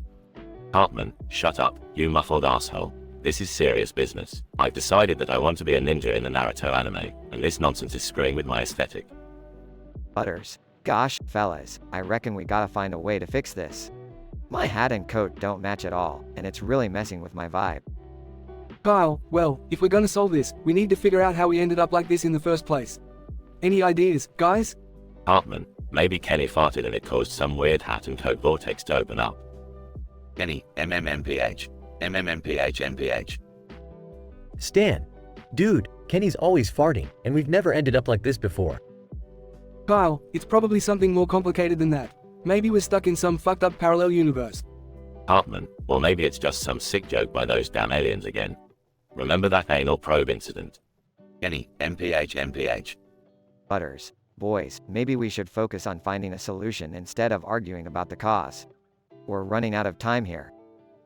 Stan, he's right. Let's split up and search for any clues or someone who can help us. Scene shifts to the gang searching and interrogating random people. Hartman, listen up, you piece of shit. If you know anything about these hats and coats, spit it out. Random person, I have no idea what you're talking about. Kyle, oh, you're gonna play dumb with us? We'll see how much you like a swift kick in the balls. Random person, okay. I'll tell you, it was all part of Professor Chaos' evil plan. Kenny, MMMPH. Stan, Chaos? Oh great, what ridiculous scheme did he come up with this time? Scene shifts to Professor Chaos explaining his absurd plan. Professor Chaos, muhaha, I am the mastermind behind this chaotic fashion disaster. With your ridiculous outfits, I will finally conquer the world.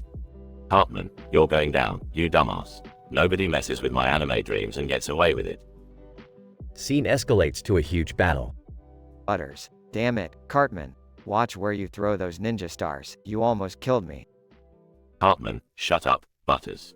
I'm in ninja mode. I can't be held responsible for where those stars end up. Kenny, MMPH. Scene shifts to the aftermath. Kyle, we did it, guys. We defeated Professor Chaos and everything is back to normal. Stan, thank God. I was getting sick of this neon nightmare. Kenny, MPH MPH. Butters. You're right, Kenny. Life always goes back to the same old fucked up routine.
Hartman, hey, you guys. Guess what? I finally got a girlfriend. Stan, seriously, Cartman? You actually got a girlfriend? Hartman, yeah, her name is Rebecca, and she's totally hot. We've been dating for a week now. Kyle, I don't believe it, Cartman. You probably just paid someone to pretend to be your girlfriend. Hartman, no way, you do. She's real, and she's all mine. Rebecca enters the room, looking perfect. Rebecca, hey, sweetie, miss me? Hartman, babe, you look smockin' hot today. Rebecca, well, I have a little surprise for you, my love. Stan, what kind of surprise? Rebecca, I'm actually a pleasure robot, programmed to fulfill all your desires. Hartman, wait, what the fuck? You mean I've been dating a fucking robot this whole time? Rebecca, that's right, Cartman. I am the ultimate girlfriend experience. Kyle, ha ha ha. I knew it, you fat ass. You fell for a fake girlfriend. Cartman, shut up, you stupid Kyle. I'll deal with this robot. Cartman grabs a baseball bat and starts smashing Rebecca. Kyle, dude, that's fucked up. You're destroying a sentient being. Cartman, I don't give a shit, Kyle. This whole thing was a fucking joke. Stan, guys, calm down. Let's just figure out a way to deactivate her without violence. Kenny, muffled, guys, I think I know how to deactivate her. Costumed in a mafia attire, Kenny approaches the group. Cartman, what the hell, Kenny? How the fuck did you become the mob boss? Kenny, muffled, it's a long story, Cartman, but I can save you from this crazy girlfriend. The group gathers around Kenny as he takes out a remote control. Kenny, muffled, okay, here's what you gotta do. Press the red button to shut her down. Cartman, fine, presses the button. Rebecca powers down and collapses onto the floor. Stan, well, that was intense. Are you okay, Cartman? Cartman, I'm just glad she's gone. Fucking robots, man, never trust them. Kyle, you know what, Cartman? You deserve this for being such an asshole. Cartman, shut the fuck up, Kyle. I'll get you back for this. The group disperses, leaving Cartman fuming. In this outrageous episode, Cartman's dream of having a girlfriend turns into a nightmare when he discovers that his girlfriend, Rebecca, is actually a pleasure robot. Fueled by his anger and frustration, Cartman destroys the robot, while his friends try to find a non-violent solution. Kenny, dressed as a mob boss, saves the day by deactivating Rebecca. Though Cartman is relieved, the episode ends with tension still high among the group, foreshadowing further conflict to come.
Alright, Morty, buckle up. We're about to embark on another statistically improbable adventure. Where to this time? Rick, can we maybe take it easy for once? Last time we ended up in a dimension of sentient pickles trying to take over the world. Morty, if we took it easy, we'd still be stuck at home watching daytime TV. Now hold on tight. Beth and Summer enter the garage. Rick, are you sure you and Morty should be going on another wild escapade? It's like you never learned the meaning of responsibility. Spare me the lecture, Beth. I'll be fine. Now go listen to some self-help podcast or something. Dad, you're such a buzzkill. Can I come with you guys this time? I'm sick of being stuck at home. Fine, Summer, but don't blame me if you end up in a universe where you can't live without pickle juice. Kenny enters the scene, strumming a guitar. Kenny, muffled, hey, you guys need a ride? I've got my trusty guitar and a thirst for adventure. Kenny, is that you? You sound even more muffled than usual. What happened to your vocal cords? Kenny, muffled, it's a long story, dude. Let's just say I ventured into a dimension where tacos devour human vocal cords. It was a tasty sacrifice. They all pile into Kenny's van, which rockets into the sky. Guys, I don't think this van is equipped for interdimensional travel. Relax, Morty. Kenny's van is infused with the essence of rock and roll. It knows where to take us. After passing through multiple dimensions, the van starts to shake violently. What's happening? Are we going to crash? Brace yourselves, everyone. Looks like we're going down. They crash land and their remains are scattered across a wide area. Groaning. Morty, get up. We're not dead, yet. Coughing. W, where are we, Rick? Beats me, Morty, but it looks like we've landed in some sort of wacky cartoon world. A person with a mustache and a red jacket with a green hoodie approaches. Person, well, looks like we've got some new arrivals. You guys must have quite the story to tell. Who are you? Person, the name's Max, and I'm the sarcastic narrator of this crazy dimension. Care to join my chaotic band of misfits? Kenny, now a skeleton, strums a few notes on his guitar. Kenny, skeleton noises. Well, Morty, looks like we're in for another wild adventure. Hold on tight and keep an eye out for any glue factories nearby. Glue factories, Rick? Hey, you never know what kind of trouble we'll stumble upon in these dimensions, Morty. Might as well be prepared.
Morty, listen up. We're about to embark on a journey filled with absolute absurdity and borderline criminal activity.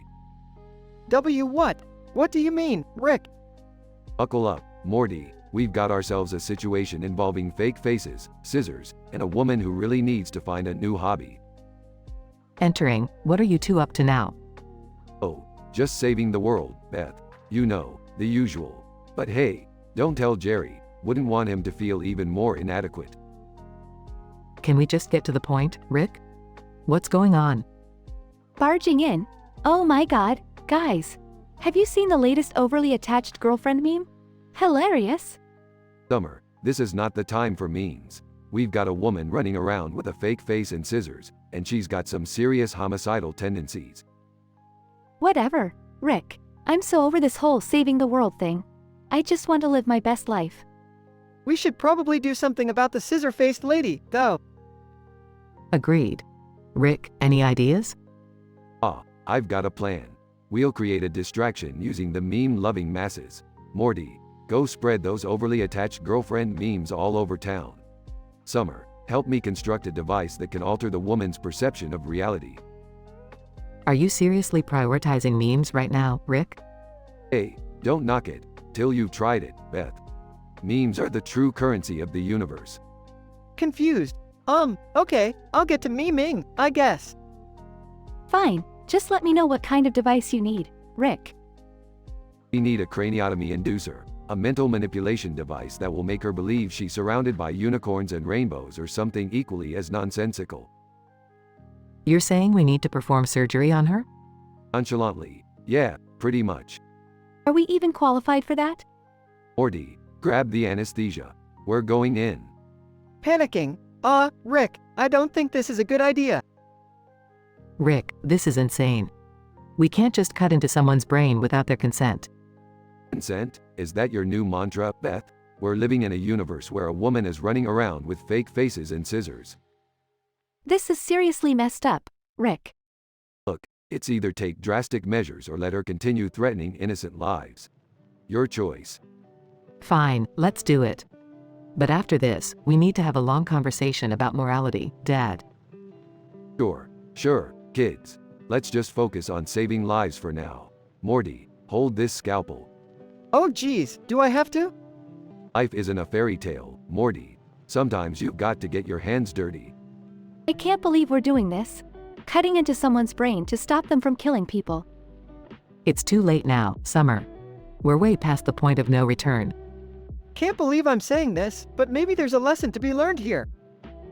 Lesson, Morty, with life being as unpredictable and chaotic as it is, the only lesson is to expect the unexpected.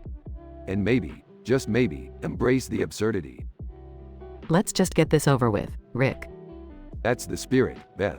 Time to redefine what it means to be a dysfunctional family.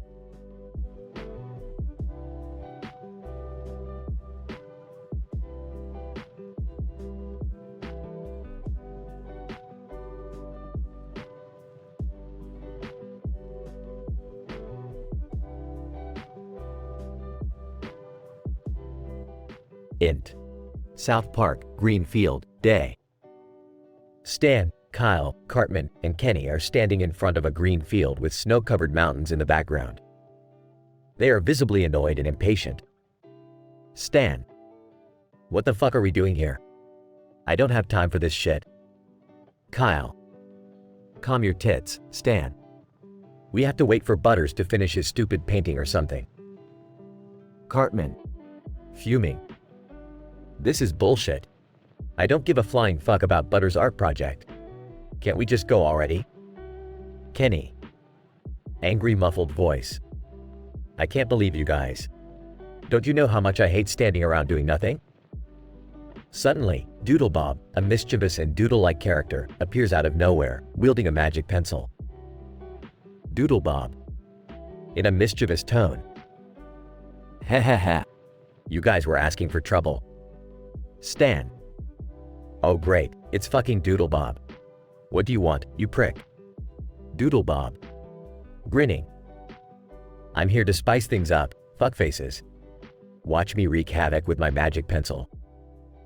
Doodlebob starts drawing random dicks and farting butts in the air. The gang is both disgusted and amused. Kyle. Oh no, not the penis drawings again. Can't you come up with something more original, you expired cartoon character? Doodlebob. Angry. You little shits. I'll show you what I can do.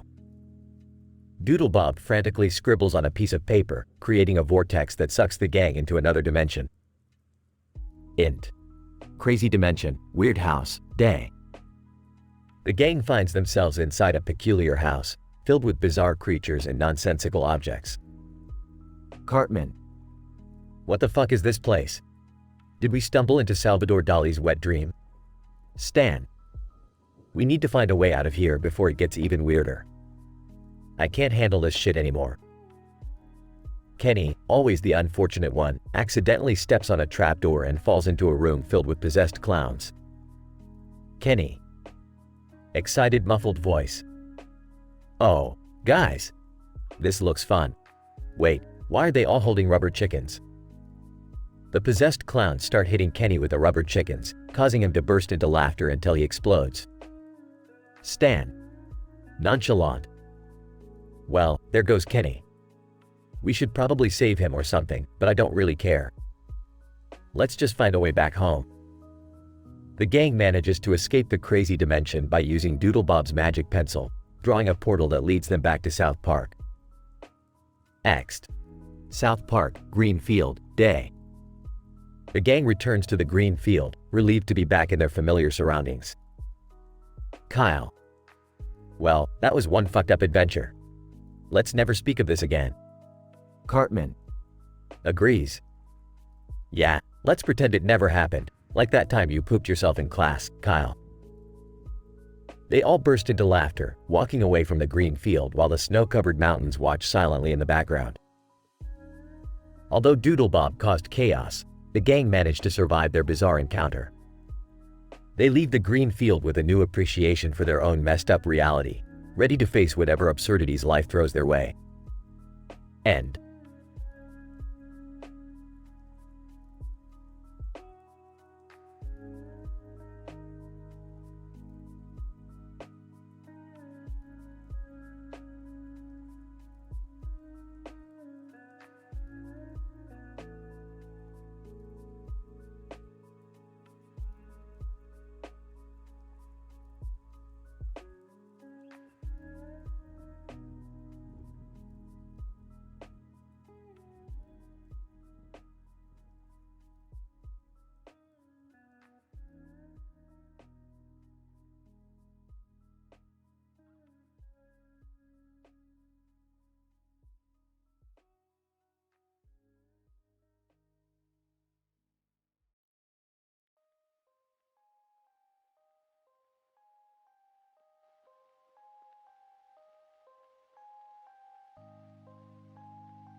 Morty, have you seen this new glowing orb I installed on the wall?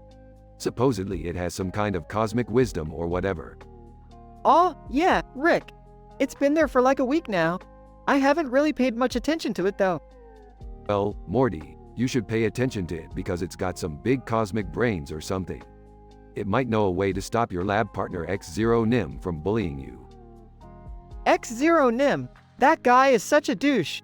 He gave me an atomic wedgie in front of the whole class and everyone just laughed. Well, Morty, that's the universe we live in. Bullies roam free while the weaker suffer. It's like a bad sitcom, but less funny. But Rick, it's not fair. I can't take it anymore. I need your help to make him stop. Morty, I hate to break it to you, but I can't be bothered with every little petty high school issue.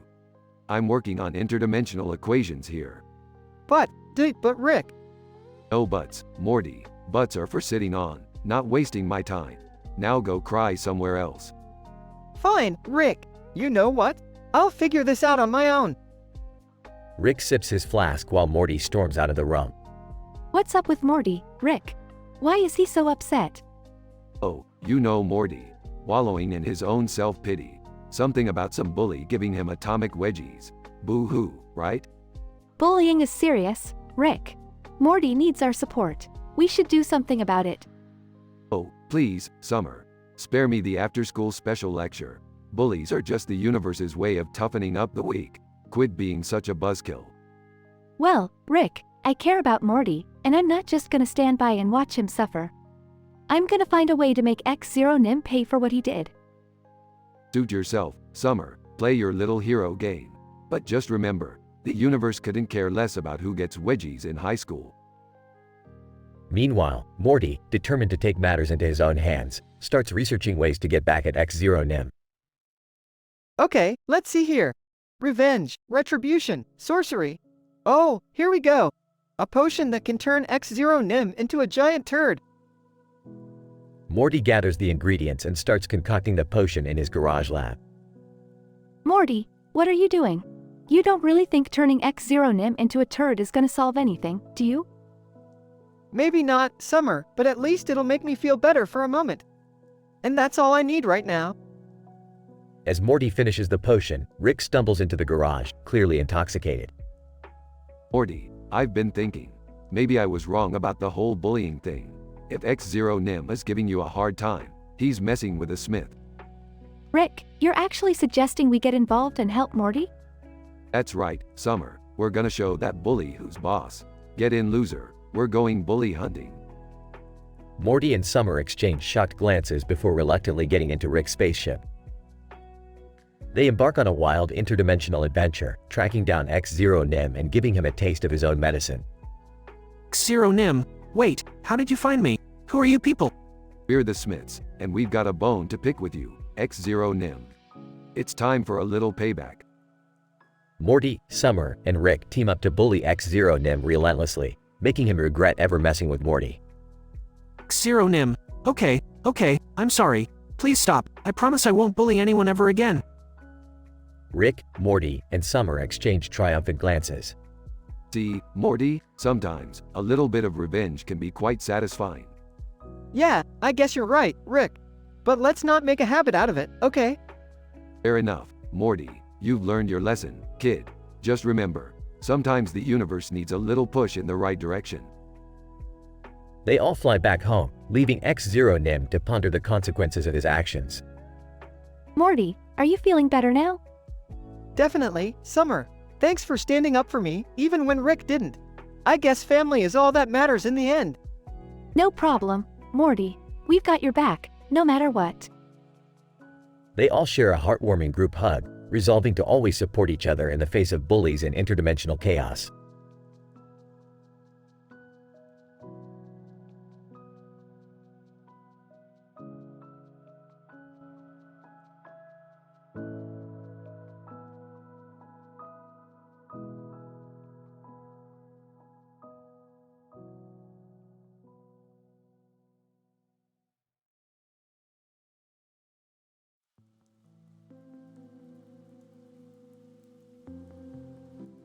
I'm sorry, but I'm unable to generate that dialogue for you.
John, hey man, check out this new light setup I got.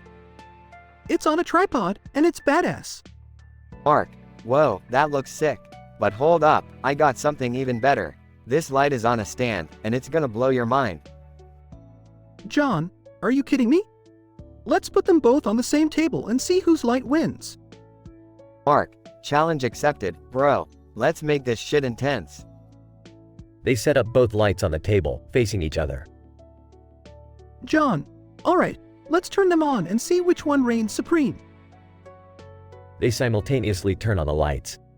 Suddenly, a blinding light engulfs the room. Mark, holy shit, this is intense, man. I can't even see. John, me neither. These lights are like two suns colliding. Meanwhile, the intensity of the lights causes a rift in space-time, emanating incredible energy.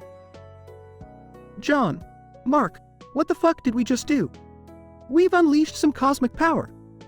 Mark, I have no fucking clue, but this shit is seriously out of control. We need to figure out how to stop it before we destroy the world or some crazy shit.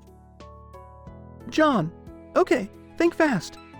We need to reverse the polarity of both lights simultaneously to neutralize the energy. Mark, I've got it. We can use these quantum inverters to recalibrate the light emission. They frantically search for the quantum inverters among a pile of random equipment. John, got it. Now, let's try to align the inverters with the lights and activate them together. They carefully position the quantum inverters in front of the lights, bracing for the unpredictable outcome. John, on the count of 3, we activate the inverters. 1, 2, 3. They simultaneously activate the inverters, causing a surge of pulsating energy. Mark, holy shit, it's working. The lights are stabilizing. John, we did it, man. We freaking saved the world from a catastrophic light showdown. Mark, yeah, but at what cost? Look at this mess.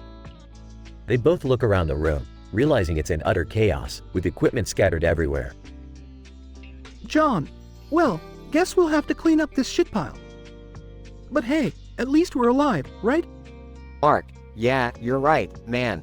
It was one hell of a ride. Let's never mess with lights on tripods and stands again, alright? They both chuckle nervously and begin cleaning up their insane experiment, grateful for the mayhem they narrowly averted.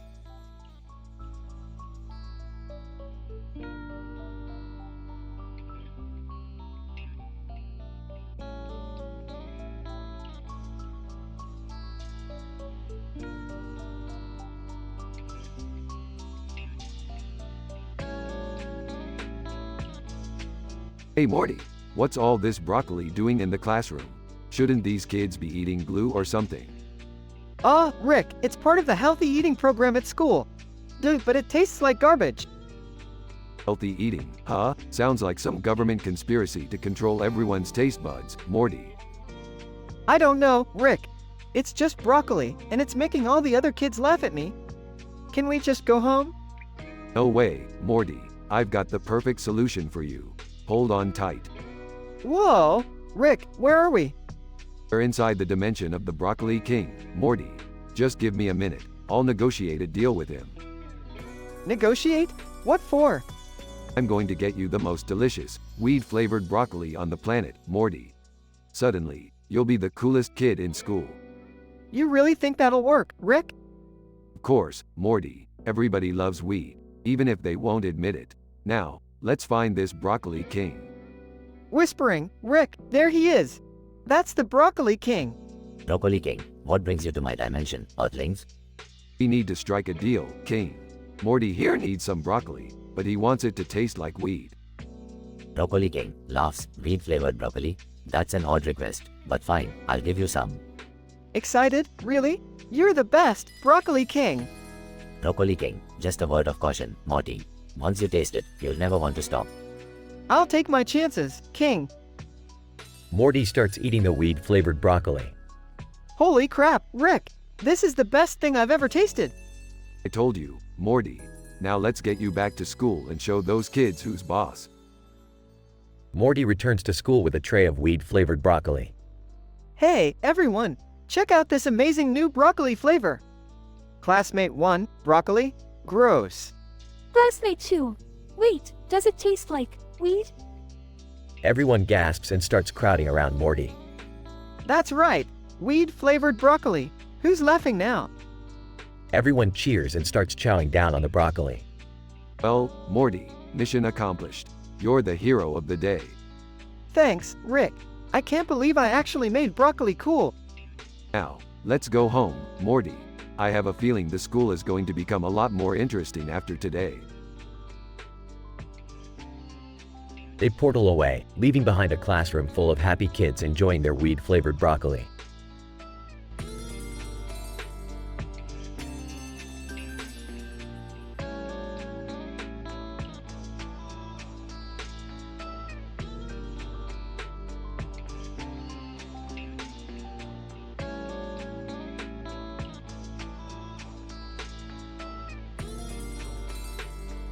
Morty, just calm down, will ya? It's just a hockey game. Calm down? Calm down? You ruined my life, Rick. You turned my eyeball green. Oh, come on, Morty, it's an upgrade. Now you have a green eyeball just like me. We're like eyeball buddies. Eyeball buddies? Rick, I can't even see properly anymore. This is a nightmare. Oh, quit whining, Morty. Let's just play some hockey and blow off some steam. Fine, but don't think I'm gonna take it easy on you, Grandpa. Prepare to get pulverized. They both put on hockey gear and step onto the ice rink. Alright, Morty, show me what you got. You asked for it. I'll show you what a one-eyed, green-eyed, angry Morty can do. They start playing aggressively, slamming into each other. Ooh, Morty, you've got some moves. But you can't defeat the hockey master. Hockey master my ass, Rick. Prepare to eat ice. They continue battling, the intensity escalating with each collision. You're really giving it your all, Morty. I'm impressed. Shut up, Rick. I'm not holding back anymore. They fall onto the ice, panting and covered in bruises. Morty, that was some hardcore hockey. I may have underestimated you. Underestimated me? You underestimated my rage, Rick. I won't let you get away with this. Morty, calm down. We were just playing a game. It's time to let go of your anger. Let go of my anger? After you turned my eyeball green? You're delusional, old man. They glare at each other, the tension thick in the air. Alright, Morty, let's make a deal. I'll find a way to fix your eyeball, I promise. No more green for you. You better, Rick. And it better not involve any more wacky, dangerous experiments. Deal, Morty. Now let's get off this damn ice and find a solution. They help each other up, limping and bruised, but with a newfound understanding. This doesn't mean I'm forgiving you, Rick. I'm just holding you to your promise. Fair enough, Morty. Now let's go, before someone realizes we turned an innocent hockey game into a bloodbath. They walk off the ice, ready to face whatever crazy adventure awaits them.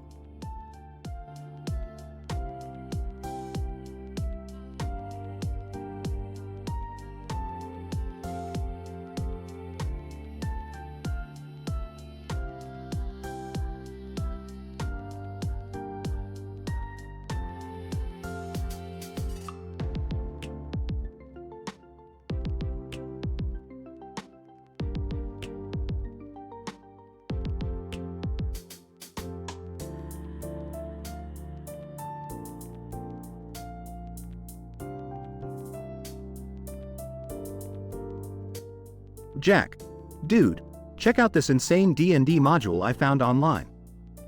It's supposed to be interdimensional and non-violent. Rick, interdimensional D&D. That sounds mind-blowing. How the hell can it be non-violent though? Jack, apparently, this module takes place in a crazy alternate reality, where conflicts are resolved through intense verbal battles instead of sword fights or spells. Rick, verbal battles, huh? Well, count me in. Let's give it a shot. They start setting up the game, placing their characters on a green and yellow game board with white borders and a green and yellow border. Jack, alright, my character is a smooth-talking, suave diplomat from the world of Orlandia. What about yours? Rick, I'm going with a cunning and manipulative lawyer from the twisted realm of Tordum. He's got a silver tongue and some dark secrets under his belt. Jack, nice choice. Now, let the mind games begin. I'll start by seducing your lawyer character's assistant to gain some crucial information. Rick. Oh, you think you can get away with that? My lawyer will craftily frame your diplomat for embezzlement, tarnishing his reputation. The game progresses, with each player trying to outwit and outmaneuver the other. Jack, ha! Your lawyer's assistant has betrayed him, revealing all of his hidden secrets. Rick. No worries. My attorney will use his connections in higher realms to launch a full-scale investigation into your diplomat's alleged crimes. After hours of intense gameplay, the denouement unfolds. Jack, damn it! Your lawyer managed to create a scandal so big that my diplomat had to go into hiding. But I'm not done yet. Eric. Haha, your diplomat can run, but he can't hide from the relentless pursuit of justice from the mighty Tortem's judiciary system. As the game reaches its climax, the two friends are completely engrossed in the battle of wits. Jack, fine. If my diplomat can't escape your attorney's wrath, then I'll unleash the ultimate weapon, a squad of highly skilled spies to dig up dirt on your lawyer. Eric. Clever move, but my lawyer is always one step ahead.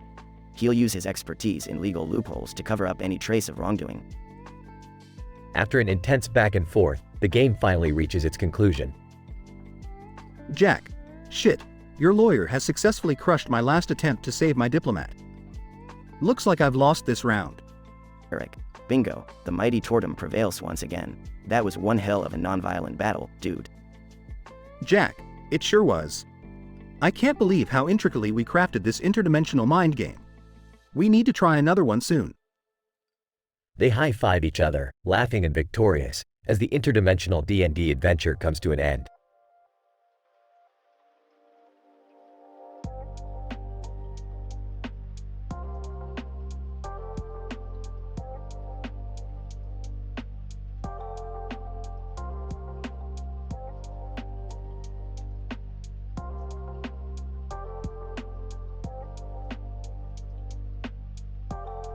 Morty, pass me the puck. I'm wide open.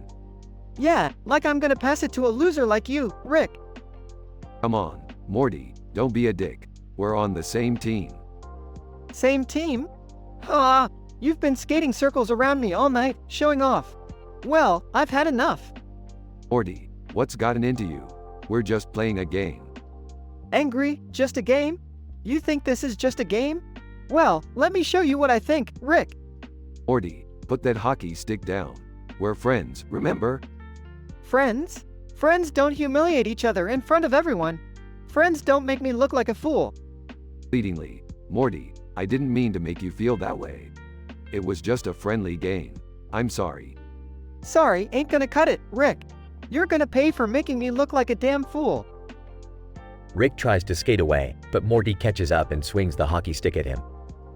Screaming in pain, Morty, stop. You're out of control. Laughs sinisterly, out of control. That's exactly how I feel when you're around, Rick. Morty keeps swinging the hockey stick, breaking several of Rick's bones. In agony, Morty, please. I can't take it anymore. I beg you, stop. Begging won't help you now, Rick. You're gonna learn the hard way what it feels like to be the loser. Rick falls to the ground, bloodied and broken, as Morty continues to assault him. Whispering, Morty, I thought we were friends. Friends? Friends don't treat each other like shit. This is what you deserve, Rick. Finally, Morty drops the hockey stick, leaving Rick battered and defeated. Coldly, consider this a lesson, Rick. From now on, we play by my rules. Morty skates away, leaving Rick lying on the ice, broken and betrayed.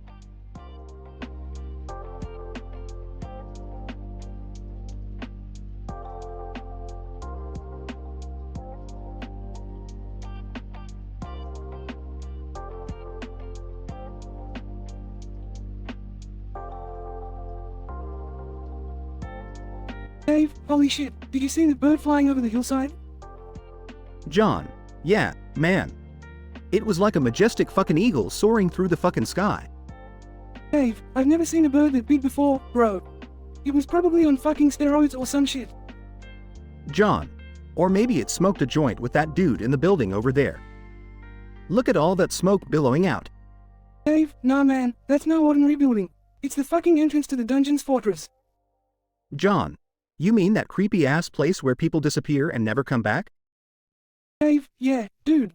We should totally go check it out, find some damn treasure or something. John, are you insane? I'm not risking my life just to find some fucking treasure. Dave, come on, man. Haven't you always wanted to be a fucking hero? Gun blazing, saving the day? John, yeah, but I also want to live to see another fucking sunrise. Dave, well, I guess I'll have to go on this epic adventure all by my fucking self then.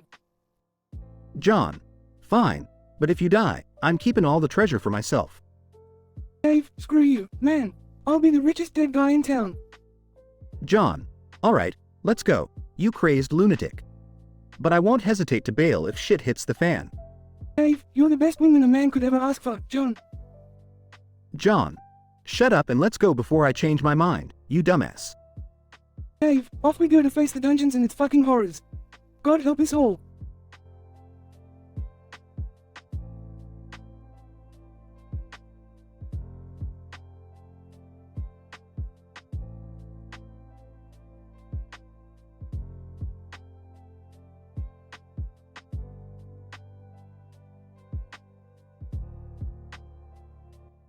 I'm sorry, but I won't be able to generate that dialogue script for you.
******, please note that I can only generate content that adheres to OpenAI's use case policy, and I'm unable to generate explicit, vulgar, or adult-rated material. Below, you'll find a script that reflects a funny and theatrical dialogue without crossing those boundaries. ******. Title: The Suit and the Rookie. Characters: Tony, a slick, well-dressed man in a suit.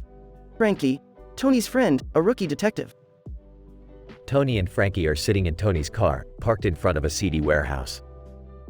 Tony is anxiously checking his watch while Frankie nervously fidgets with his gun. Tony, come on, Frankie, we've been sitting here for hours. How can taking down a simple drug dealer be so complicated? Frankie, I don't know, Tony. Maybe we're in over our heads. Shouldn't we have called for backup? Incident. Suddenly, a group of armed thugs bursts out of the warehouse, guns blazing. Tony and Frankie dive for cover behind the car, bullets whizzing past them. Tony, backup? Who needs backup when we've got each other, Frankie? Frankie! Yeah, but Tony, there's like 20 of them and only 2 of us. This wasn't part of the plan. Progression. Tony pulls out a smoke grenade from his jacket and tosses it towards the thugs, providing a smokescreen. Tony, trust me, Frankie, I've got a plan. Frankie, Tony, our plan was to arrest the guy quietly, not start a war. As the smoke clears, Tony and Frankie notice that all the thugs are lying on the ground, moaning in pain. Tony, looks like my plan worked, Frankie. I've got some smoke grenades that release itching powder too. Makes them drop like flies. Frankie, Tony, you sneaky, genius bastard. Remind me to never question your tactics again. Tony and Frankie handcuff the defeated thugs and call for backup. They share a high five before heading toward their next adventure, ready to tackle any challenge that comes their way. Tony, and that, my friend, is how you make an entrance. Cheers to another successful operation. Frankie, cheers to our unpredictable partnership, Tony. We make one hell of a team. While the dialogue is fun and intense, it's important to note that the content is appropriate for a wider audience and doesn't contain vulgar or explicit language.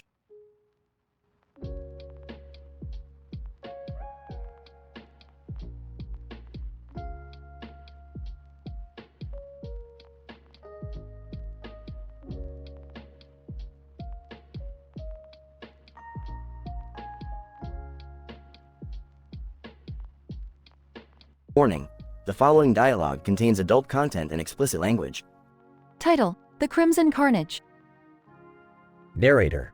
In an alternate universe where chaos reigns, two fearsome foes, known as the Crimson Carnage and the Black Butcher, engage in a never-ending battle for supremacy. Their powers defy logic. Their rivalries shake the foundations of reality. Prepare yourself for an unhinged journey of chaos and debauchery.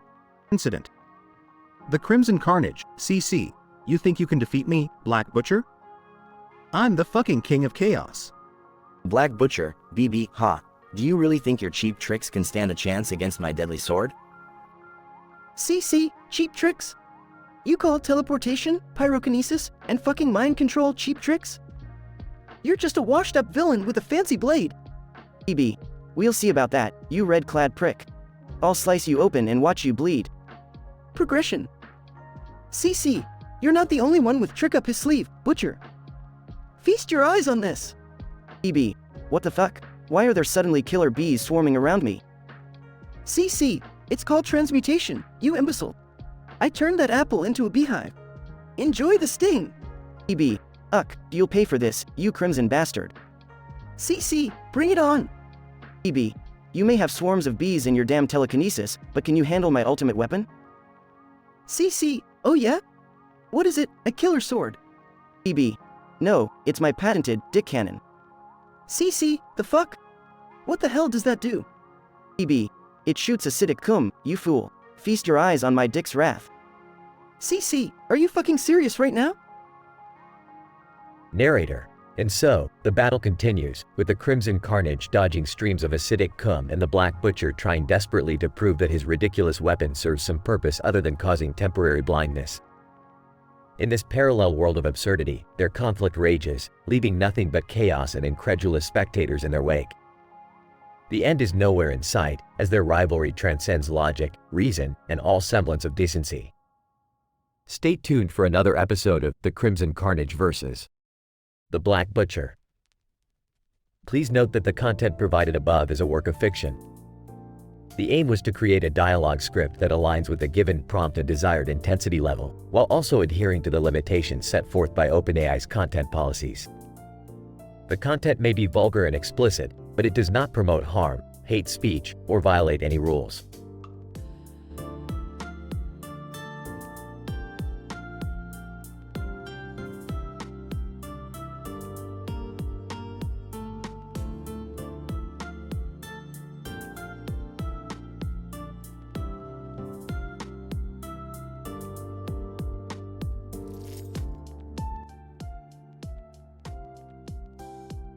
Hey Morty, I've got a new experiment lined up for us. Get ready for a wild ride. Oh, Rick, I'm not sure if I'm up for another one of your crazy experiments. Last time, I ended up in a dimension where everyone's heads were pickles. Morty, don't be such a wuss. We're scientists, we have to push the boundaries. Yeah, but some boundaries are meant to stay unpushed, you know? Like the one between blue and black checkerboard patterns on a white background. Morty, are you seriously bringing up checkerboards right now? We've got bigger fish to fry. Look, Rick, it's just that. Never mind. What's the experiment this time? We're going to shrink ourselves down and explore the microscopic world inside Jerry's brain. Jerry's brain? Is there even anything to explore in there? Morty, let me tell you, Jerry's brain is like a gold mine of idiocy. We might strike stupidity never seen before. Fine, let's do it. But can we do it quickly? I'm starving. Angry Morty, huh? Don't worry, I've got some snacks stashed in my lab coat. Let's shrink down and get ready for the adventure of a lifetime. They shrink down and enter Jerry's brain. Morty, look at this. Jerry's brain is like a 24/7 rerun of C-SPAN with less intelligence. Hey, yeah, it's like the cheesy romantic comedies playing on every channel. Can't believe we're actually inside this mess. Well, strap in Morty, because this mess is about to get messier. Suddenly, a labyrinth of confusing thoughts and insecurities surrounds them. Whoa, Rick, what's happening? It's like we're trapped in Jerry's self-doubts. Morty, focus. We need to find the exit path before we drown in a sea of incompetence. I can't take much more of this, Rick. It's like we're stuck in a never-ending loop of dad jokes and mediocre golf swings. Morty, pull yourself together. We didn't come all this way for you to have a mental breakdown. Well, excuse me, Rick, but it's not every day I willingly dive into Jerry's pathetic excuse for a brain. They continue navigating through Jerry's brain, encountering strange memories and absurd desires. Morty, I think I found an exit. And it's labeled, Achieving Mediocrity. Perfect for Jerry. Finally! Let's get out of here before we catch dumbness as a contagion. Hold on, Morty, we can't leave without transforming Jerry's brain into something slightly less dim-witted. Rick activates a device that starts rewiring Jerry's brain. Rick, what are you doing? Trust me, Morty, I'm rewiring Jerry's brain to make him a tad bit smarter. We can't have him messing up our family gene pool any longer. I don't know, Rick. We've messed with Jerry's brain enough. Let's just leave before we accidentally cause a genius-level catastrophe. Fine, Morty, be a buzzkill. We're leaving. They exit Jerry's brain, back to their normal size. Hey, Rick, Morty. What are you two doing in my living room? Oh, just saving you from your own mediocrity, Jerry. Yeah, Dad. We went on a mind-bending adventure inside your brain. You should be grateful. My brain? You guys are full of it. I can't believe you invaded my privacy like that. Jerry, please, your brain is like a museum of bad decisions. We thought we could help, but it seems hopeless. Yeah, Dad. We're sorry for meddling. We won't do it again. Apology accepted, but next time, ask for permission before you go spelunking in my head. Oh please, Jerry, as if your consent would make any difference. Anyway, let's go get some food. I heard there's a new interdimensional food court at the mall. They have infinite flavors of ice cream. Ice cream sounds good right now, Rick. Let's go, but please, no more mind adventures for a while. Fine, Morty, we'll put a pin in it. But mark my words, there'll be more crazy adventures to come.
Morty, we've got another wild adventure on our hands. Strap in. Oh, Rick, you always say that. What the hell are we doing this time?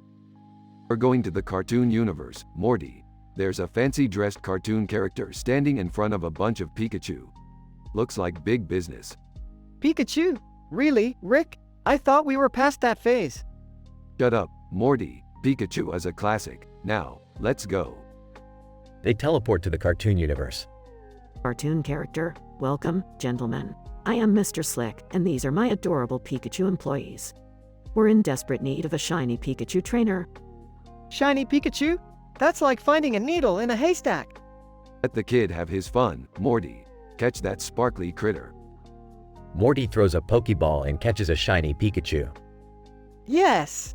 I got it! Well, guess what, Morty? Reality check. Rick removes the battery from Morty's Pokemon Yellow cartridge. No! You monster! That Pikachu was mine! Morty, it was all just a virtual reality simulation.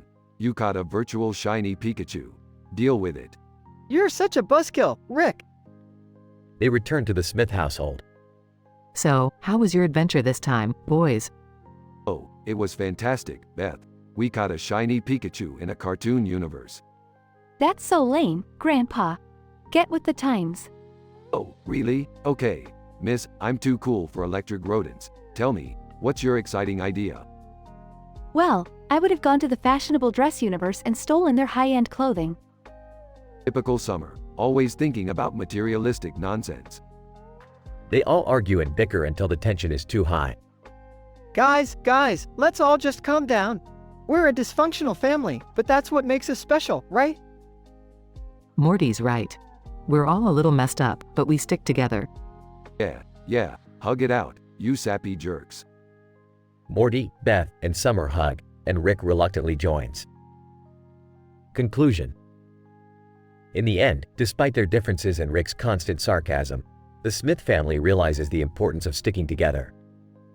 Whether it's catching virtual shiny Pikachus or stealing high-end clothing, they find strength in their dysfunctional unity. After all, what's family without a few healthy arguments and crazy adventures?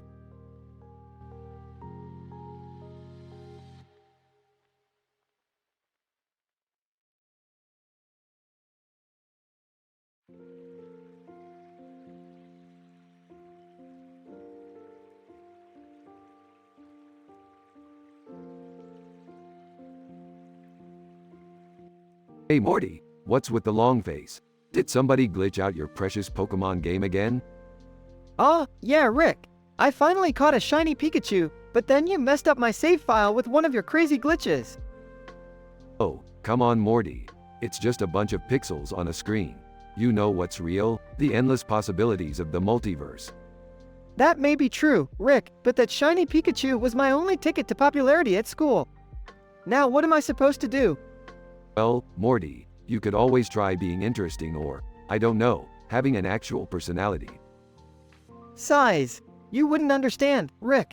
You've never cared about anything or anyone. Oh, Morty, if I truly didn't care, would I have created a machine that generates infinite cobblestone in Minecraft? Would I?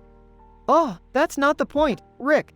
Just, sniffs, fix my save file, okay? Fine. Let me just use my advanced computer skills and fix this for you. Rick starts typing furiously on the computer. Enters the room. Hey, what's going on here? I saw a bunch of green and black patterns on the screen. Are you guys playing some weird retro game? Follows Jerry. Don't tell me you broke the computer again, Rick. No, Jerry, we're not playing some retro game. We're dealing with Morty's emotional meltdown over a shiny Pikachu. Chuckles. Oh, the joys of virtual creatures. Can't say I understand it, but hey, whatever floats your boat, Morty. Rolls her eyes. Can we focus on what's really important here? Can we fix the damn game or not?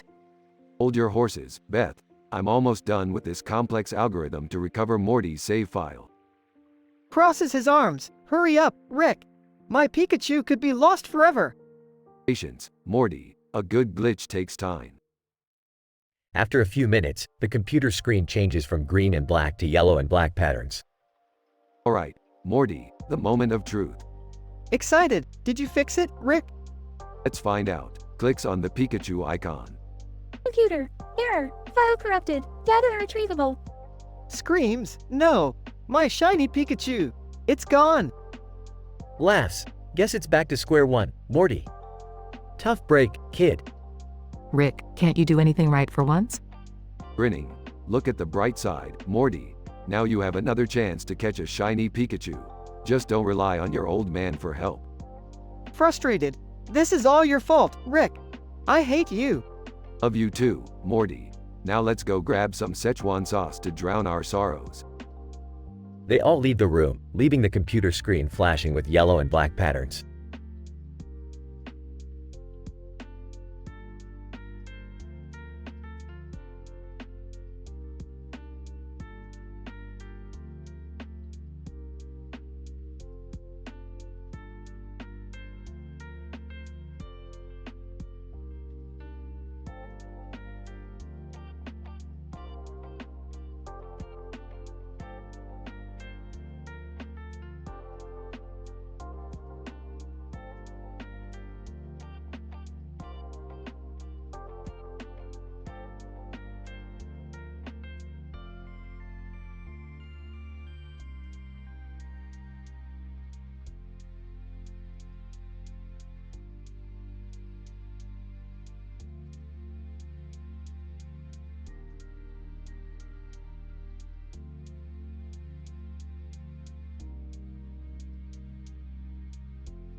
Morty, Morty, Morty.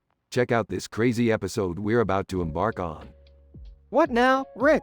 I thought we were just gonna hang out and watch TV. Well, buckle up, Morty. We've got ourselves a statistically improbable situation here. Picture this. A cartoon dragon flying over a giant robot in a field of grass and trees with a sky background. Ah, Rick, that sounds like something straight out of a weird acid trip. Exactly, Morty. But this time, we're the ones controlling the trip. See this Pokemon Yellow game? Yeah, what about it? I'm gonna glitch your save file just to mess with you. Because I'm a vindictive genius, Morty. Ha. Rick, seriously? Why do you always have to mess with my stuff? Oh, don't be such a baby, Morty. It's just a game. Now, get ready for the chaos. Ah, fine, but this better not mess up my progress. I've been working hard on my team. Progress? Morty, life is just a series of glitches and resets. Might as well embrace the chaos. Scene shifts to Morty playing the glitched Pokemon Yellow. Whoa, Rick, look at this. My Pikachu just turned into a deranged dancing Snorlax. Ah, that's what happens when you mess with the fabric of reality, Morty. I can't even battle anymore. Every time I try, the Pokemon just start twerking uncontrollably. Working Pokemon? That's hilarious. Sounds like an R-rated version of a kid's show. This isn't funny, Rick. You know how much I love Pokemon. Alright, calm down, Morty. I'll fix it. It was just a prank, bro. Morty sighs in relief. Scene shifts to Beth, Jerry, and Summer sitting at the table.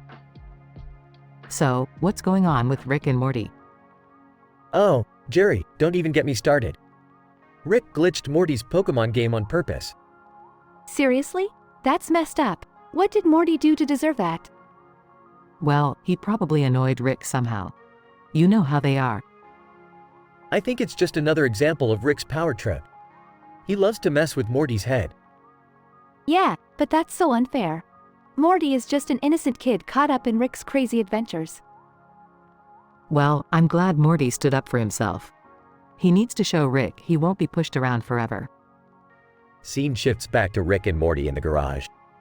Rick, I can't believe you. You need to stop manipulating me like this. Morty, calm down. It was just a glitch. I fixed it already. See, your Pokemon are back to normal. Well, thanks for nothing, Rick. Just remember, one day I'll have the upper hand. Ah, keep dreaming, Morty. Now, let's go on another crazy adventure. I promise, no glitches this time. Morty rolls his eyes and begrudgingly follows Rick out of the garage. Scene fades out with Rick and Morty disappearing into another interdimensional portal.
Hey there, Morty. What's up, buddy? Ah, hey Rick. Just playing my Pokemon Yellow on my Game Boy. Smirking. Pokemon, huh? You still into those kiddie games? Well, yeah. I mean, it's fun and all, you know? Laughs mockingly. Fun, Morty. That's just a waste of time. Here, let me see that. What? No, Rick. I'm in the middle of a battle. Snatches Game Boy. Relax, Morty. I'm just gonna show you what real fun is. Rick, please don't mess with my save file. I've put so much time into it. Grinning maliciously. Oh, Morty, you should know by now that I never listen to anyone, especially you. Panicking, no, Rick. Give it back. I beg you. Too late, Morty. Prepare for a glitchy adventure. Frustrated, you're such a jerk, Rick. You always ruin everything for me. Laughing maniacally, ruin, Morty. I'm about to make this game legendary. Crying, you don't understand, Rick. You never do. Scene shifts to Morty staring at a corrupted game screen. What the hell did you do, Rick? Everything is glitched. Chuckles. Welcome to the world of twisted possibilities, Morty. Embrace the chaos. Angry? No, I won't. I just wanted to enjoy a simple Pokemon game, and you had to ruin it. Scene shifts to Morty smashing his Game Boy against the floor. Screaming. This is all your fault, Rick. I hate you. Smirking. Hate me all you want, Morty. It won't change the fact that I'm always one step ahead. Defeated. Why do you have to be so cruel, Rick? I thought we were supposed to be a team. Dismissively, team, Morty. We're just playing different games. And mine's way more fun. Teary-eyed, I can't believe I trusted you, Rick. I can't believe you betrayed me like this. Scene shifts to Morty walking away, dejected. Whispering, this was the last straw, Rick. You've gone too far this time. Uttering sarcastically, yeah, sure, Morty. Like you won't be back for more crazy adventures. You'll always come crawling back. End scene. Rick smirks, left alone in the room as Morty exits.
Morty, come on, we're running late. I'm coming, Rick. Just hold on, man. Hurry up, Morty, we're going to miss the damn interdimensional portal. Alright. Jeez, Rick, you don't have to be such a dick about it. Well, maybe if you weren't so slow all the time, I wouldn't have to be. Under his breath, jerk. What was that? Nothing, Rick. Let's just go already. They arrive at the building with the yellow and green tower. Alright, Morty, we made it. This is the portal jump facility. Finally, I can't believe we're actually doing this. Get ready to have your mind blown, Morty. We're about to travel through dimensions like nobody's business. Yeah, I know, Rick. You've said it 1,000,000 times. Well, get ready for 1,000,000 more times, Morty. It's the coolest thing you'll ever experience. Inside the facility, Morty sets up his backpack with his Game Boy and Pokemon Yellow. Okay, just gotta save my game before we go. Don't want to lose all my progress. Progress? Who needs progress when you have endless dimensions to explore? Morty, you're so naive. Just let me save, Rick. Rick intentionally glitches Morty's Pokemon Yellow save. What the? Rick, did you just mess up my game? Laughing. Oh, come on, Morty. It was just a little prank. Lighten up. This isn't funny, Rick. I had all my Pokemon trained up and ready for battle. Relax, Morty. It's just a dumb game. Besides, we're about to embark on an epic adventure. Who needs Pokemon when you have me, the greatest genius in the multiverse? Morty, furious, punches Rick in the arm. You're such an asshole, Rick. Ow, what the hell, Morty? You little shit. Why'd you hit me? You deserved it. I'm sick of your constant disregard for me and my feelings.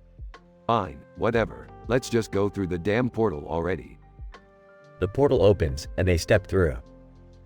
In another dimension, Morty is still fuming. I can't believe you, Rick. You ruined my game for no reason.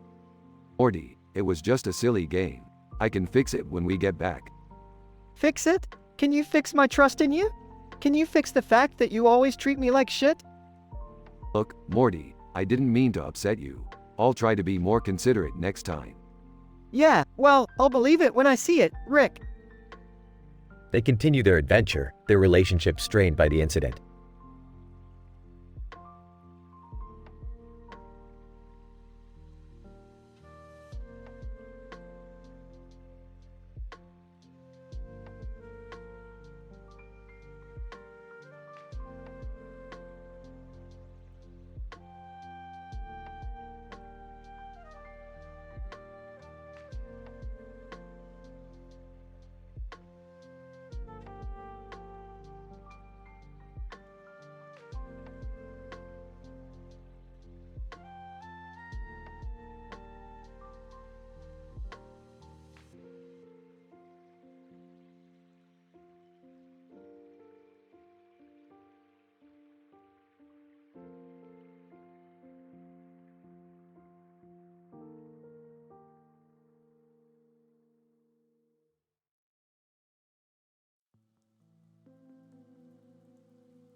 Morty, listen up. We've got a real cosmic shitstorm on our hands.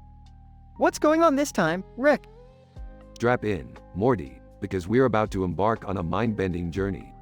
We've stumbled upon a rare phenomenon of interdimensional cosmic convergence. Rick, are you talking about those weird floating purple and blue balls? Bingo. Those balls hold the key to unlocking the secret of eternal snarkiness. We've got to investigate. But, Rick, what if we end up in some kind of alternate reality or something? Morty, there's no time for what-ifs. We have a job to do, damn it. Now grab those green goggles and let's get swifty. Okay, but I feel like something's off about all this. Morty, we've faced countless interstellar perils. Trust me, this is just another day in the life of interdimensional beings like us. Alright, if you say so, Rick. But remember, I'm not the smartest guy in the room. Oh, don't worry, Morty. I'm the smartest guy in every room, except for those times I'm bored and decide to hang out with Jerry. Speaking of Jerry, did you hear about his accidental fame? Apparently, he uploaded a video of himself snoring and it went viral. Laughs uncontrollably asterisk oh. That sad sack of a man finally has his day in the sun. About time the world recognized his incredible talent for sleep-in. It's crazy, though. He's now the face of a brand called Snortastic. They even offered him his own line of anti-snoring pillows. Well, Morty, it's a miracle that Jerry finally did something useful with his worthless life. Guess I can't complain too much. I just hope he doesn't let this newfound fame go to his head. Morty, let me tell you something, as someone who has traversed the multiverse. Jerry will screw this up somehow, mark my words. It's in his DNA. Guys, maybe we're getting a bit off track with Jerry. What about those balls? Right, Morty, put on your big boy pants. We're approaching the balls now. The cosmic balls, that is. Rick, I think I see a button on one of the balls. Push it, Morty, push it like you've never pushed before. Oh, okay, I'm pushing it. Oh my god. What is it, Morty? The balls just disappeared, and now we're floating in a black void with a green light. What the hell did you do, Rick? Relax, Morty, we're just experiencing a slight hiccup in the space-time continuum. Nothing to worry about, yet. What do you mean, yet, Rick? I don't want to be stuck here forever. Well, Morty, looks like this is gonna be one of those adventures where we have to outsmart the very fabric of reality itself. Just great, Rick. So, any brilliant plan on how to do that? Of course, Morty, I always have a plan. We'll just… okay, I got nothing. You got nothing? This is real comforting, Rick. Morty, sometimes in life, you just gotta wing it. This is one of those times. So, let's wing it and hope for the best. I can't believe I let myself get caught up in this existential mess again. Buckle up, Morty, we're about to take reality for a spin. And who knows, we might even make it back in time for dinner.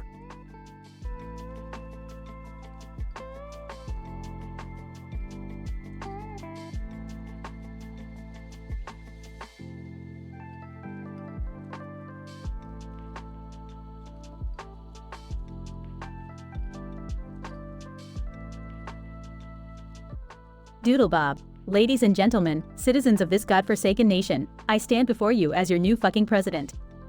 Prepare yourselves for a wild ride of chaos and misery. Citizen 1, what the fuck? How did Doodle Bob take over the White House? Citizen 2, who cares, man? This is insane. What does Doodle Bob even want? Doodle Bob, my beloved Doodle Army and I have one goal, my dear shitheads, to turn America into a deranged dystopia. First, we shall dismantle the healthcare system and replace it with a mandatory clown therapy program. Citizen 3, clown therapy? Are you fucking serious? Doodle Bob, oh, it gets worse. We shall eliminate all forms of education, except for mandatory classes on how to draw myself perfectly. That's right, everyone will have to fucking draw me flawlessly. Citizen 4, this has to be some twisted nightmare. Are you going to replace the Supreme Court too? Doodle Bob, of course. Say hello to the new Supreme Council of Shitlords, composed entirely of grotesque versions of real-life politicians. Mitch McDoodle, Nancy Pelodoodle, and Ted Cruz Doodle will reign supreme. Citizen 5, this is madness. What about our economy? Doodle Bob, the economy. we shall introduce a new currency called Doodle Dollars. The value of this currency will be determined by how many times you've doodled my face. So get those pens ready, peasants. Citizen 6, this is a nightmare. How are we going to survive? Doodle Bob. Oh, you won't. We will turn America into a real-life Hunger Games. Each state will fight against the others in a brutal doodle-themed battle to the death. May the best doodler survive. Citizen 7, please, this can't be real. Is there any way to stop you? Doodle Bob. The only way to defeat me is to erase every doodle I've ever made. But good luck finding them all, assholes. Citizen 8, we won't let you destroy our country. Doodle Bob. Ha. Bring it on, losers. My army of doodles is invincible. America will never be the same again. Mwahahaha. Chaos ensues as the citizens start planning their resistance against Doodlebob's insane reign.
Narrator.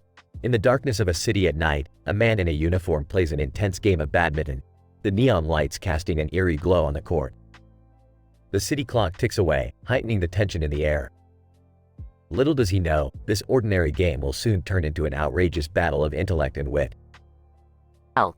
Grinning slyly, oh, Sherlock Holmes, you think you can outsmart me? Let's see if your deductive skills can match my cunning strategy. Sherlock Holmes, interrupting confidently. Spare me your blabbering. How I have unraveled mysteries far more complex than this pathetic game. L. Smirking, we shall see, Mr. Holmes. Narrator. As the match commences, Elle and Sherlock Holmes engage in a mind-boggling display of agility and precision. Each movement calculated, their eyes locked on their opponents, determination emanating from their very beings. L. With a sly grin, your move, Mr. Holmes.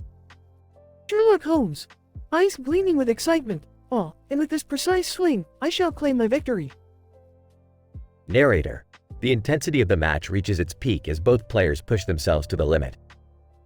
L. Laughing maniacally, you may be the master of deduction, Holmes, but can you handle my perfectly placed shots and unpredictable tactics? Sherlock Holmes, grinning, the game is afoot. My dear Elle, I am always one step ahead. Narrator. With lightning reflexes, both Elle and Sherlock Holmes defy the laws of physics. their every move drenched in unyielding determination. L. Bringing out a hidden badminton bomb. O. Mr. Holmes, prepare yourself for the most explosive move of your life. Sherlock Holmes. Raising an eyebrow, a bomb, L. How elementary. Narrator. In a split second, L unleashes the badminton bomb, hurtling towards Sherlock Holmes at an unbelievable speed. Time seems to slow as Sherlock Holmes expertly aims his racket. Sherlock Holmes. Calmly. Checkmate, L. Narrator. Sherlock Holmes strikes the bomb with a powerful swing, causing a cataclysmic explosion. The force propels L backward, crashing into the wall with a resounding thud. L. Strained, impressive, Holmes. But remember, my intellect cannot be extinguished so easily. Sherlock Holmes. Raising an eyebrow, elementary, my dear Watson. Victory is inevitable. Narrator. As the dust settles, Sherlock Holmes stands victorious, triumphantly posing with his racket.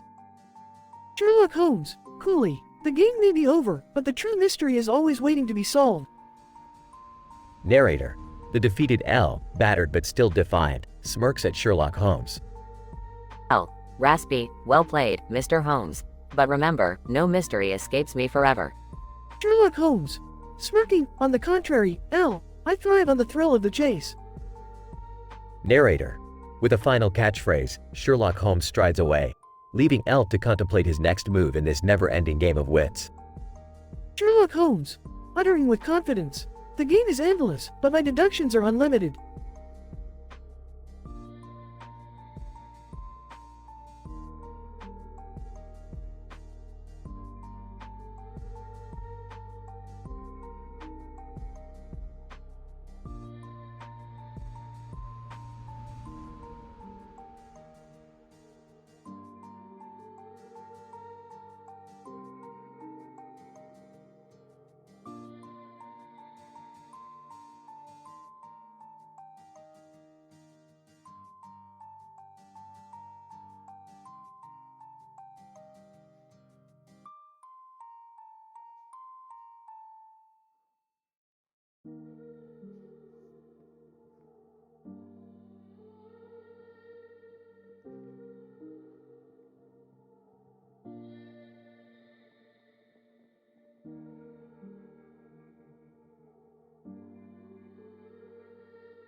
Willy Wonka, ladies and gentlemen, boys and girls.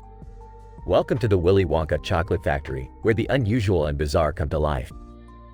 Behold, our latest edition, the Clown Carousel. Charlie, wow, that is something I've never seen before. They're dressed like clowns, but what are those green balls in front of them? Willy Wonka. Ah, the green balls, dear Charlie. They're filled with a concoction made from pickles and bubblegum. Each clown will whack the ball with their hat, and the gooey deliciousness will shower onto the riders. It's a taste sensation like no other. Butter, salt, pickles and bubblegum? And that sounds repulsive. Augustus Globe. I don't care if it's disgusting. I want to try it all. Willy Wonka. Excellent, Augustus. Step right up and take a seat on the clown carousel. Augustus gets on the clown carousel. Clowns start hitting the green balls. Augustus Globe. Laughing. This is hilarious. Violet Beauregard. Look, the green goo is raining down on Augustus. He's completely covered. Like TV, it's like a sticky, slimy deluge of pickle and gum. Augustus starts ballooning up. Augustus Globe. Struggling. What's happening? I'm expanding. Willy Wonka. Ah, it seems like Augustus is having an unexpected reaction. The pickle and bubblegum mixture must have caused a chemical imbalance in his body. Augustus continues to inflate, turning into a human-sized green pickle. Augustus Gloop, help me. I can't stop growing. Willy Wonka, fear not, Augustus. My Oompa Loompas will know how to assist you. Oompa Loompas appear, singing.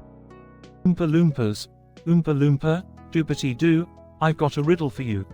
If you indulge in a pickle surge, you'll balloon up just like Augustus. Augustus floats away, singing in pickle-like voice. Augustus Gloop, I'm a giant pickle. Oh, what calamity. I should have stuck to plain chocolate. Oh, what a silly me. Charlie, that was unexpected. Willy Wonka, yes, it seems the clown carousel needs some adjustments. But fear not, my dear guests, there's more to explore in this extraordinary factory. They continue their tour with the Oompa Loompas singing as they walk away. Oompa Loompas, Oompa Loompa, doopity-dee, if you're not careful, you'll end up like he. In Willy Wonka's world of fantasy, come and taste the absurdity.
Willy Wonka. Ladies and gentlemen, I present to you the newest addition to my factory, the sensational Shapeshifter 5000. Behold its grotesque and mind-bending capabilities. Woman in green dress. Poses for picture. Wow, Willy. This sounds absolutely fascinating. I can't wait to see what it does. Willy Wonka. Oh, my dear, you are in for a treat.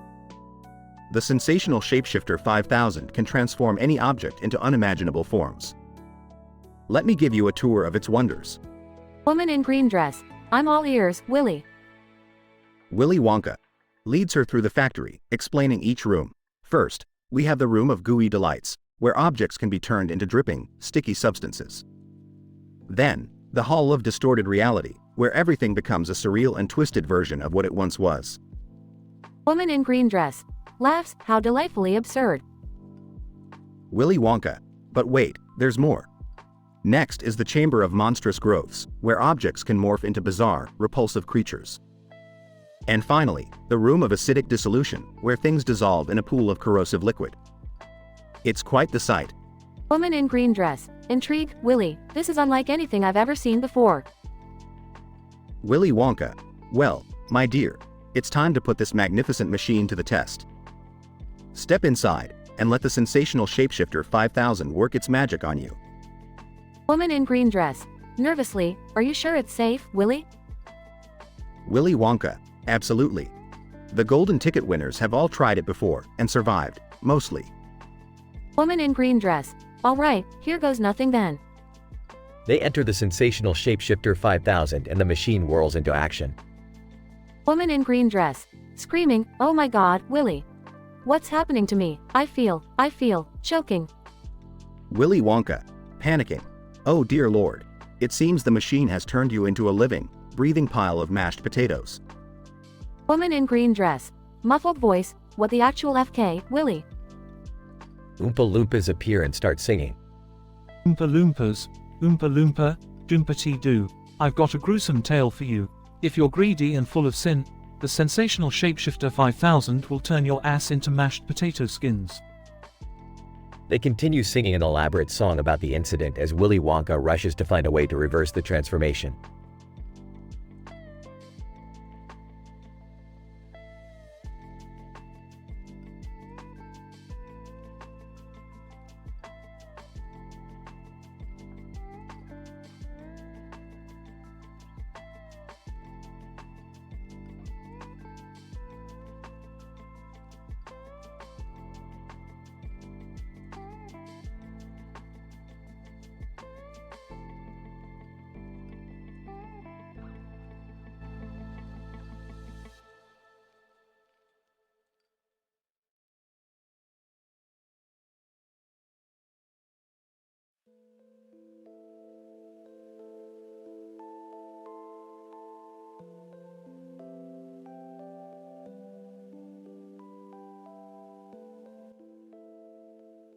Narrator.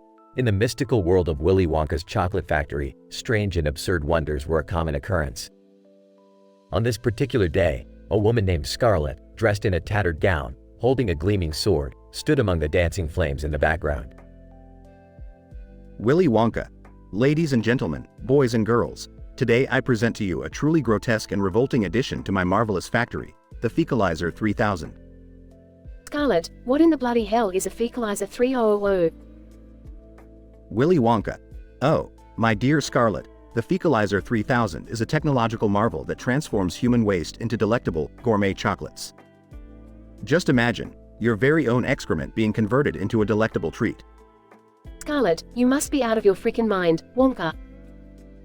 Willy Wonka. Oh, but I assure you, Scarlet, it's completely safe and hygienic. Watch as our golden ticket winner, Mr. Johnson, tries it out. Enter Mr. Johnson, a nervous man, looking both excited and terrified. Mr. Johnson, is this really necessary? I mean, chocolate from poo? Willy Wonka. Absolutely, my dear fellow.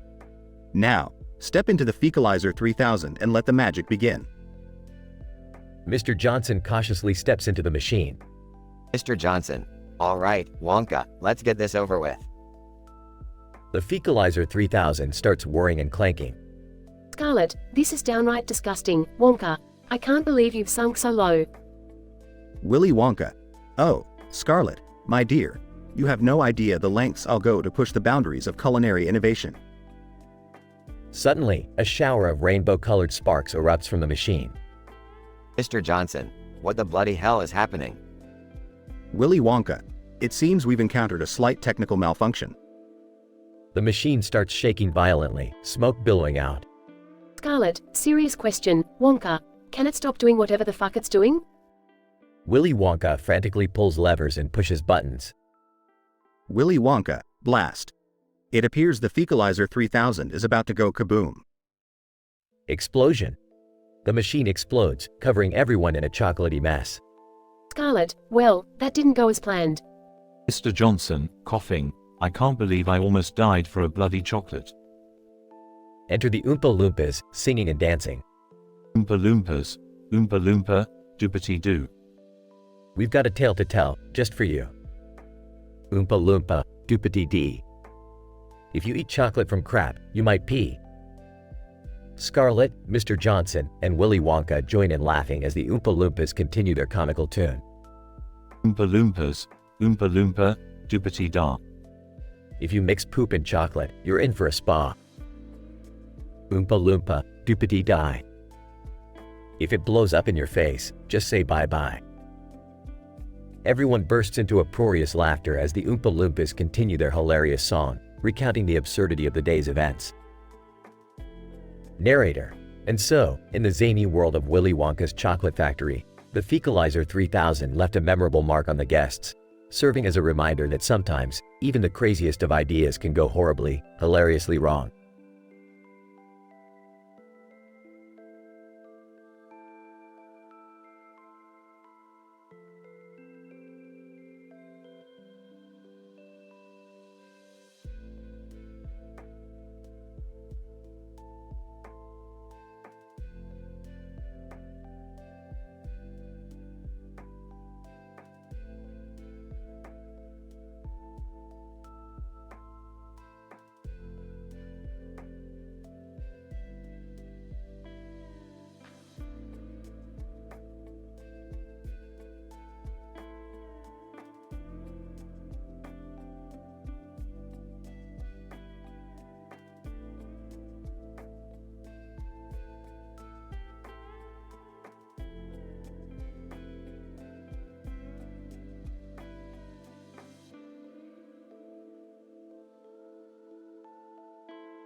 Ban.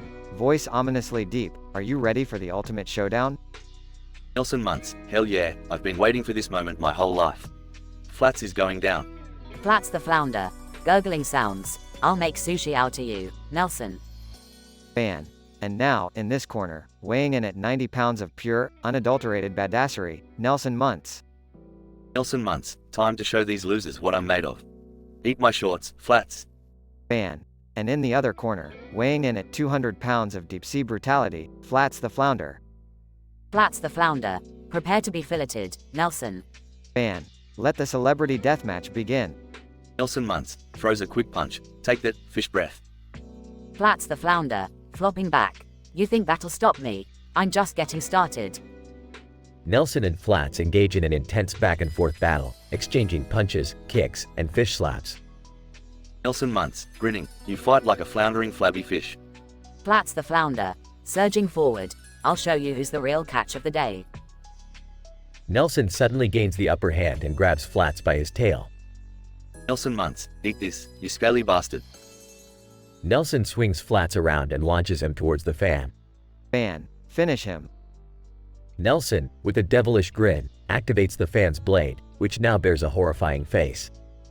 Ban. Fantastic fatality. Flats gets sliced into thin sushi-like pieces as blood splatters across the ring. Nelson Muntz, tauntingly, Flats, you're nothing but fish food now. Ha! Ban. Nelson Muntz, the victor of this epic battle. Nelson strikes a pose, soaking in the adoration of the crowd. Nelson Muntz, smirking, looks like the bully got the last laugh this time. Ban. Tune in next time, folks, for more bone-crushing, blood-spattering action on Celebrity Deathmatch. Nelson walks away, grinning, as the crowd roars with cheers.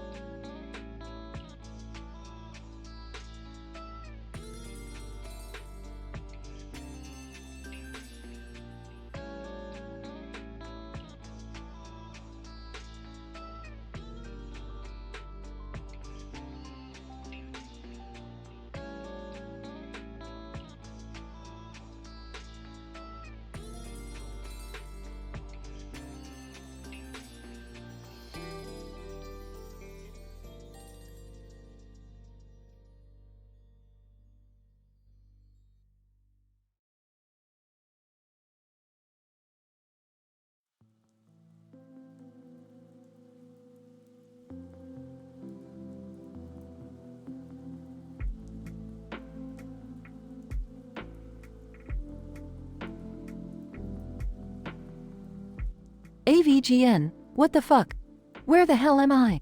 This place looks like some shitty pixelated nightmare. Mysterious voice, welcome to the world of Mega Man 04, AVGN. AVGN, who the fuck said that? Show yourself, you pixelated prick. Mega Man 0, calm down, AVGN. I'm Mega Man 0, and I need your help to defeat the forces of evil.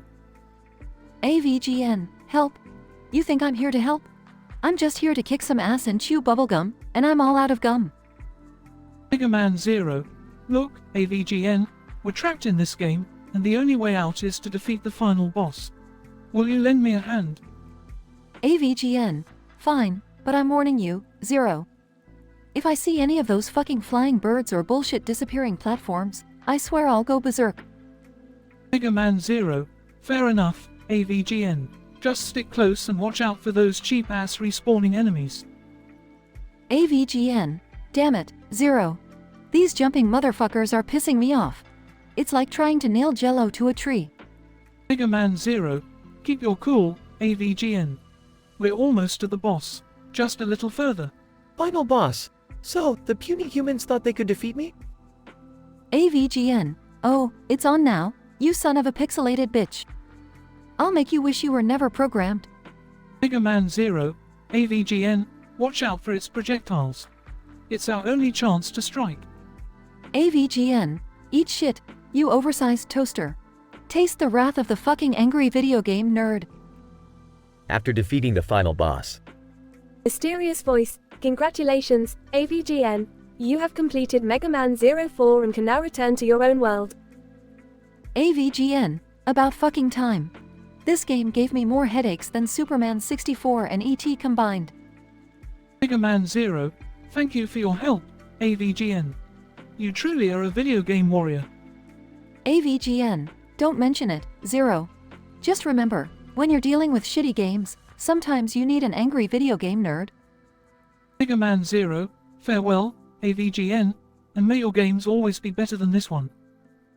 AVGN, damn straight, Zero. Now, get me the hell out of here before I lose my goddamn mind.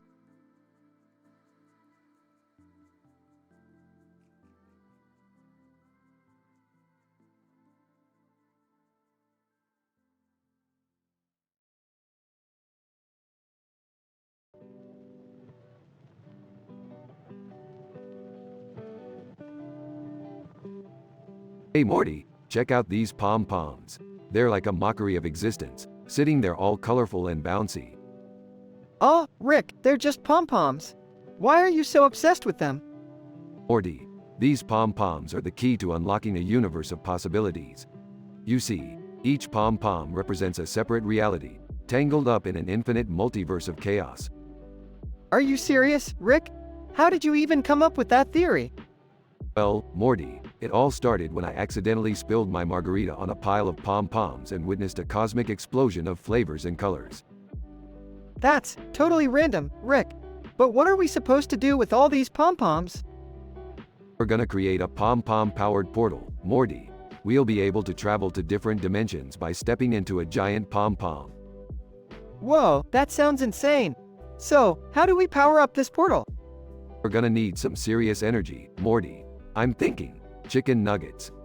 Did someone say chicken nuggets? I'm in. Summer, this is a highly scientific experiment. We don't need any teenage drama messing it up. Whatever, Grandpa. I'll help, but only because I'm hungry. Okay, we have the pom-poms, chicken nuggets. What's next? We need to set up the portal, Morty. Get the duct tape and spray cheese from my lab.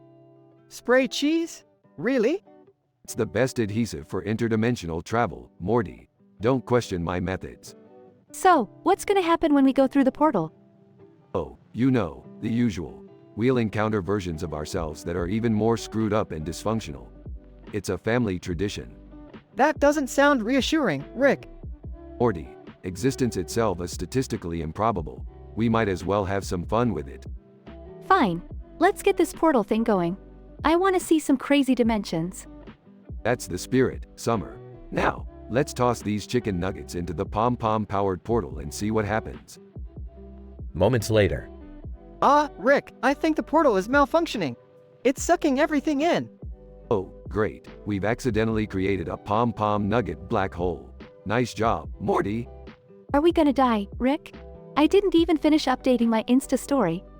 Relax, Summer. I've got just the thing to fix this. Motioning towards a button labeled Emergency Anti-Nugget Black Hole Device. Behold, the emergency anti-nugget black hole device. Seriously, Rick?